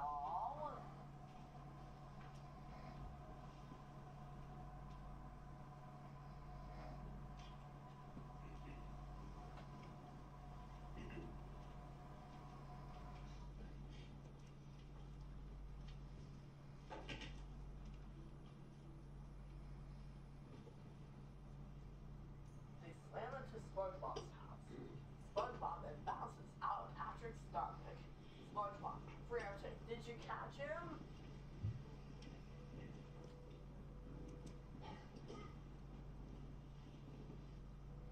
Did you catch him? No. Anything else stick out to you about that day? Looking sadly at his empty hands. No. I don't know. Just, I mean, besides They slam into besides seeing the vehicle SpongeBob then bounces out of Patrick's stomach. and the police firing shots and then running into you afterwards, I mean, that was strange enough. Empty hands. No. Ball. Do you recall what day you gave the Shriek while holding their butt. statement? Was Not it the exactly. same night, or was it a few days after, or a week, or? It might have been up to a week later. Did you catch him? No. I don't know the exact date. Recall why it took so long? I don't know. I received a phone call from a detective probably almost a week later, and I would assume that they had a lot of other people to attend to, other witnesses to get to. It was not a priority at the time. I was not. At his empty hands. No. So it'd be fair to say by that time you had saw news reports and had learned information about what happened. Correct.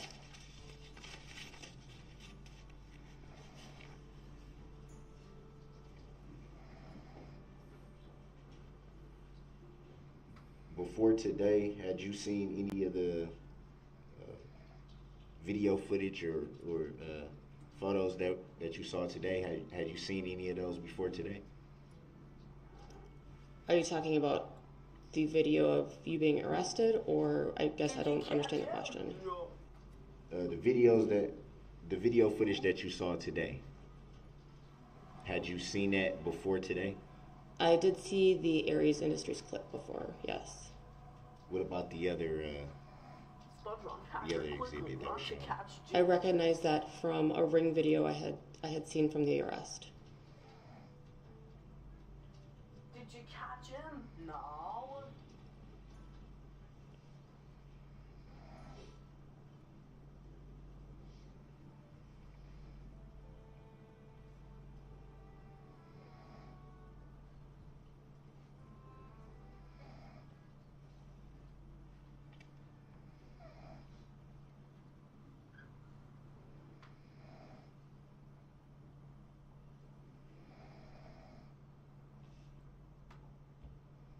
So it'd be fair to say a lot of what you learned came from news reports. After the incident, yes.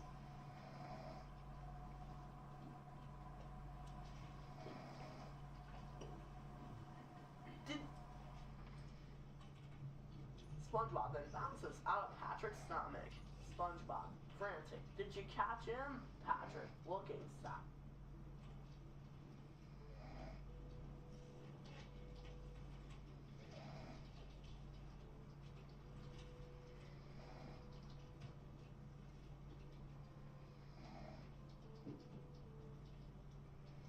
Did you catch him? No. They slam into SpongeBob's house. SpongeBob then bounces out of Patrick's stomach.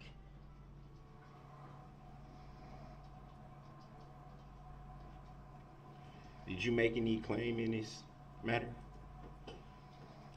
filed a claim? Did you catch What kind of a him? claim? No. Have you filed any claim?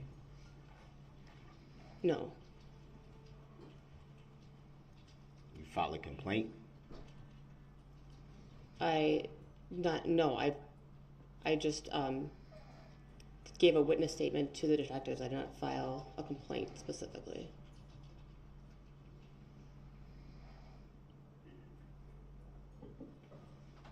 About what time did you learn that you could possibly testify in this matter? Objection, relevance. Grounds. Overruled, she may answer. When I received a subpoena in the mail from the DA's office. Do you recall whose name was on that subpoena?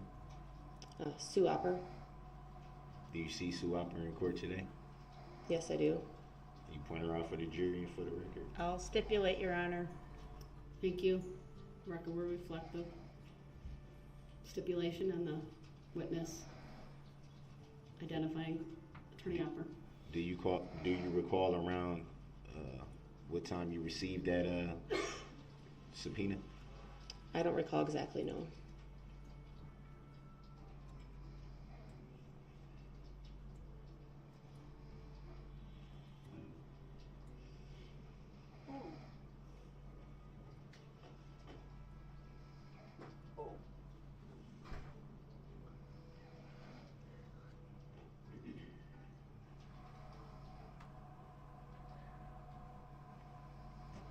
After you received the subpoena, did you follow up with the district attorney's office at that point? They contacted me. Attorney Opper did? Someone from the witness. I don't know what her exact title is. So it's someone from the DA's office. It's not specifically Sue Opper. Like a witness advocate type of? I'm sorry, can you repeat the question? Was it like a witness advocate? I don't know what her exact title is. Do you recall her name? Yeah, yes, her name is Carrie. Did you catch him? No.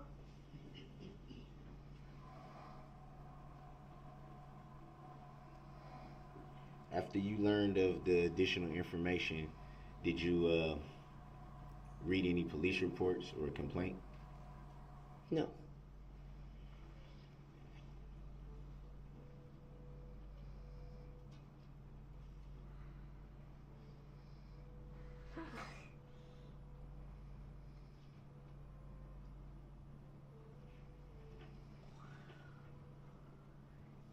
Patrick shit.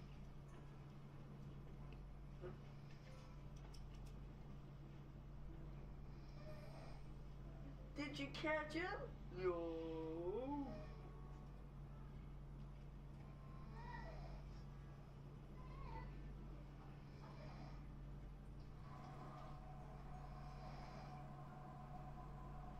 Are you aware of who the plaintiff may be in this matter? Objection, irrelevant. Did it work? No. Sustained. Nothing's working. Quick, SpongeBob.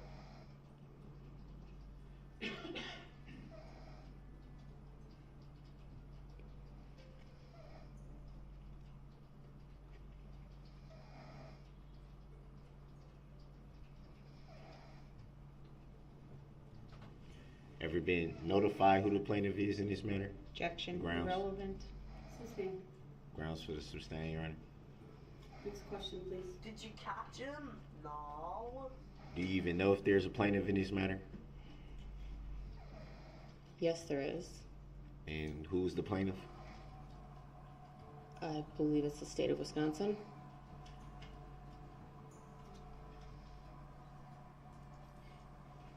Would that constitute a breathing human being or an entity? Objection, Grounds. argumentative, irrelevant. Grounds. Sustained. Are you aware that only a human being can bring a complaint or be a plaintiff? Objection, misstatement Grounds. of the law. Sustained.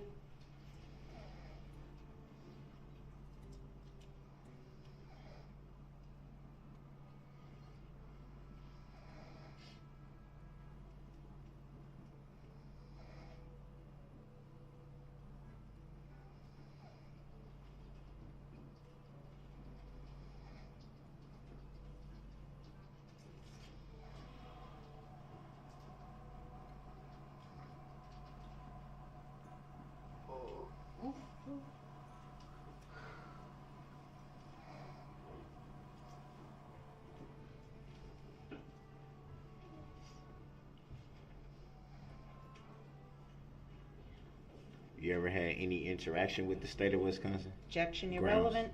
Sustained. Grounds for Sir, the under sustain. 90611, please. Move on.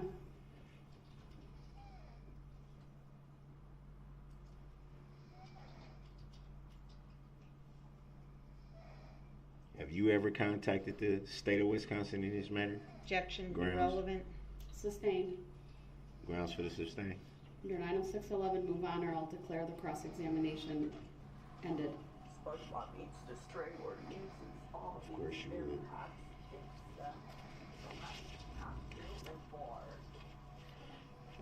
No further questions. Any redirect? Nothing further, thank you, Your Honor. All right, thank you, ma'am. You may step down. This will also be a very good opportunity to take a mid-morning break. All rise for the jury, please. For the parties, please be back in 10 minutes. We are in recess.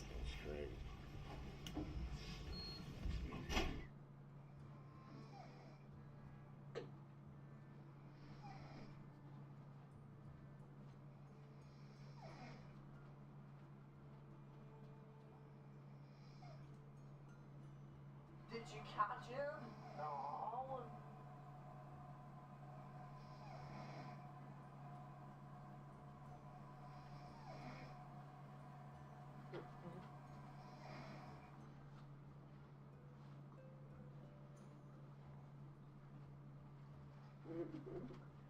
SpongeBob that bounces out of Patrick's stomach. SpongeBob, frantic. Did you catch him?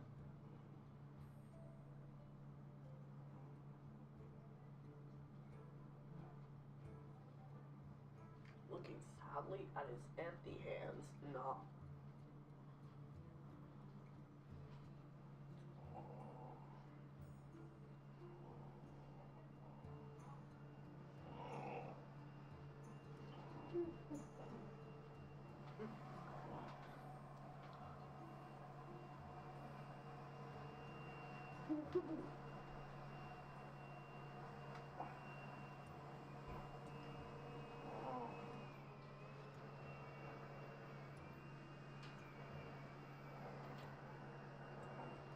Yarn orange tangerine.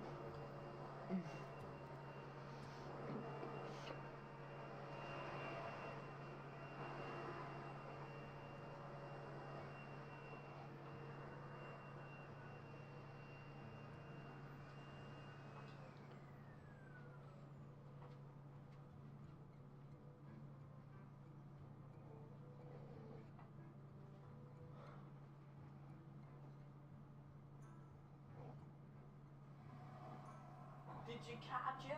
No.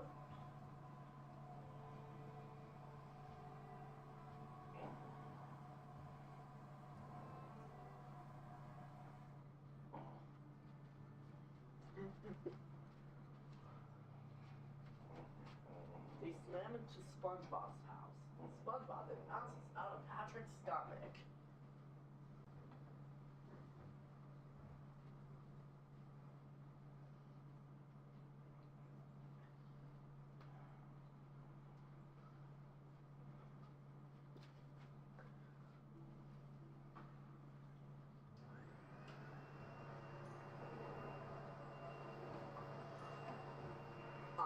Splitter, why are you playing a drum? Drum? What drum? This is just my wig case, see?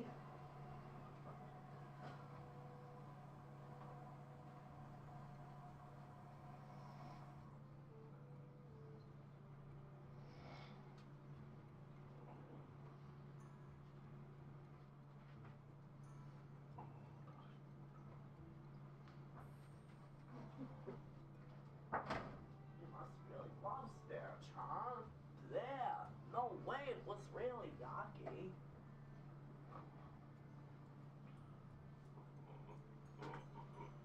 Did you catch him? No.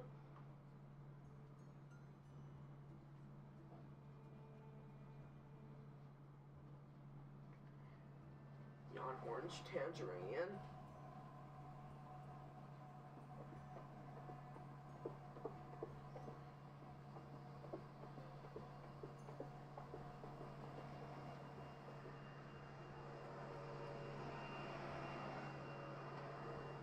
Did you catch him? No.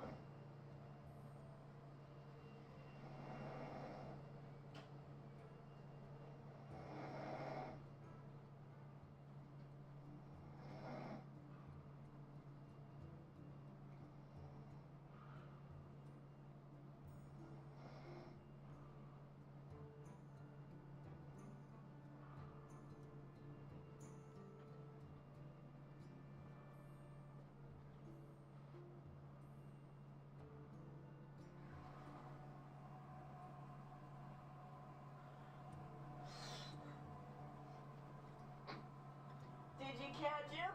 No. Or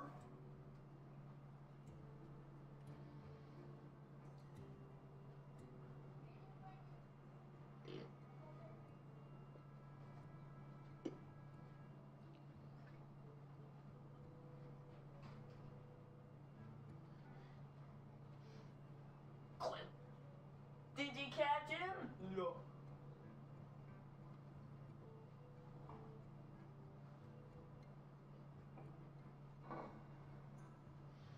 Did you catch him? No.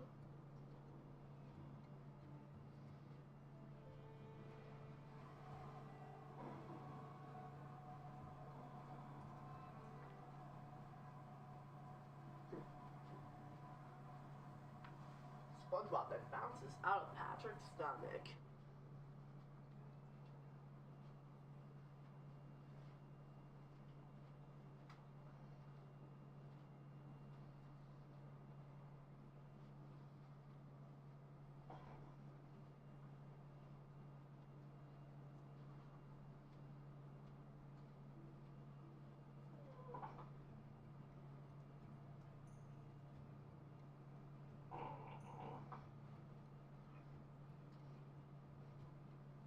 Yawn orange tangerine.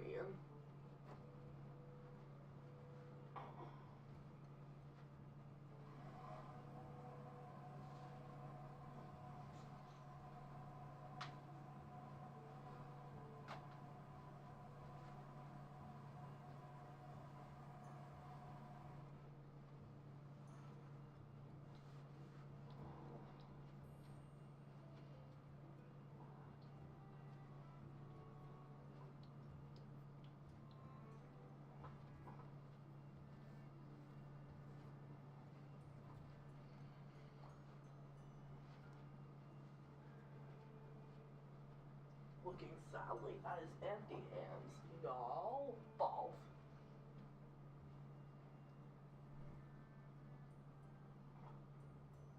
Did you catch him? No.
Yawn orange tangerine.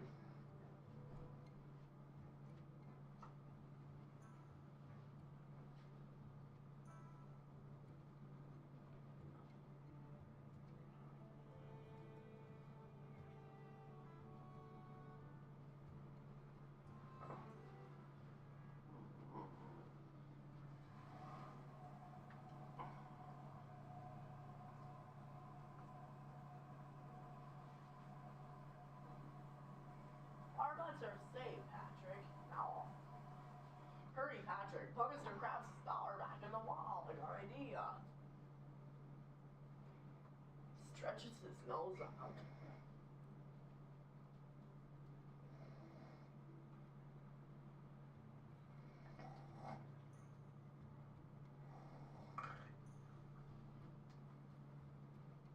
He talks like Squidward.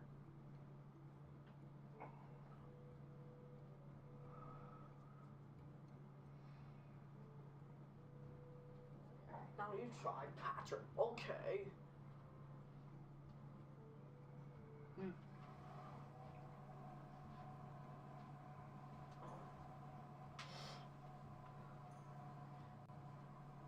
Did you catch him?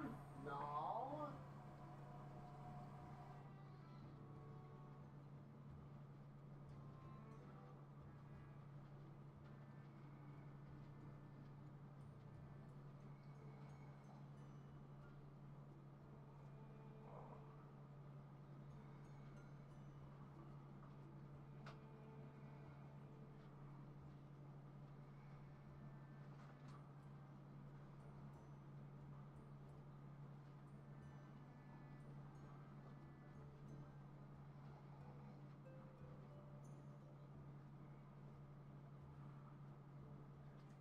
SpongeBob then bounces out of Patrick's stomach, looking sadly at his empty hands. No.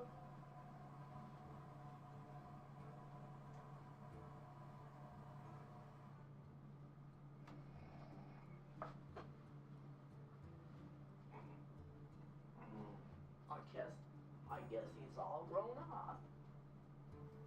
Hey, what about Daddy? No, I'm sorry. It's just like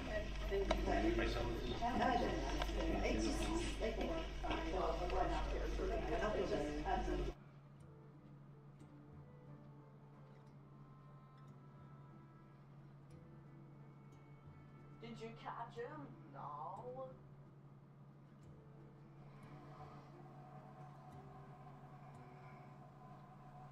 SpongeBob and Patrick run. SpongeBob and Patrick quickly run to catch Junior. SpongeBob then bounces out of Patrick's stomach. SpongeBob, frantic, did you catch him? Looking sadly at his empty hands. Did you catch him? No.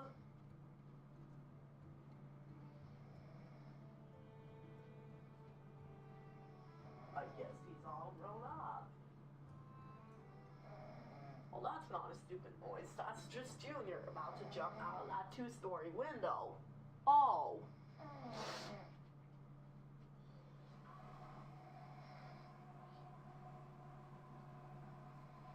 Did you catch him? No.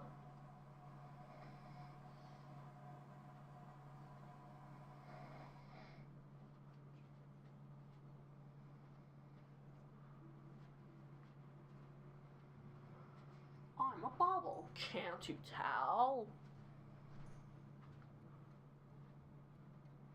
What, Patrick, don't you understand? This isn't just your ordinary ice cream cone, it's pistachio. No! I'm a bubble, can't you tell? Don't you want to play? I'm a bubble, can't you tell? You're missing a whole lot of fabulous fun.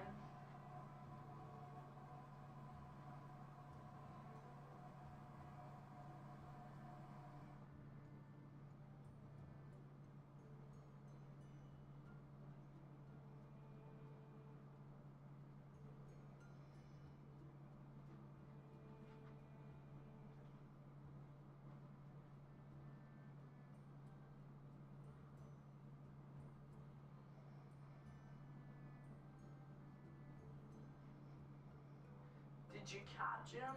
No.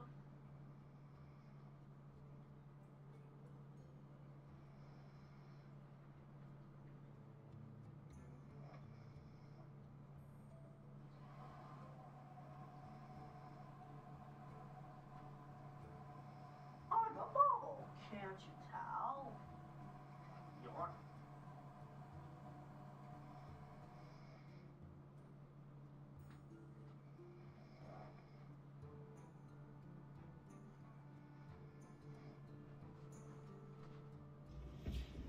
All right, thank you. Everyone, please be seated. State, have the next witness available. Yes.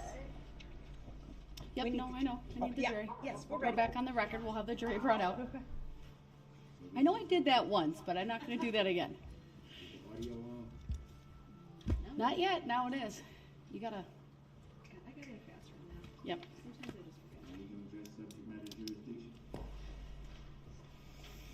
No. Still has yet to be proven for the record. Catch him? No.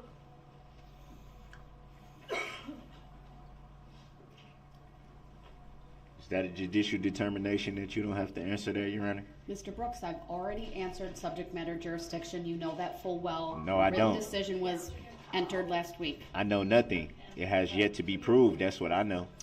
Doesn't need to be proved. It does. It has to be proven by the prosecution. You know that. No, I actually know to the contrary, so we're not going to address So show me a lawful law that it says it. that. Mr. Brooks, I provided you with the law. No, I'll you give have you not. you know what? I'll have my clerk print off another copy of that order. So You don't have to do it. that. Have No, her I'm print. going to because you apparently didn't read No, it. So have I her hope you print read off it this proof. time. Have her print off proof that you have subject matter jurisdiction. How about that? It has to be proven Mr. for the Brooks, record. It has you yet are to be simply proven. wrong as a matter of No, law. I'm not. If I'm wrong, then show me that I'm wrong. I've given you the constitutional and No, the you haven't. statutory authority. No, and you the have case law. not. You have not proven it on the record. It doesn't need to be proven, sir. It does need to be proven. I believe the jury's coming in. I believe that. You gotta prove it. You gotta prove subject matter jurisdiction. Set for value and return for value of that document is not proof of subject matter jurisdiction, for the record.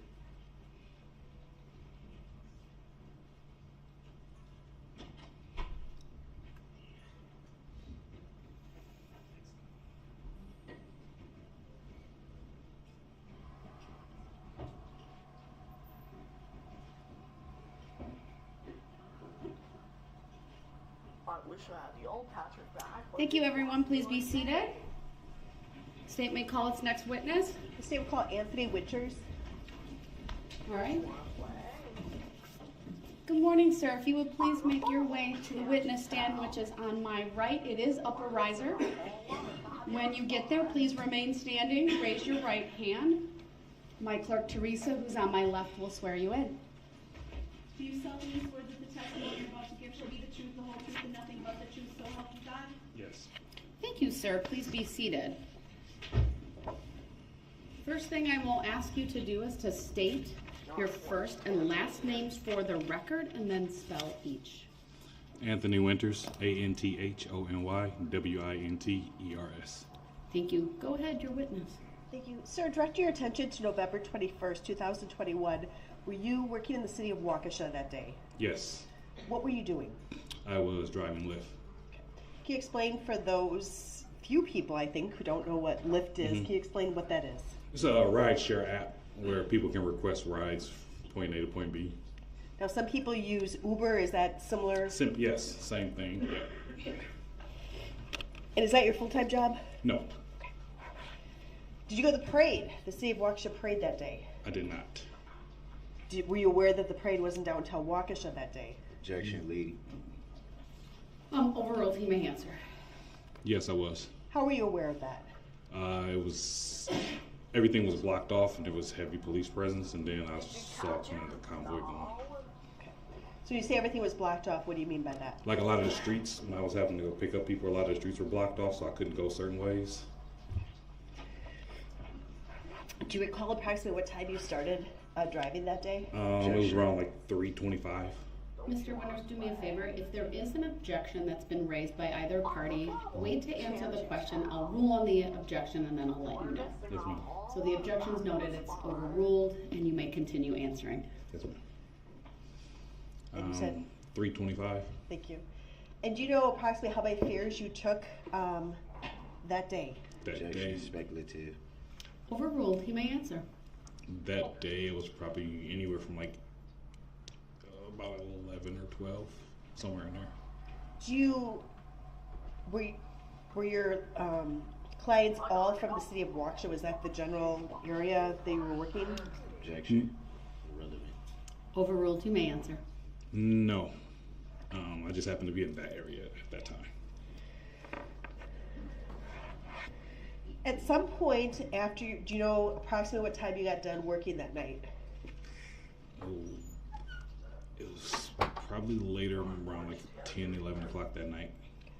When you got home, did you see anything on the news? No. At some point, did you become aware of an incident that had occurred during the City of Waukesha Christmas Parade? Yes. Objection, leading. Overruled, he may answer. His answer may stand.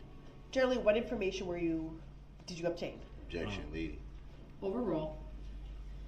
When I saw a bunch of police cars going, I contacted my sister because my niece goes to school at Carroll, and I was wondering what was going on. She told me something that wasn't even true that was going on, but later, after the next day after watching the news and social media, I found out what happened. Looking back when you were working November 21st, 2021, did anything seem relevant with regard to that news that you saw? Objection, leading. Overruled, you may answer. Yeah, I had a call that was in the area, and it was just like a really weird call because no one ever showed up, but there was a very descriptive message that I got from the person that asked for the call about who I was looking for. Okay, so I'm going to direct your attention to that day, November 21st, at approximately 5:15 p.m. What time did that, or how do you receive communication when you get a client? When you're signed into the app, it'll just pop up. You can accept it or you can decline. So you say it just pops up. How does it pops up on my cell phone? Okay, and did you receive a fare request or a ride request at approximately 5:15 p.m.? Objection, leading. Overruled, he may answer. Yes, I did. What information were you given with regard to that request? Objection, leading. Overruled, he may answer. So the fare came in for Dawn,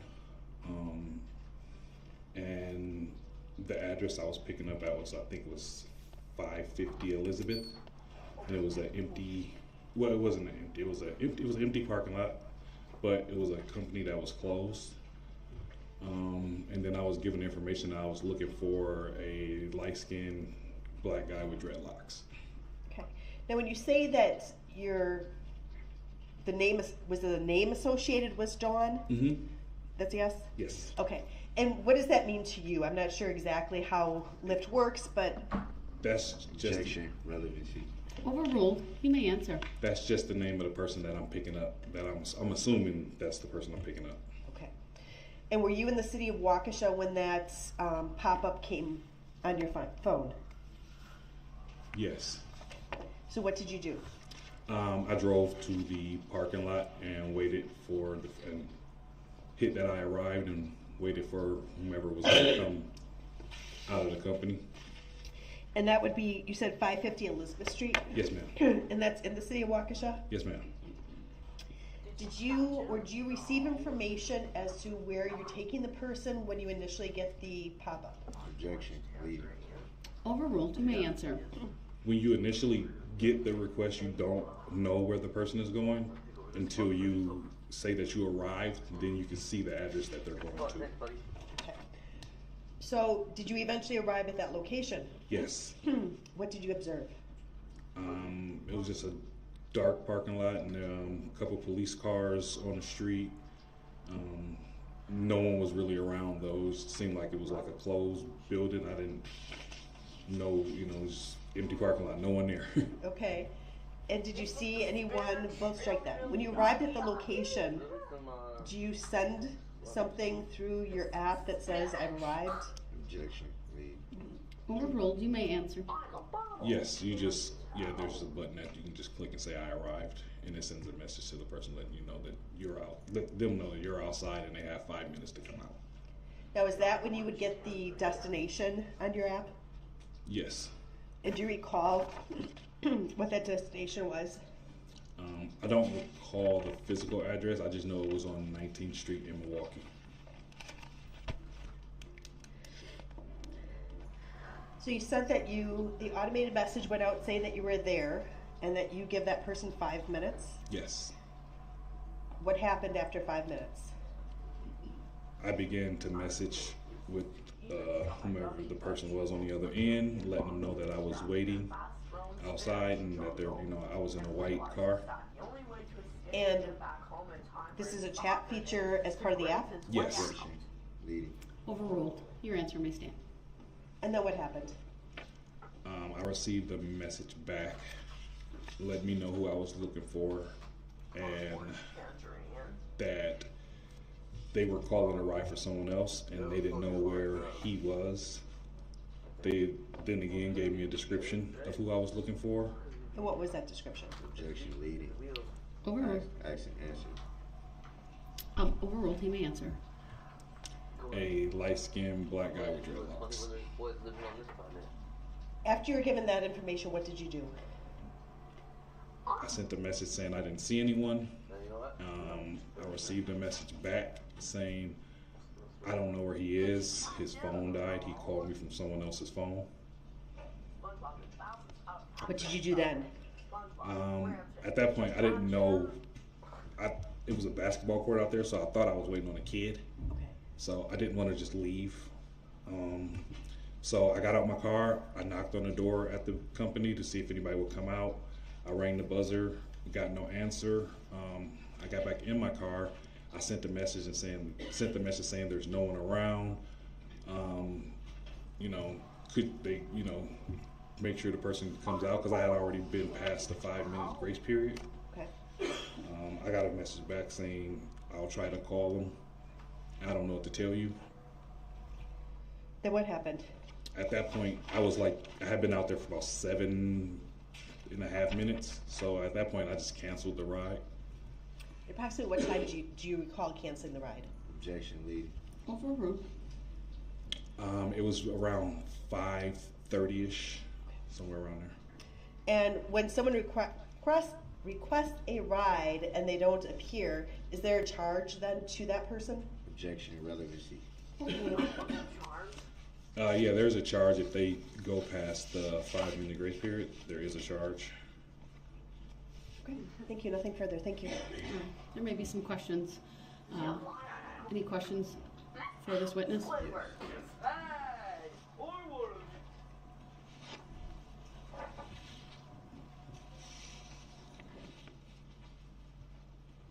Do you remember about what time the call came in for the lift? 5:15.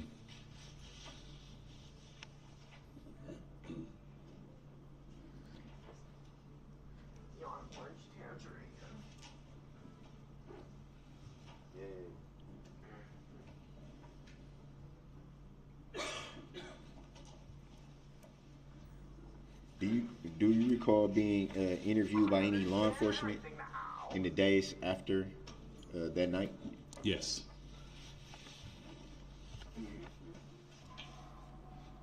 And do you know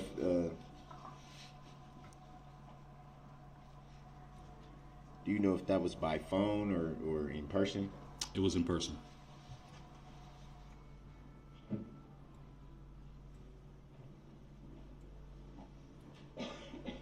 Lucky Charms.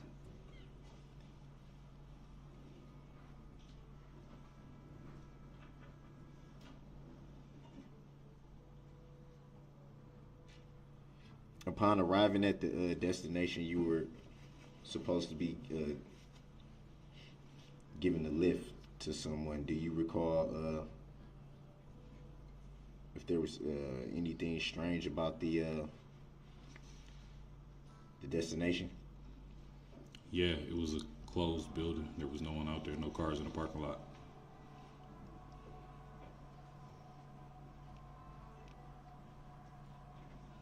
And you said you canceled the ride around 5:30ish? Yeah. Do you recall what you did from that point? I took another fare.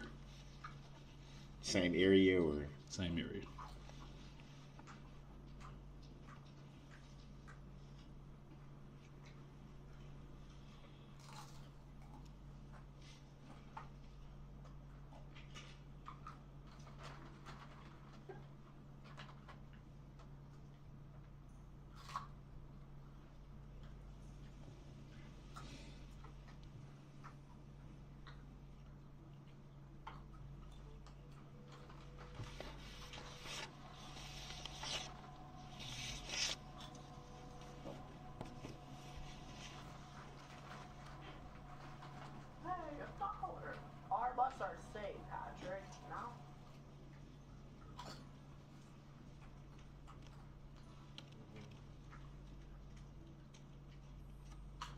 You made reference to someone telling you something that wasn't true that was going on. Do you recall what that was? I do recall what that it was. My sister said that the school told my niece to stay in her dorm because there was an active shooting.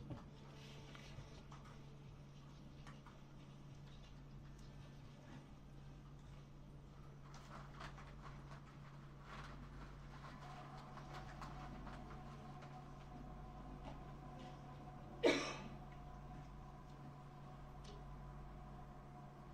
takes a piece of coral and puts it below Patrick's eyes where his nose would be.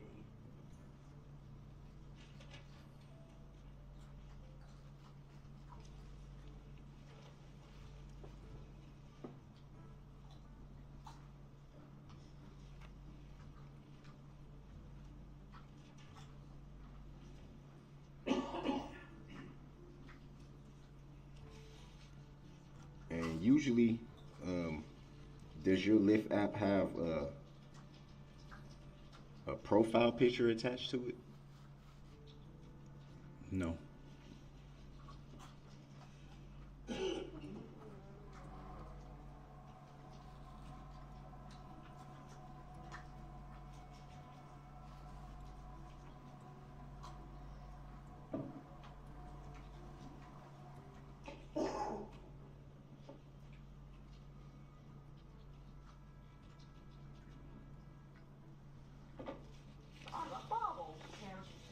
Do you recall when speaking to law enforcement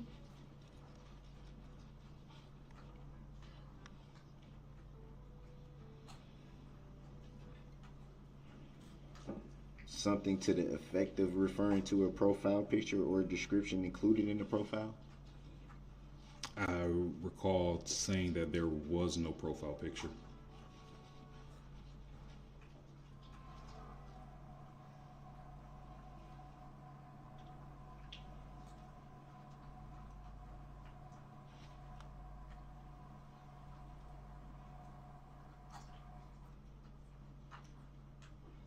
And were you able to see any phone numbers or contact information? I was not. You can't see that stuff on the app.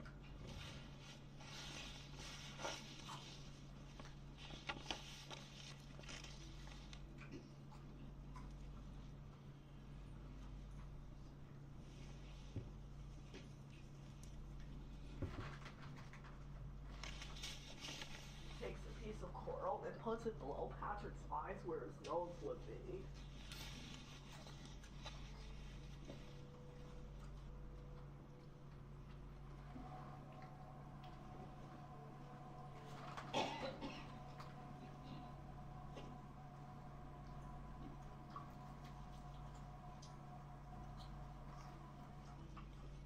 Before you canceled the ride, do you recall the last contact with the person who had set the lift up? Yes, I'm pretty sure they said, I don't know what to tell you, when I told them that I didn't see anyone. Meow.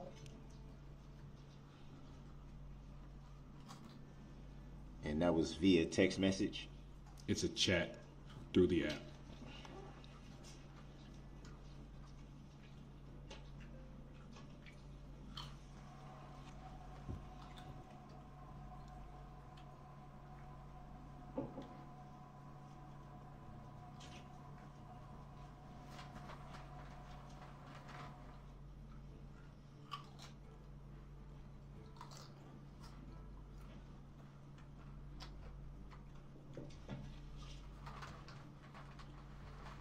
Wait a minute.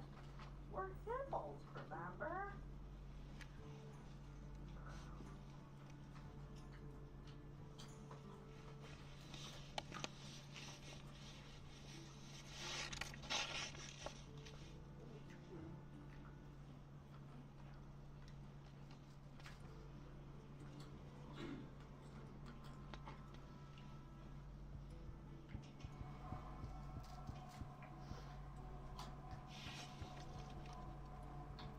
And you said usually, even if it's no pickup, there's a charge still associated with it? Yep.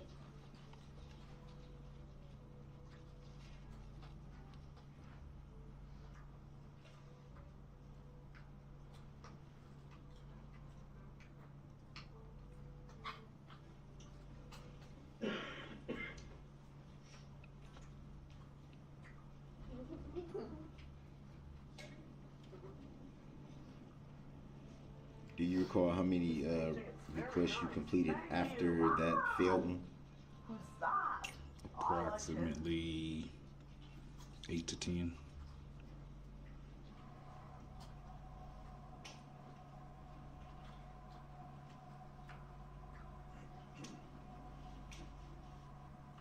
I'd like to introduce you to Mr. Squidward.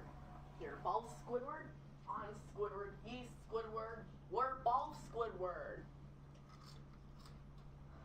Wow, that's gone.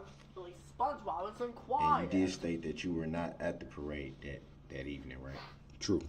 Ah, no!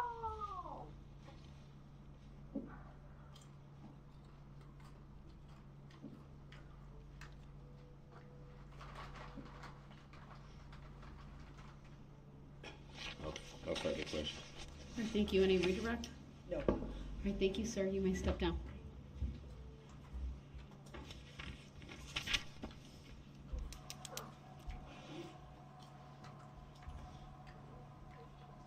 State may call its next witness, please. The state calls Daniel Ryder. And here's the worst room in my house. My gallery. Oh,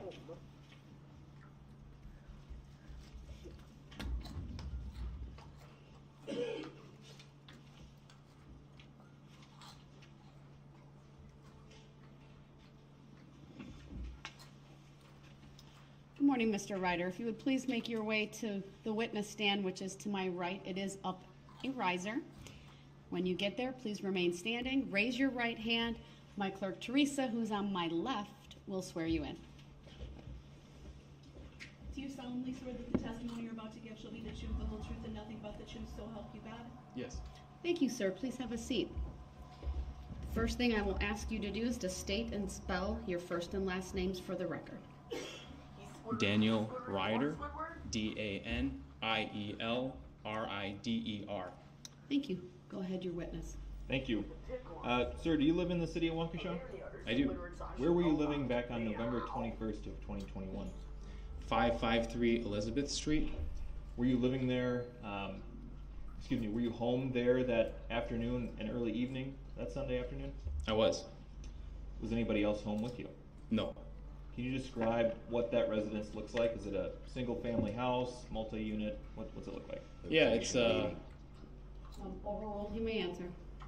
it's a three or four bedroom house with 2 bathrooms. It's a Cape Cod style home, land and stone. It's got a 2.5 car garage. Okay. Do you know what Aries Industries is? Yeah. Where is Aries Industries in relation to the house you're describing? Objection, leading. Overruled, witness may answer. Yeah, Aries is right across the street from my house. That afternoon, November 21st, were you aware that the Waukesha Christmas Parade was taking place? Yes, I was aware of the parade. Did you attend the parade? No. Did you watch the Packer game? I did watch the Packer game earlier that day, but I was watching the Chiefs-Cowboys game that evening. Or that, I think it was afternoon. I don't know exactly what time it was, but. Do you recall what happened at approximately 5 o'clock p.m. that day? Objection, leading. Overruled, you may answer. Yeah, so earlier that day I was in my hometown, Prairie du Chien, for deer season, and then I drove back to Waukesha. I got home in Waukesha, my home in Waukesha, around 4 o'clock, and was watching the game, and then about 5 o'clock my Ring doorbell goes off, and then there's a gentleman at my front porch knocking on the door saying that they're homeless, they're cold, and they need to use my phone so that they can tell their Uber where to pick them up. What did that gentleman look like? He was African American. He had long hair and a beard. Do you remember what he was wearing? Yeah, he had a like a red T-shirt reddish orange t-shirt and no shoes on, pants. But I remember it stood out to me because it was cold and really windy that day, and he was outside with a t-shirt and no shoes and saying he's really cold, so that stood out.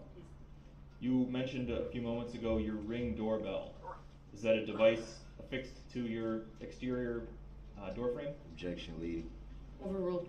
It's fixed to the outside of my porch, so not quite on the door, but just next door to the door. Yeah.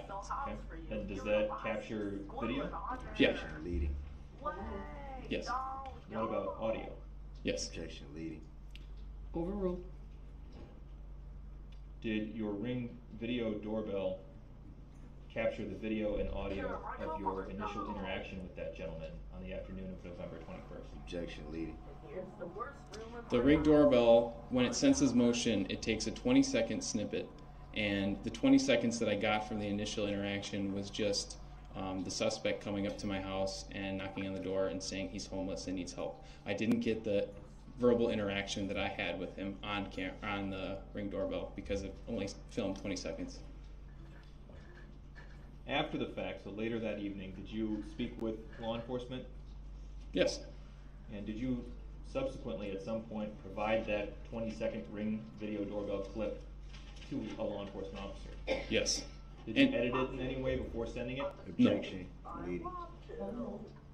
No, and there was 4 or 5 different snippets, not just the one 20-second snippet. So there was one, the initial interaction of him coming to the door, and then there was another one of him leaving, and then an interaction there, and then the police coming to the door and him asking to come back inside the house when I wouldn't let him in. So there's 4 clips that I submitted, 4 or 5 that I submitted to the police. All right, let's work our way through those.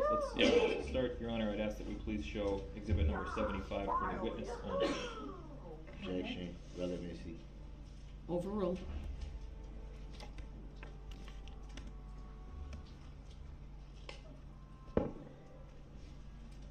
Giggles, but Patrick starts to cry.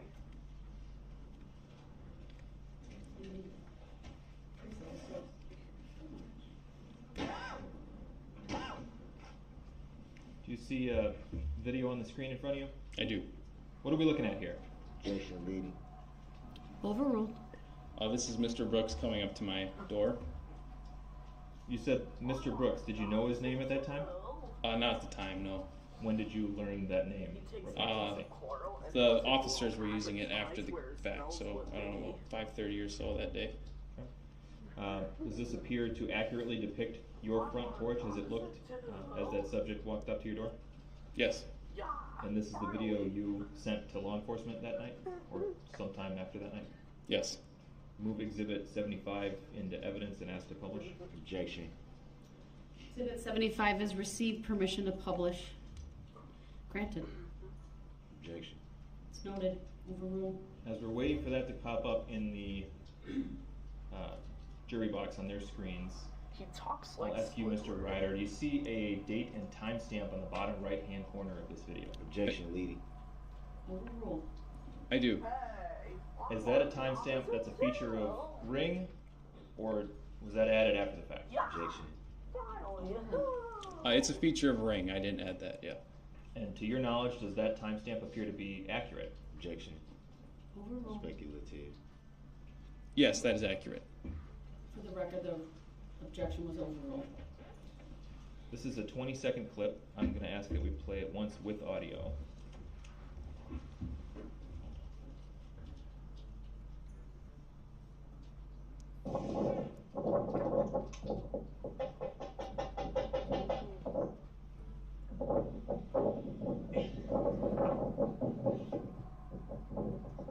Hey, I called an Uber, and I'm supposed to be waiting for it over here, but I don't know when it's coming. Can you call it for me, please?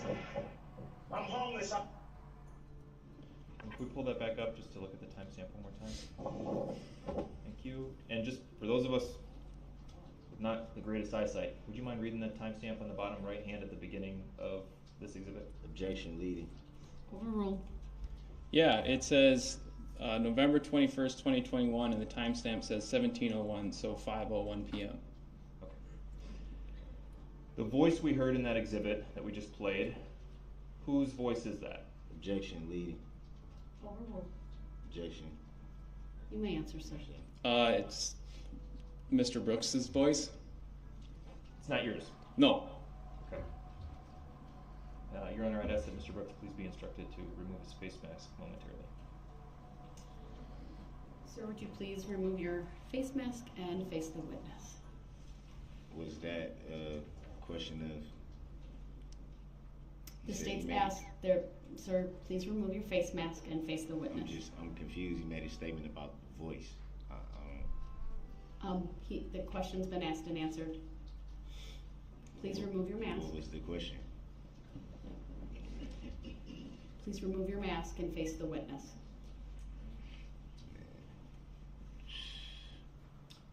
Mr. Ryder, do you see the person depicted in exhibit number 75 in the courtroom today?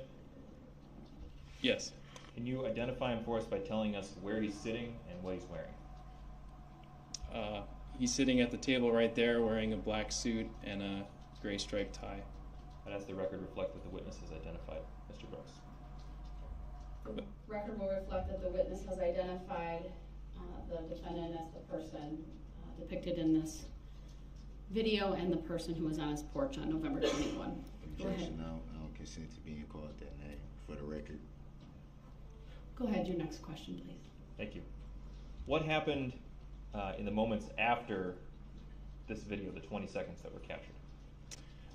So he was on my porch for, I don't know exactly, a minute maybe, and he was telling me the interaction, or he was telling me that he needed to use my phone to let his Uber know where to pick him up, and that he was homeless and cold, and he said he didn't have any weapons or anything on him, and he lifted his shirt real quick, and I was like, no, it's okay, you can use my phone, and I let him come inside and warm up.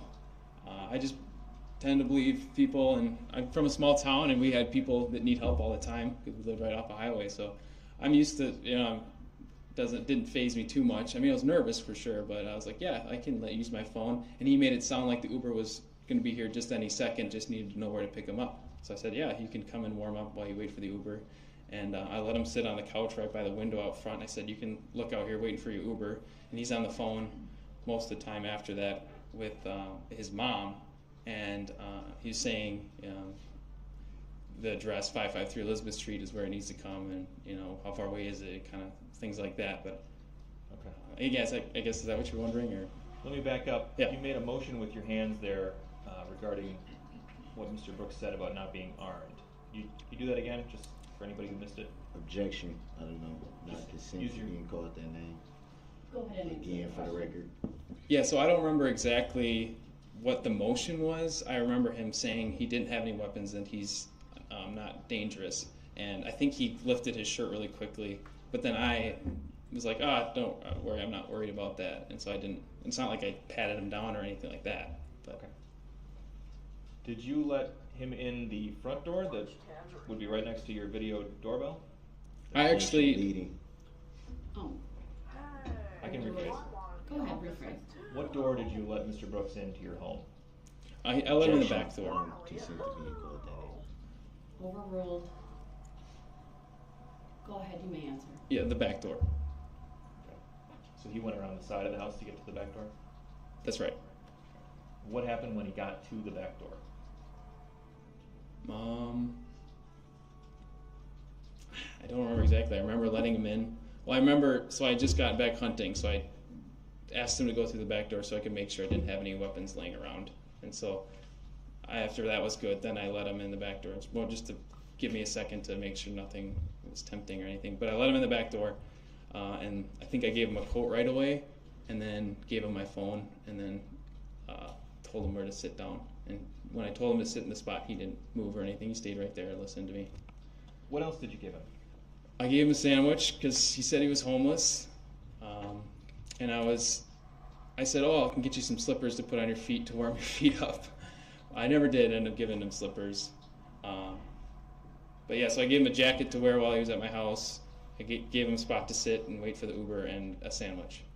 You testified earlier that he was on the phone with his mom. How do you know that? Objection. Speculative. Overruled. A few reasons. I heard him say mama a lot, and his mother called me and I didn't answer, but his mom called and left a voicemail after the fact, confirming it. Whose phone was he using while he was inside your house? Objection. Relevancy. Overruled. He was using my personal cell phone. How would you describe his demeanor as he was inside your house? Objection. Leading. Overruled. You may answer.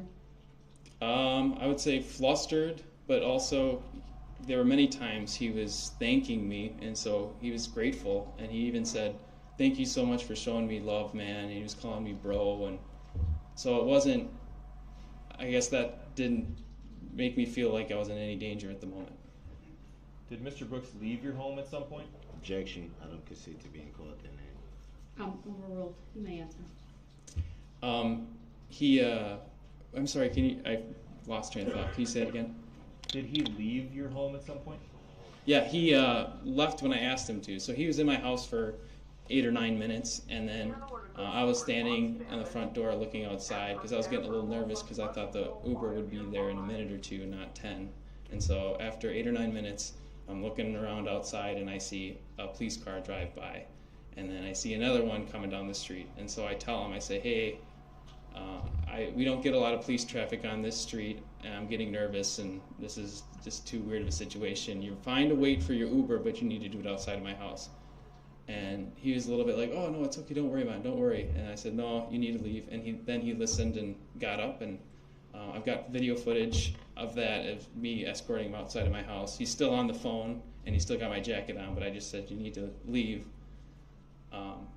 Do you want me to say what I mean? Do you want me to keep going, or? I just want you to answer my questions. So, okay, yeah. Let's pause there, though. Sure. And show for the witness only, please, exhibit number 77.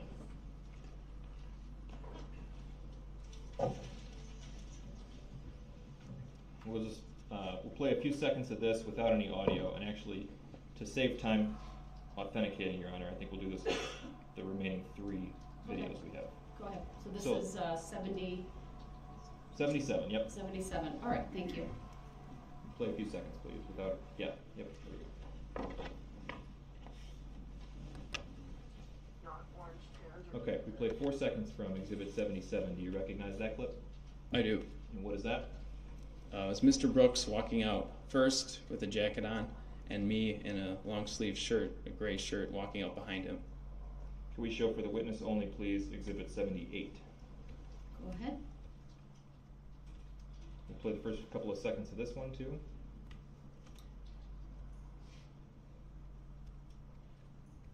Okay. We played the first 8 seconds of that. Did you recognize that clip? Yes. What does that show? That shows Mr. Brooks after I had him leave and get my phone and jacket. He was outside, and then him asking to come back inside because he said he left his ID inside my house. And that was on the audio, but it sounded like he had the audio off for that. And we'll show you 79 now without any audio as well, just for the witness. Okay.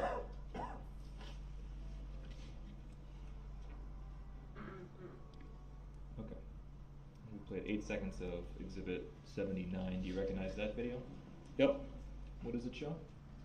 It shows an officer on my porch after the suspect was put into cuffs, asking if I knew who the suspect was. Are exhibits 77, 78, and 79 accurate depictions of your porch that night? Yes. Overruled. His answer may stand. Move exhibits 77, 78, and 79 into evidence and ask to publish all 3, please. Objection. The objection is noted as to all 3. It is overruled. Exhibits 77, 78, and 79 are received permission to publish. All 3 are granted. Okay, 77 is up now for everybody. It's a 21-second clip. We're going to play it once with audio, please. Before you do that, can we just confirm it's in the jury box? Not yet. Okay. Let me know.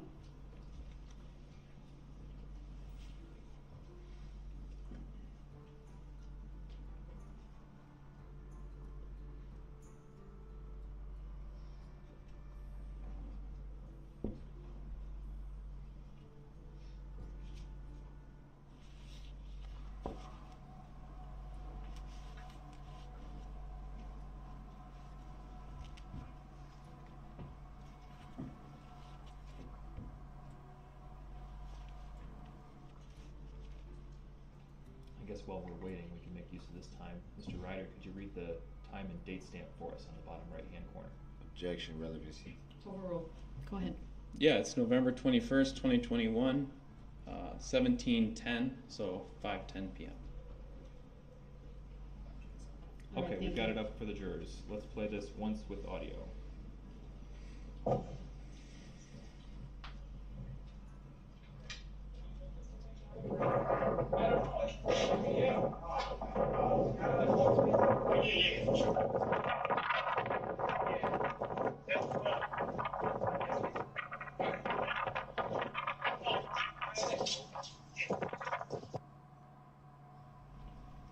Do you see yourself in that video? Yes. What are you wearing in the video? A gray shirt. Overruled. A gray shirt. Did you hear the wind in that video? Yes. What do you recall being said in that portion of the video? Objection, leading. Overruled. I'm walking Mr. Brooks outside of my house, and my neighbor, Greg, says, "Are you guys looking for that guy?"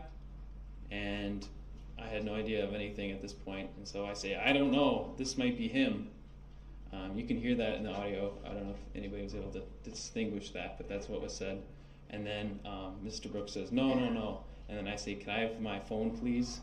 And then after that, I say, "Can I have my jacket, please?" Did he provide those items to you? He did. Okay. Can we put up for the jury, please, Exhibit 78?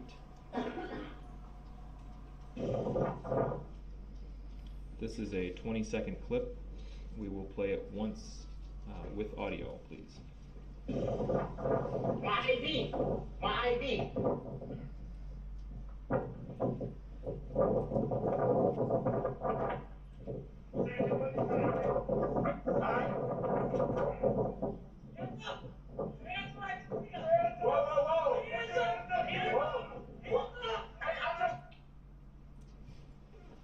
Mr. Ryder, what happened during that video clip?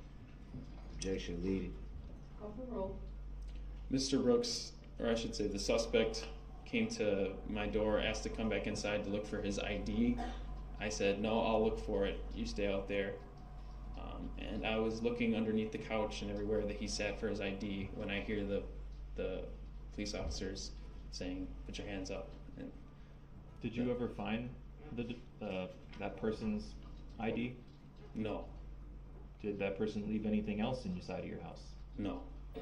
Flip-flops? No. Sweatshirt? Objection, leading. Sustained as to the form of the question. Please rephrase that last question. What, if anything else, did that suspect leave in your house? I don't. Objection, leading.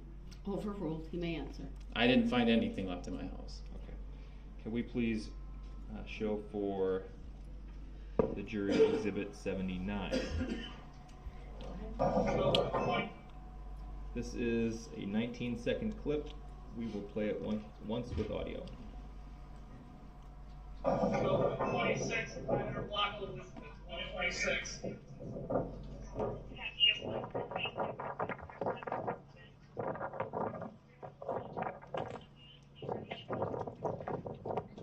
Hey, do you know this guy? Absolutely not. Okay.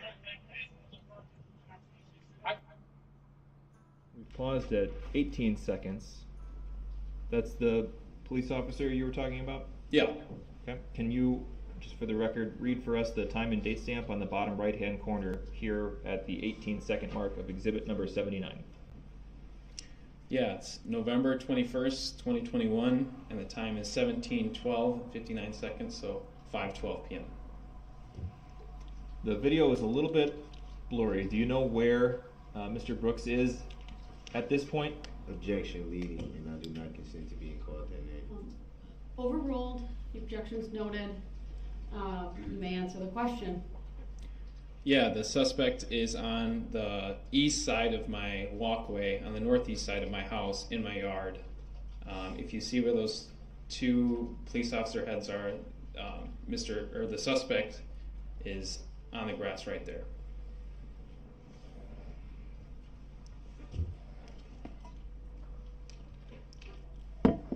That's all I have for this witness. Thank you. All right. Any cross? Yes. Just one second. Whenever you're ready. Okay.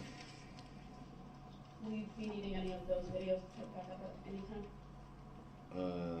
Not that I can think of at the moment. Thank you.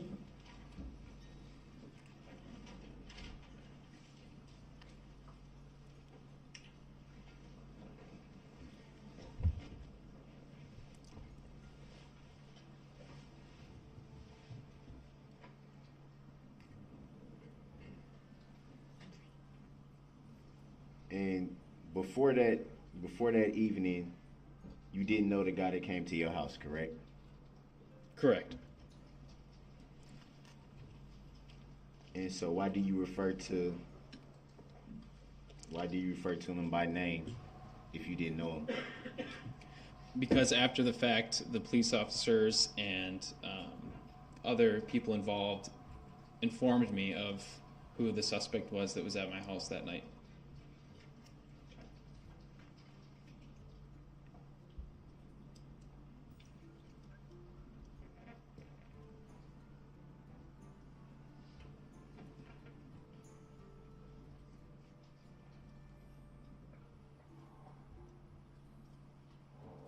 And it would be fair to say you captured, or your ring captured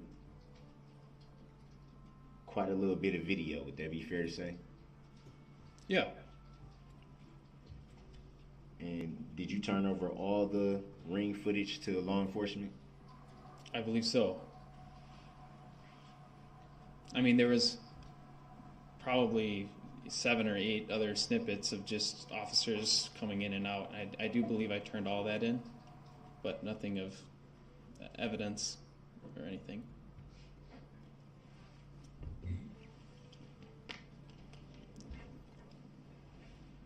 And were you aware that the ring footage was shown on social media platforms?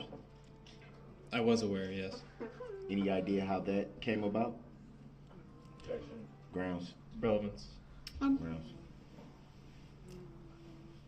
Overruled. He may answer. Yeah, I released it. And you released it. What do you explain what you mean by released it? Yeah, the news wanted the footage, and I thought that this was good footage for this community and the victims to see some justice of the suspect put into cuffs, so I decided to release it. And were you paid for that release? I was. So it would be fair to say that you profited off your ring footage. The incentive to release the footage was not to make money, and we donated a lot of money of the money we did see off of it. But yes, the video did make money. Do you recall how many videos you released? I believe it was 4. And you got paid for all 4? I don't know if it was paid for a per video basis, or we were getting bombarded by the news, so we worked with the agent that then dealt with all the news people, and we just got some off the back end, so I don't exactly know how that works.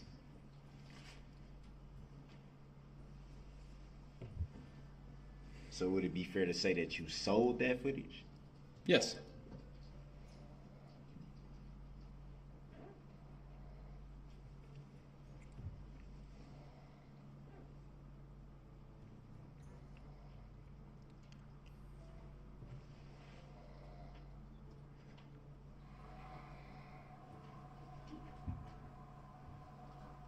And you stated that you were,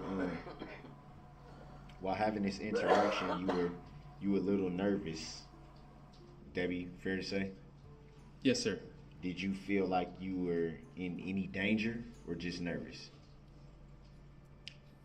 I never felt like I was in danger until I saw the police driving by. Then I did. But initially, your interaction, you didn't feel like you would be overtaken in any way? No, and the person at my door was very polite, so I didn't feel in danger.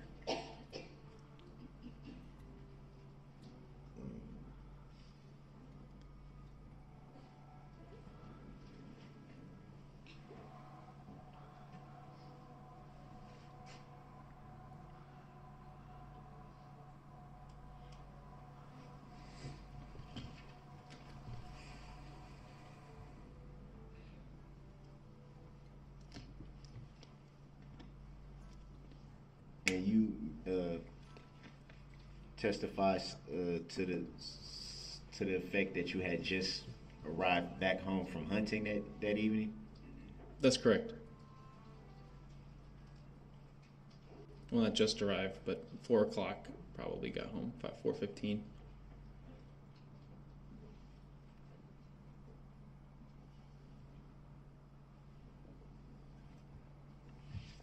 At that time, had you heard anything about what happened at the parade? No, all I knew was that there was a parade that day, but I had not heard of any incident happening at all.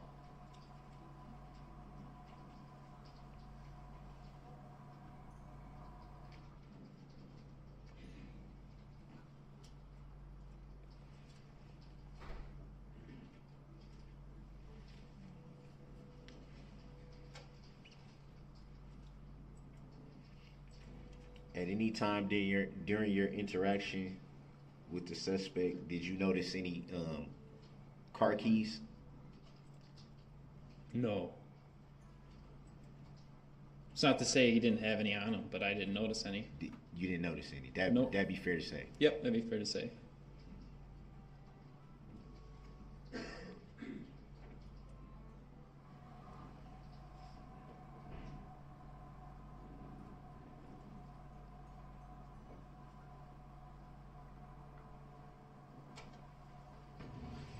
Did you notice any drug or alcohol? I didn't personally notice any drug or alcohol. I know there was some substance found on my porch after the fact, but I didn't notice. I think maybe I smelled a little bit of weed or something, but nothing stood out too much.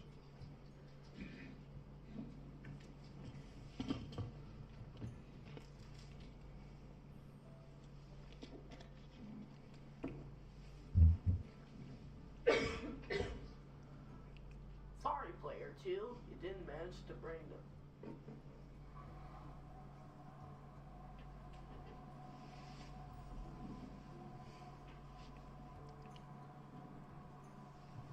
And you stated that you gave the suspect a jacket and a sandwich? Yes, sir.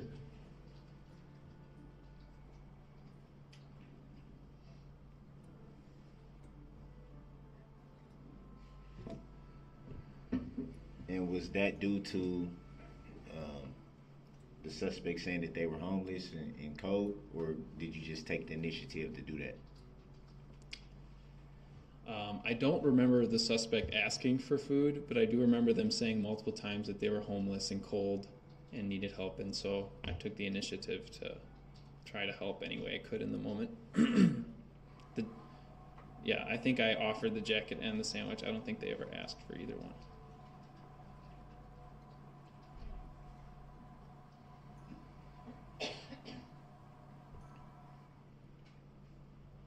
And you let them use your phone, correct? Yes. And how do you know for sure who they were talking to?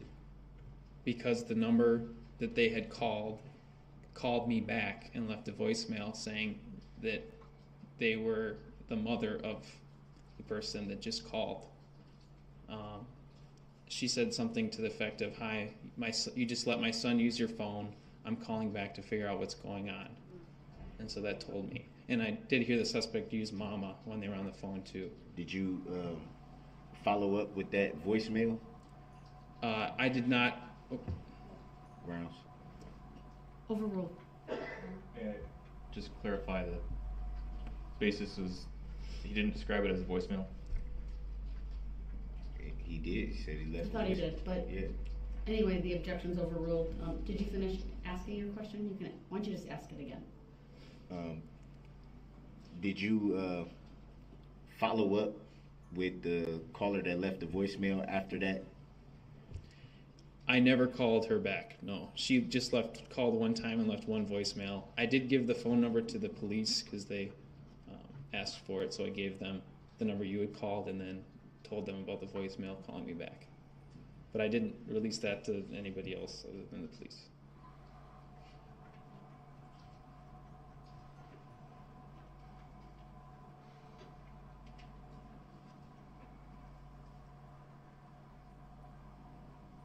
Do you recall keeping that phone number in your call log after that? I believe it's still in my voicemail history, if that's what you're wondering. Even now? Even now, yeah. Any reason why you would keep it this long? It's just, I didn't go out of my way to keep it. It just is on there. I don't get a lot of voicemail, so I checked this morning just to make sure it was on there, and it still is on the bottom of my list. So why would you check for it this morning? Because I thought maybe it'd come up today. I don't remember the exact number, but I still have the voicemail if I needed to bring that up.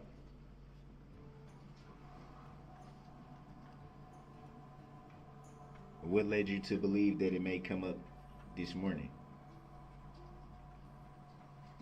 Because I knew I had to testify, but I didn't know what exactly would come up or not.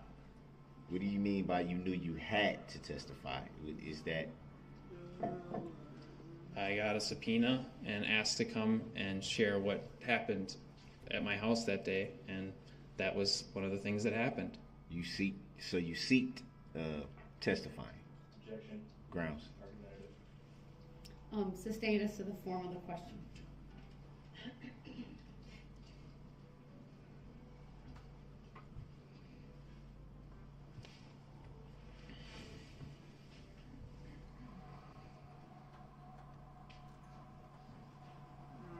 So you made reference to still keeping the voicemail. Did you keep any of the ring footage? It's still on my phone, yes. You said it was like 6 or 7 videos? I didn't keep anything past the officer coming up to my door after. So I think I've got only 4 saved, maybe 5. Any reason why you would keep those this long? Just haven't felt the need to get rid of them, I guess. I mean, that video is protecting me, from being involved or anything, so there's no reason I would ever get rid of it. Would it be fair to say that you weren't involved in anything that evening? Other than trying to help somebody who I thought was in need, I was not involved in anything that evening. So why would you have any fear that you may be implicated in anything, and if you know that you weren't involved in anything? Because I had a suspect who had just done horrendous things come to my house, and automatically people are going to think that maybe I had something, or I knew you or something, and I didn't. And so this is just validating that you told me you were homeless and I was trying to help a stranger out when really... Sorry. What's the question?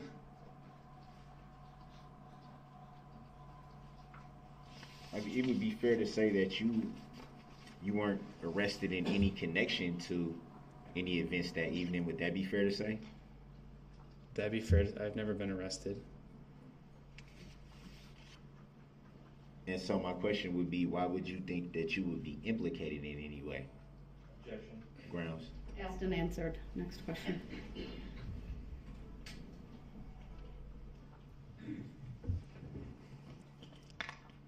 And how do you feel that the keeping of the videos would protect you from something that you don't need protection from?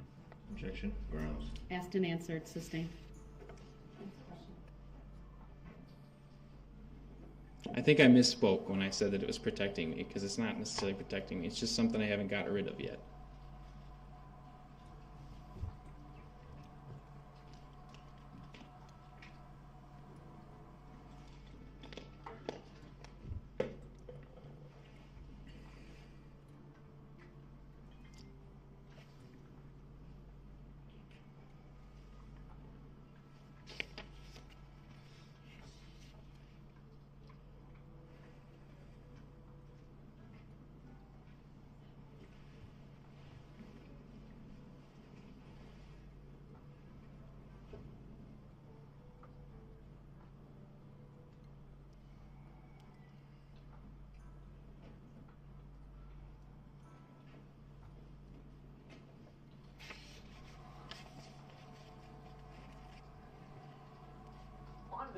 Wrangler.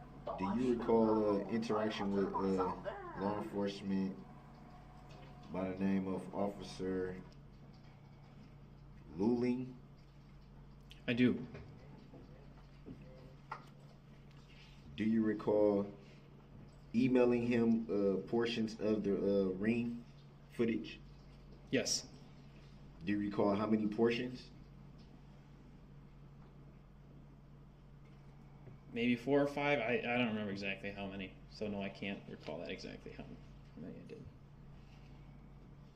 Do you recall if it was 6?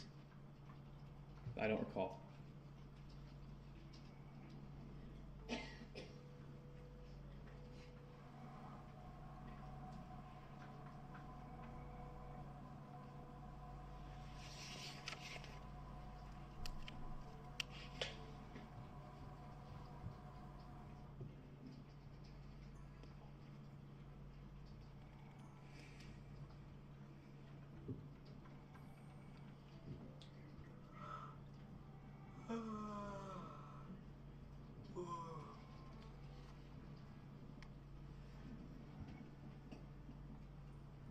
I'm assuming at some point that after escorting the suspect out of your house, you went back into your house?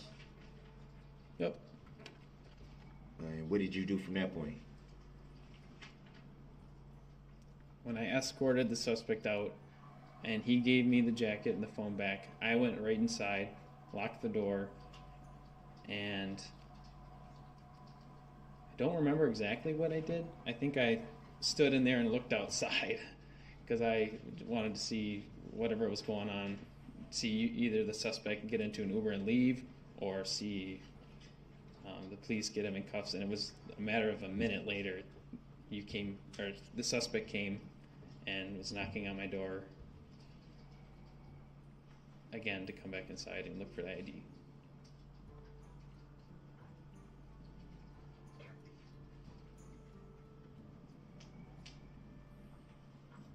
When asking for your phone and your jacket back, was there any resistance on the part of the suspect, or did they just? Maybe a few seconds to finish up their phone call, but they gave it back as soon as I asked for it.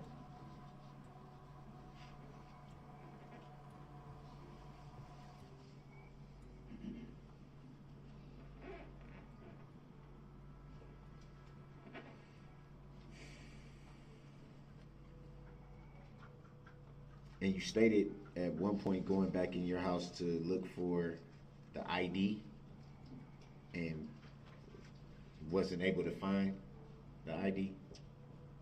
Yeah, the suspect came back after I escorted him out of my house, came back like about a minute later, asking to come back inside and look for his ID.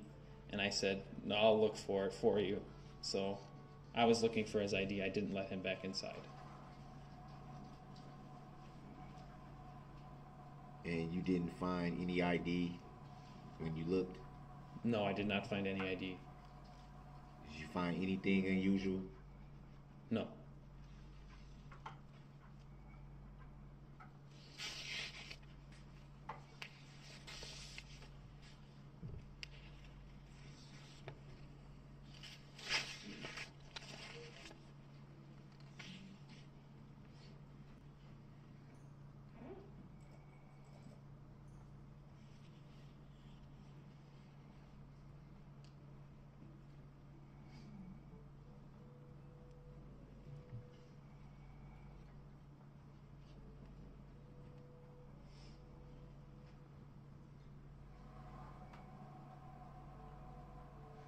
And after seeing reports on the news and things of the like, did you come into any more information at that point? Objection. The grounds. Vague. Sustained us to the form of the question. Did you learn anything from news reports that you didn't know that evening? Yes. After the fact, I learned of the suspect's criminal. Well, I guess. Sorry. We're not going to go there. Okay. I learned the name of the suspect at my house. I learned what that suspect was put into cuffs for at my house. And I learned what vehicle he drove and the details of the incident. Did you observe the suspect in the vehicle at any time? No. Did you notice any vehicles parked in the area that you hadn't seen before? No.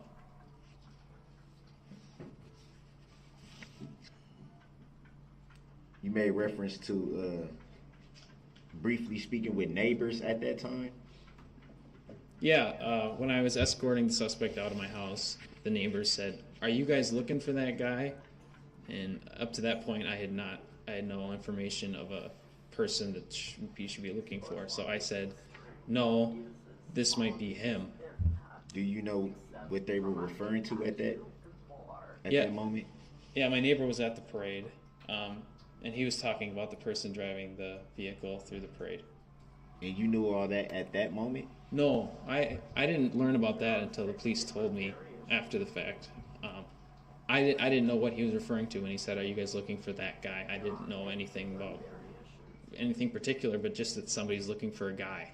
And so then that's what led me to believe that the suspect in my house may be the person. It would be fair to say at that time, at that moment, you didn't know what they were referring to. That would be fair to say, correct. Did you have any other interactions with those neighbors that evening? Yes, they called me after I got done doing my reports with the police, and I explained to them why there was so much police presence at my house afterwards, and that that the suspect was arrested at my house, or at my front porch. And did they at any time say anything to you about seeing a vehicle or having knowledge of a vehicle at that time? Yeah, Greg, my next door neighbor, saw the red vehicle running over people. And he saw that. He told you that he saw that? Yeah. He told me after I had, I don't know exactly what time, maybe 6:30 p.m. that night, when I called him after the fact. After I knew what had happened, then Greg told me that he had seen what had happened. A lot of my neighbors were at the parade. Do you know if they gave any reports to law enforcement at that time? I don't know that.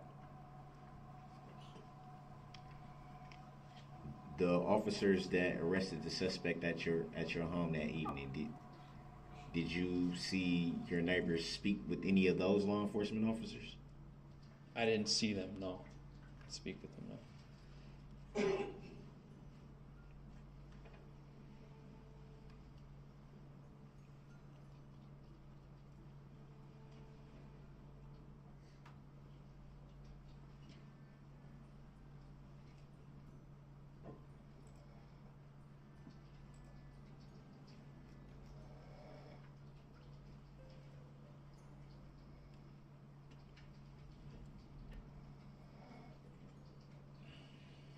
And you stated that they told you what they saw. Any reason why they wouldn't speak with law enforcement, seeing as how they were right there in the area?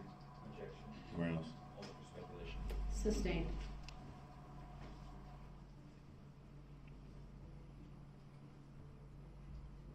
So would it be safe to say you were pretty well informed that you would be testifying in this matter? I didn't know. I knew that it was likely. I didn't know until I got the subpoena letter. And when did you receive that subpoena? I'm going to say September, maybe end of August.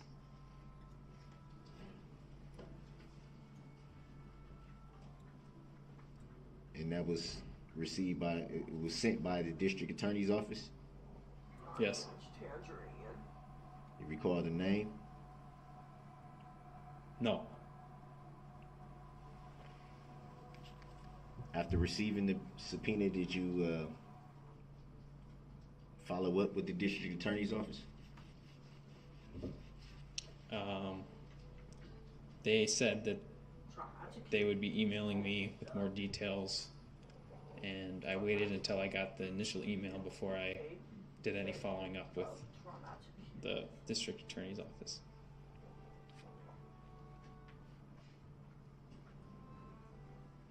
Were those emails pertaining to testifying in this matter? The drop Yes. rates were composed by Ronald Hand. There are 10 different variations.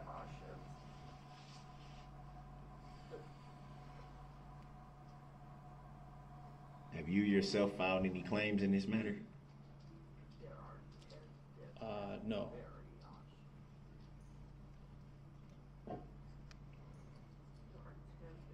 Have you yourself seen or read any complaint in this matter? No.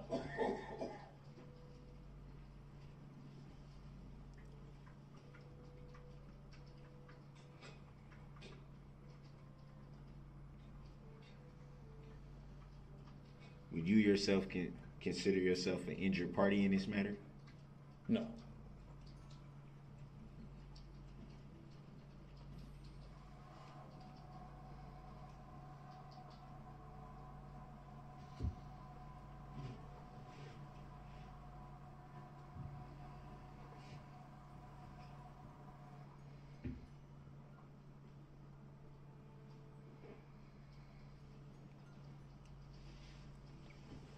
Are you aware of who the plaintiff is in this matter?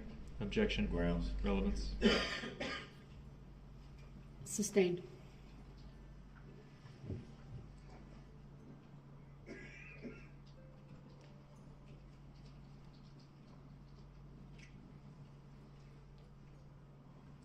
Would it be fair to say that you've followed reporting on this incident? Initially, yeah, I watched the news and followed the reporting on it. Initially? Well, like I haven't been following the trial, but I was following the initial reports back in November of last year. So pretty much right when the incident happened is what you followed? Correct. You know, the following week or so, or 2 weeks.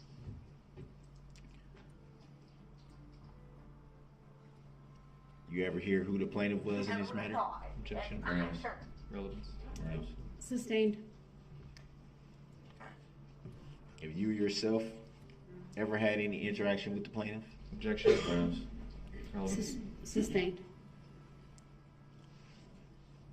Do you even know if there's a plaintiff in this matter? Grounds. Sustained.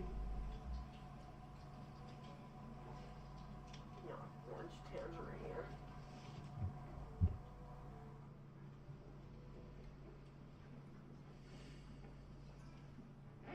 It's my turn. No, it's mine. Mine.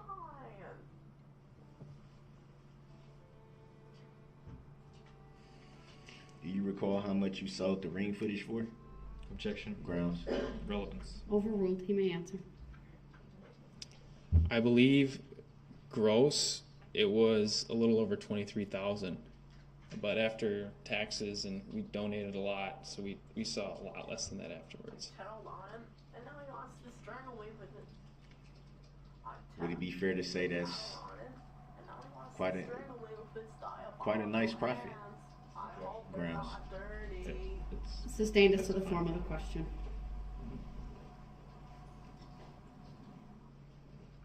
And would that be the price just for one of the ring footages, or in total, all that you sold? That was the total. Yeah. The four. Like I said, I don't know how that worked. That was just the kickbacks that we got from working with the. So yeah, I guess all of it, all four footage that was distributed to the news.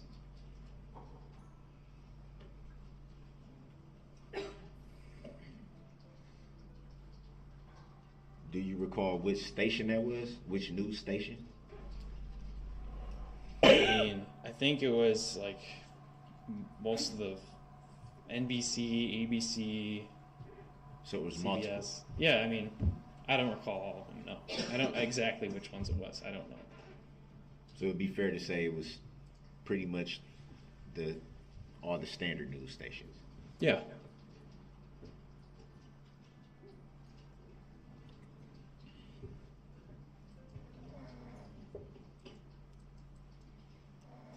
Do you recall if that included TMZ? Objection. Grounds. Relevance. Sustained. You've made your point. You can move on.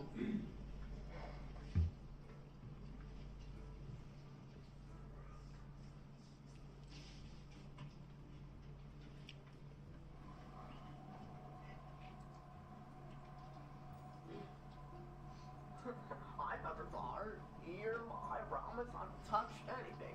Okay, now. 8, 9. No further questions. Thank you. Any redirect? Please. Thank you.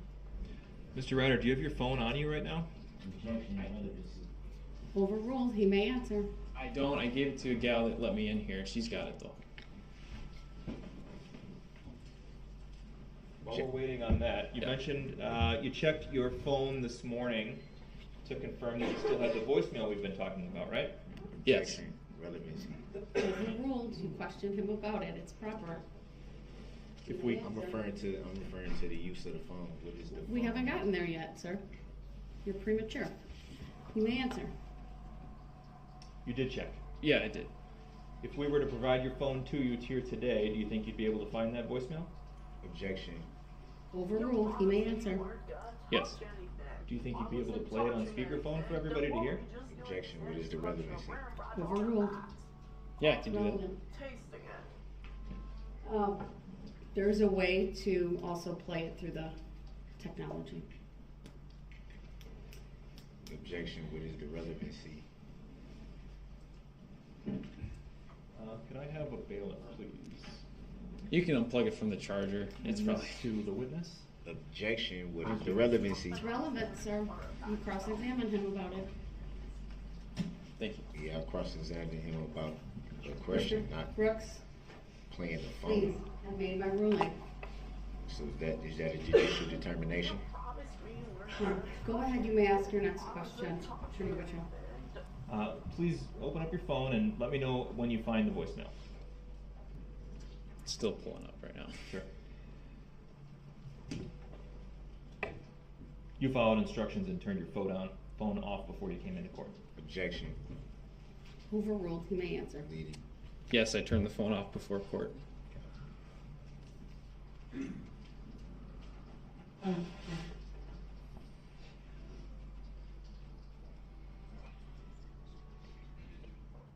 Squidward, he's Squidward, we're both Squidward.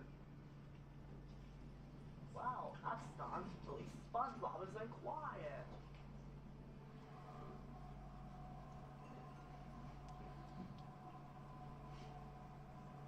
I really don't want to hear more, thank you. I hear you. Which I presume wife is noting that you're not offering the voicemail for the truth of the matter asserted, but simply to substantiate that he received a call. Yes.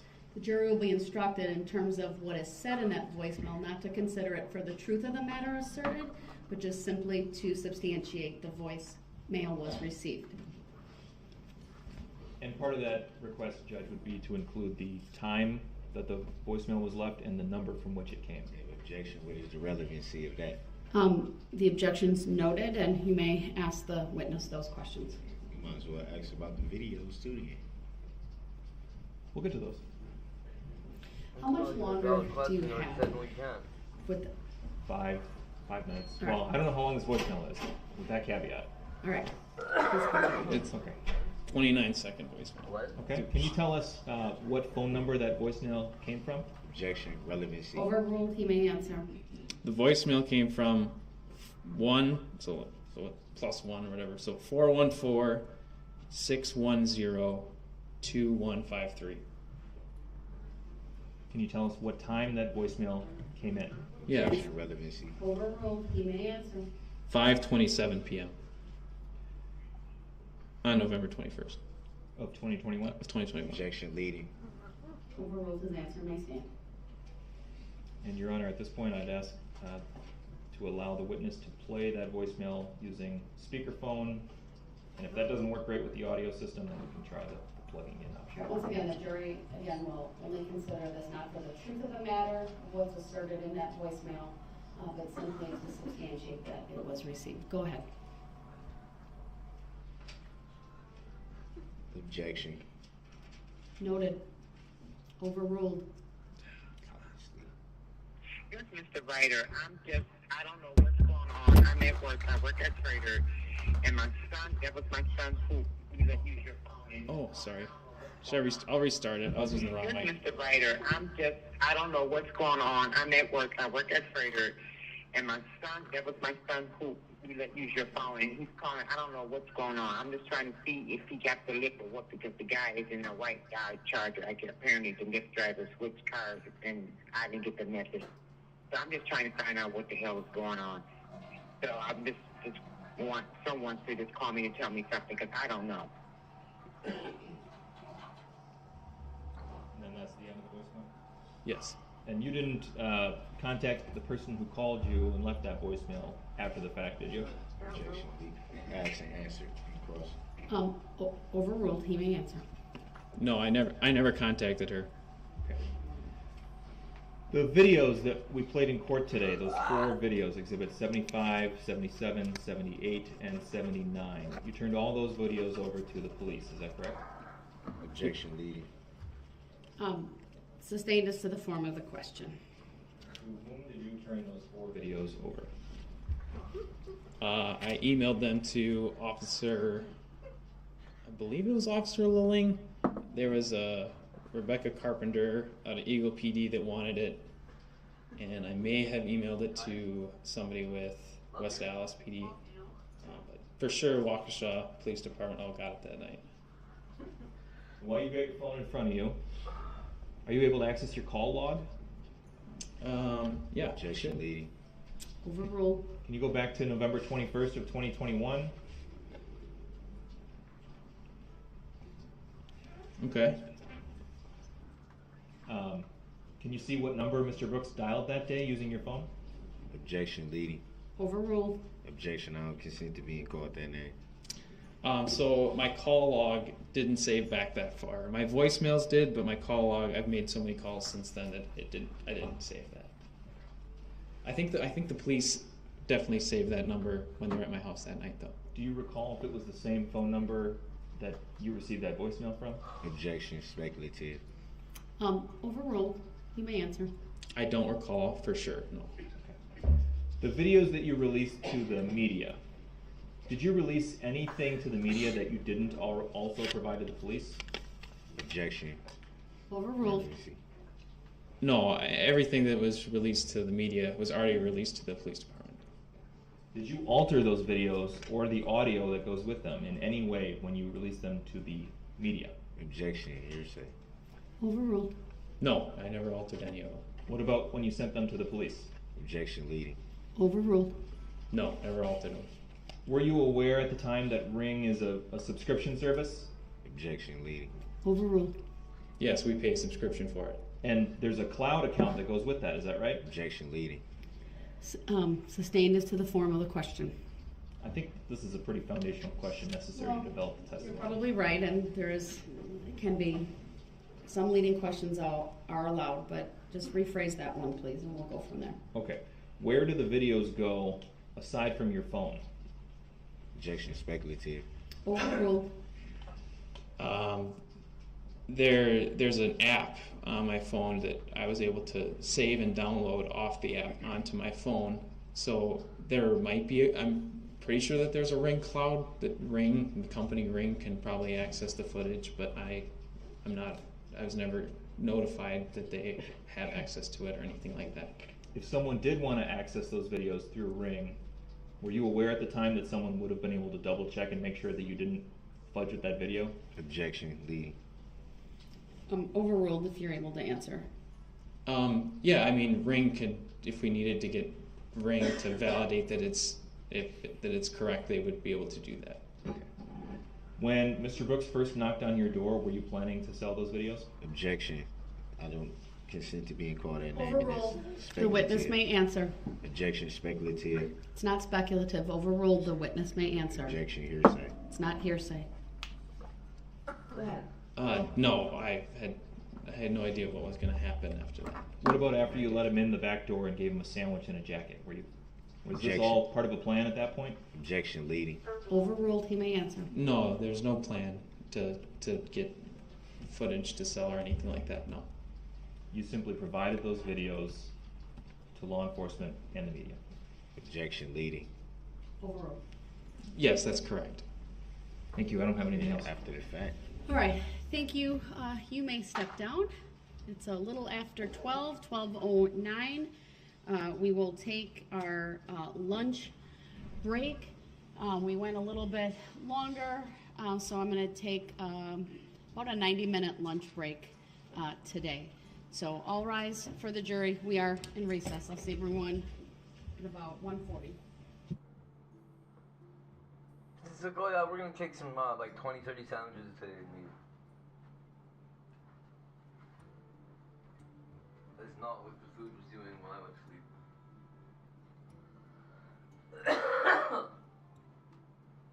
I went to sleep and there was no eggs left. And I woke up and you were yelling and eating all those eggs. There's none left. You're like, it's Easter, stupid, and threw an egg at me. Remember? Yes. I love you, buddy. Oh, man.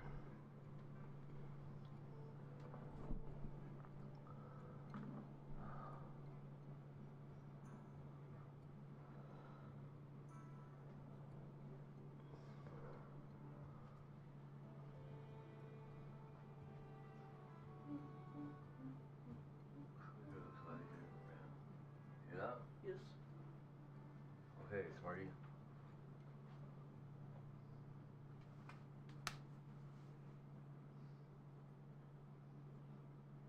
Scared yet?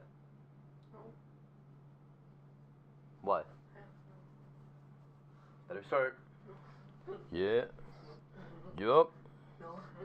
Yup. Yup. Yup. Yes. Well, somebody. Clearly you. Right? Yeah, that's what I said. I told you, kid.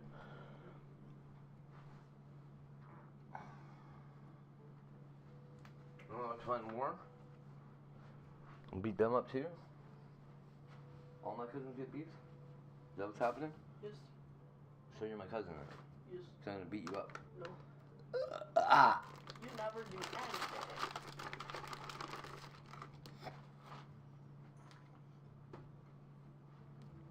Here we come, buddy. I'm gonna get you. I'm gonna get you. Did you catch him? Yeah. Look He's at a really slow runner. That's just Junior about to jump out of that two-story Rubik's window. cubes. There's three there, hey? Yeah. Do you remember two big ones or two little ones and a big one? No. Huh? Mm.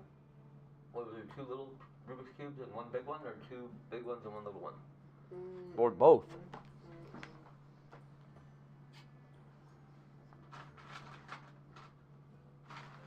Or maybe that's why Uncle Andy's out here. Uncle Chili got. They got making snowballs and throwing them at the police, and they beat them up and shot them. Yeah. Maybe.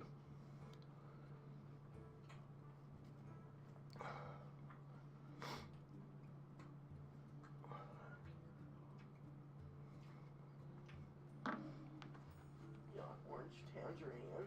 Not yet. In a second, please. Okay? Okay. Okay, I'll get them for you, though. Is this movie supposed to be so orange? I really don't want to hear more thank you. I hear you loud and clear. Is it really supposed to be that loud? Stop. Get away from her. Is it about UFOs? Just, Do you get to see the aliens? no. We got over 5,000 titles to choose from. No, you don't get to see the title? No. That's wild.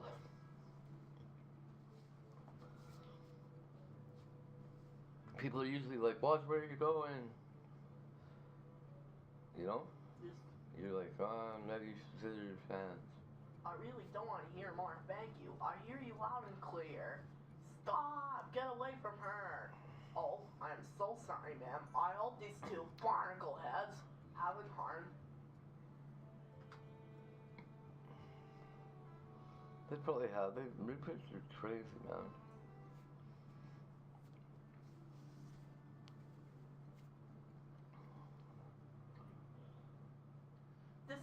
menu.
Well, that's not a stupid voice. That's just Junior about to jump out that two-story window. Shit, Sharky.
Canadian Tire customer support. Hey. Why does it say that? Let you get pictures more. I mean, it's saying I'm wrong. Thank you, everyone. Please be seated. Right? Yeah, we talk like that all the time. So we have about a minute, 15 seconds. I mean, you get that table. For the neighborhood, it definitely is.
State of Wisconsin versus Darrell E. Brooks, case number 21 CF 1848. May I have the appearances, please?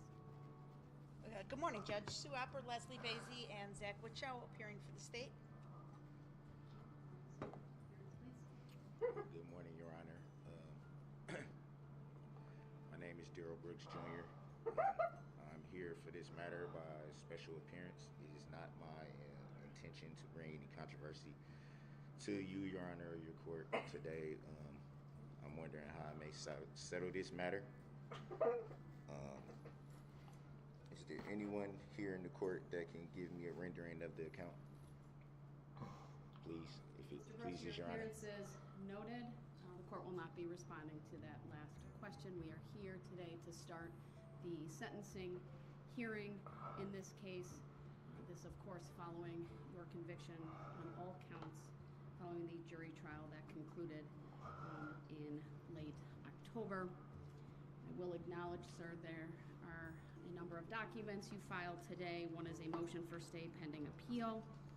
There are 2 ICFs that came in as well, both addressed to me. One related to court costs and fees, requesting a copy of the record at the court's expense. And then the other one also requesting a certified copy of the record, written and recorded, statement that you're waiving the fees and court costs, and that you would be appearing by special appearance. The court's not going to take these up initially, sir. In order for a court to consider a motion for stay pending appeal, the matter must be finally adjudicated, including the signing of a judgment of conviction. Once that is done, I will schedule the motion for stay pending appeal accordingly. That way the state can also have proper notice of that and be prepared to address that with the court. In terms of your request to waive costs and fees, I will interpret your written ICFs as a request that at sentencing I waive costs associated with these convictions to the extent that is allowable under the law. As far as the record is concerned, this court is not the custodian. As far as anything in the written record or the file, the court is the custodian. As far as the official transcripts of the proceedings, those will need to be prepared. And there are costs associated with that, and there is a form that you or a lawyer acting on your behalf would need to file in order for this court to consider that.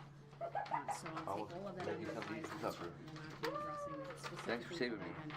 What I have I almost wasted all my time. I'm trying to cook for I you. want to take up preliminarily for hear from no more cooking for Tiger, right? Statements No more food. No more that food. I sent We to the hate parties food. We hate food. yesterday.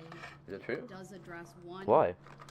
topic that I wanted to address at the beginning of the hearing today. Why do I keep and pack that open? is your request Oh, man. for individuals to speak don't know? at sentencing did not contain a request that they appear by Zoom. I wanted to clarify that with you, sir. You were requesting that they appear by Zoom and make their statements if they're not present in the courtroom on your behalf when the appropriate time comes. Yes, I apologize for that, Your Honor. I didn't know that. See, you were just scared because I was this acting is weird, some eh? type of, You're like, oh, Dad's gonna feed me step that I poison. was supposed to Would Dad ever include feed in you that poison? to make sure that they would appear by Zoom. I'm a little confused. So It's I my name, Mom. apologize for Sir, that. I No, don't it's know not. where any of these individuals live, whether they are local and can make it here or not. And I had anticipated that either of the parties, if there was a request for someone to appear by Zoom, that would be specifically made so that I could then take the appropriate steps. There is time. My intention would be that when the state has rested their portion of the sentencing hearing, all of their speakers have spoken and they have given their sentencing argument, that I would, depending on where it's at, probably take a break, start up the Zoom at that point, allow the individuals who wish to make a statement on your behalf to do so one at a can't eat time. these things. But otherwise, I wasn't going to keep the Zoom up because the proceedings are being live streamed. Is that acceptable to you, sir? So I'm gonna bring that back to Walmart today, and I'm gonna trade it in. part, They're like, look, you so fucking I'm still a little confused on how would I get the Zoom link to those who wish to speak on my behalf. My understanding is your mom has contacted the clerk of court's office. I 70-year-old haven't fuck. addressed that in any way, but I would then Ridiculous. give my staff permission to reach out to her. I believe she has left her phone number, and we could do that and provide that Wait, Zoom wait. information to her, What and I did you get? presume she would be able to Stop. get it to the individuals right on now. your list. It's very important, though, that only those individuals appear on the Zoom. That's the only people I will approve, unless they're here in court, of course. And then the other parameters are that that individuals who are on the Zoom for that portion of the sentencing hearing keep their microphones off, their cameras off, until they are making a statement, and they have to be identified with obviously the name that was provided by you and only those individuals. What I don't want to see is, you know, one person and then 10 people behind them. That's not what I approve. So, do you understand that, sir? I have a quick question about that. Like, right. one of the people that wish to speak on my behalf would be the mother of my youngest daughter, and I'm not sure when exactly she'll be speaking. live right now? And it's a chance No, that we can't be. she would actually have my daughter with her. With that, How old is your daughter? she's 8. I miss. As long as the child remains quiet and doesn't interrupt, I will allow that one exception. Thank you.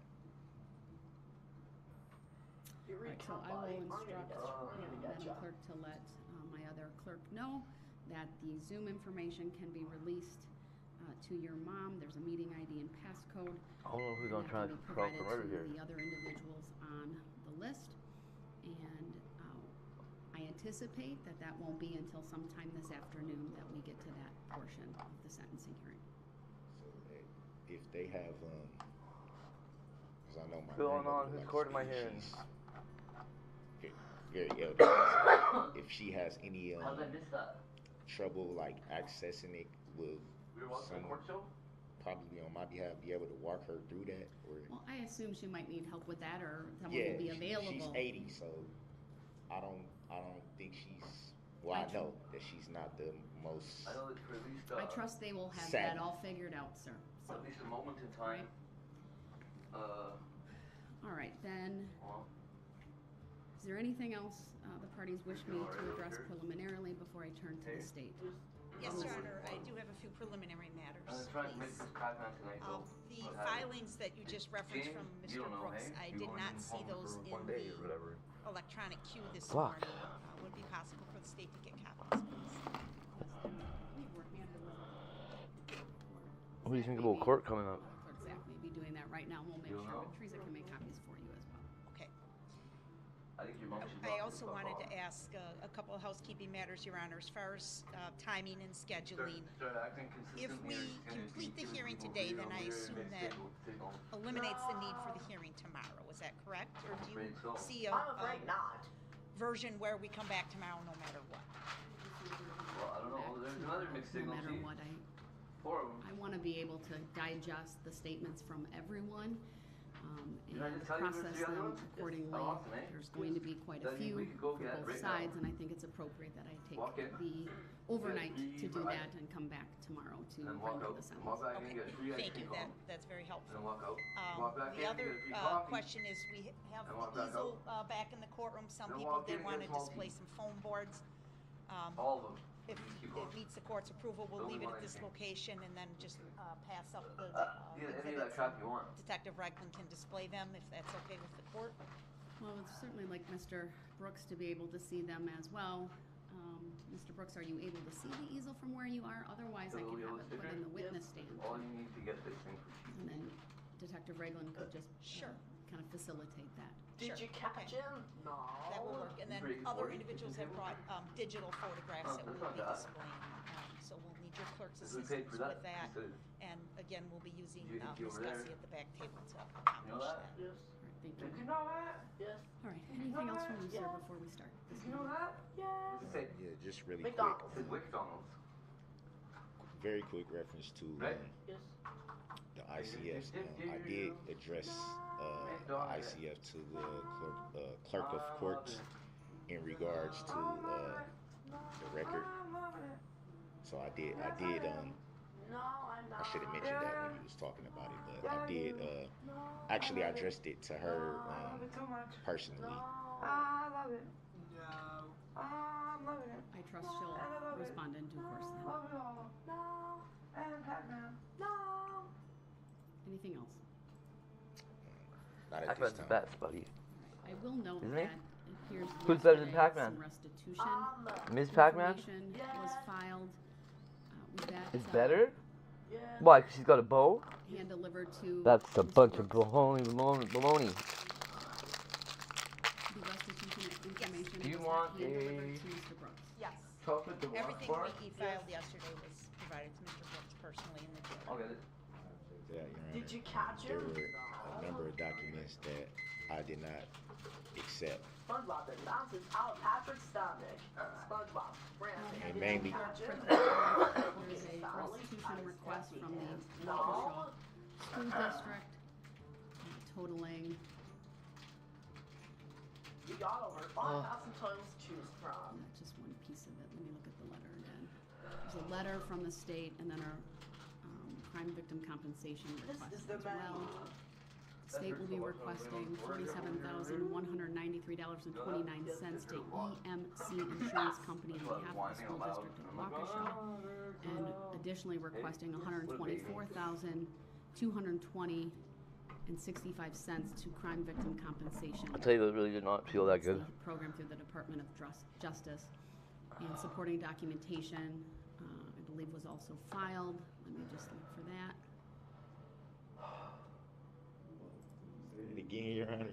And we'll have it printed off. It was delivered to him yesterday, whether he accepted it or not. It's available to him in the jail. All right, understood. All right, thank I you. don't have it. Just for the record. Madam Clerk will print it off, and you'll have it shortly. I don't know if they, where they put it after I didn't. And the reason why I want to state this for the record, the reason why I didn't is because I didn't know what it was. When they came to my cell, I was sleeping, so I was just like, whatever, I'm not getting up. So it wasn't like a That's just Junior. exchange or anything like that. It was just like, hey, we got some mail. I'm just like, yeah. Oh. And he was like, all right. All right, that'll be noted for the record, but again, it is being provided to you this morning, and you'll be able to review that as you see fit. All right, then Attorney Opper, one last question from the court. Do you anticipate making your sentencing recommendation at the conclusion of all of the other statements being made? Yes. I'm a bottle. Can't you tell? With that, then, you may commence. All right, thank you, Your Honor, and I appreciate that. I do intend to just make some very brief preliminary statements to the court and then commence with the individuals who are present and have asked to speak. I just want to state again for the record, we have organized the individuals who want to provide a verbal statement to the court into 3 or 4 groups. I think we're at 4. Okay, we're at 4 groups. We have the first group present in the courtroom, Your Honor, and along with their support persons and family members and things like that. We will go through the first group and then request that brief break to trade out the groups if that's agreeable to the court. I just want the court to be aware and state something that's maybe obvious but maybe not. Your mom's got my People that are glasses. speaking to this court are direct victims of this crime. They were either charged individuals or representatives of the groups such as the Blazers or the Bank or whatever. You're very familiar with these groups now after having gone through trial. These are people with a direct link to either someone that was hurt or injured or killed. That's who we're presenting to you today. Obviously, there could have been thousands of people that would want to share with this court their thoughts, impressions, and the impact that this crime had on them. We did not turn anyone away, but some individuals did contact our office and expressed a desire to contact the court, or to speak to the court.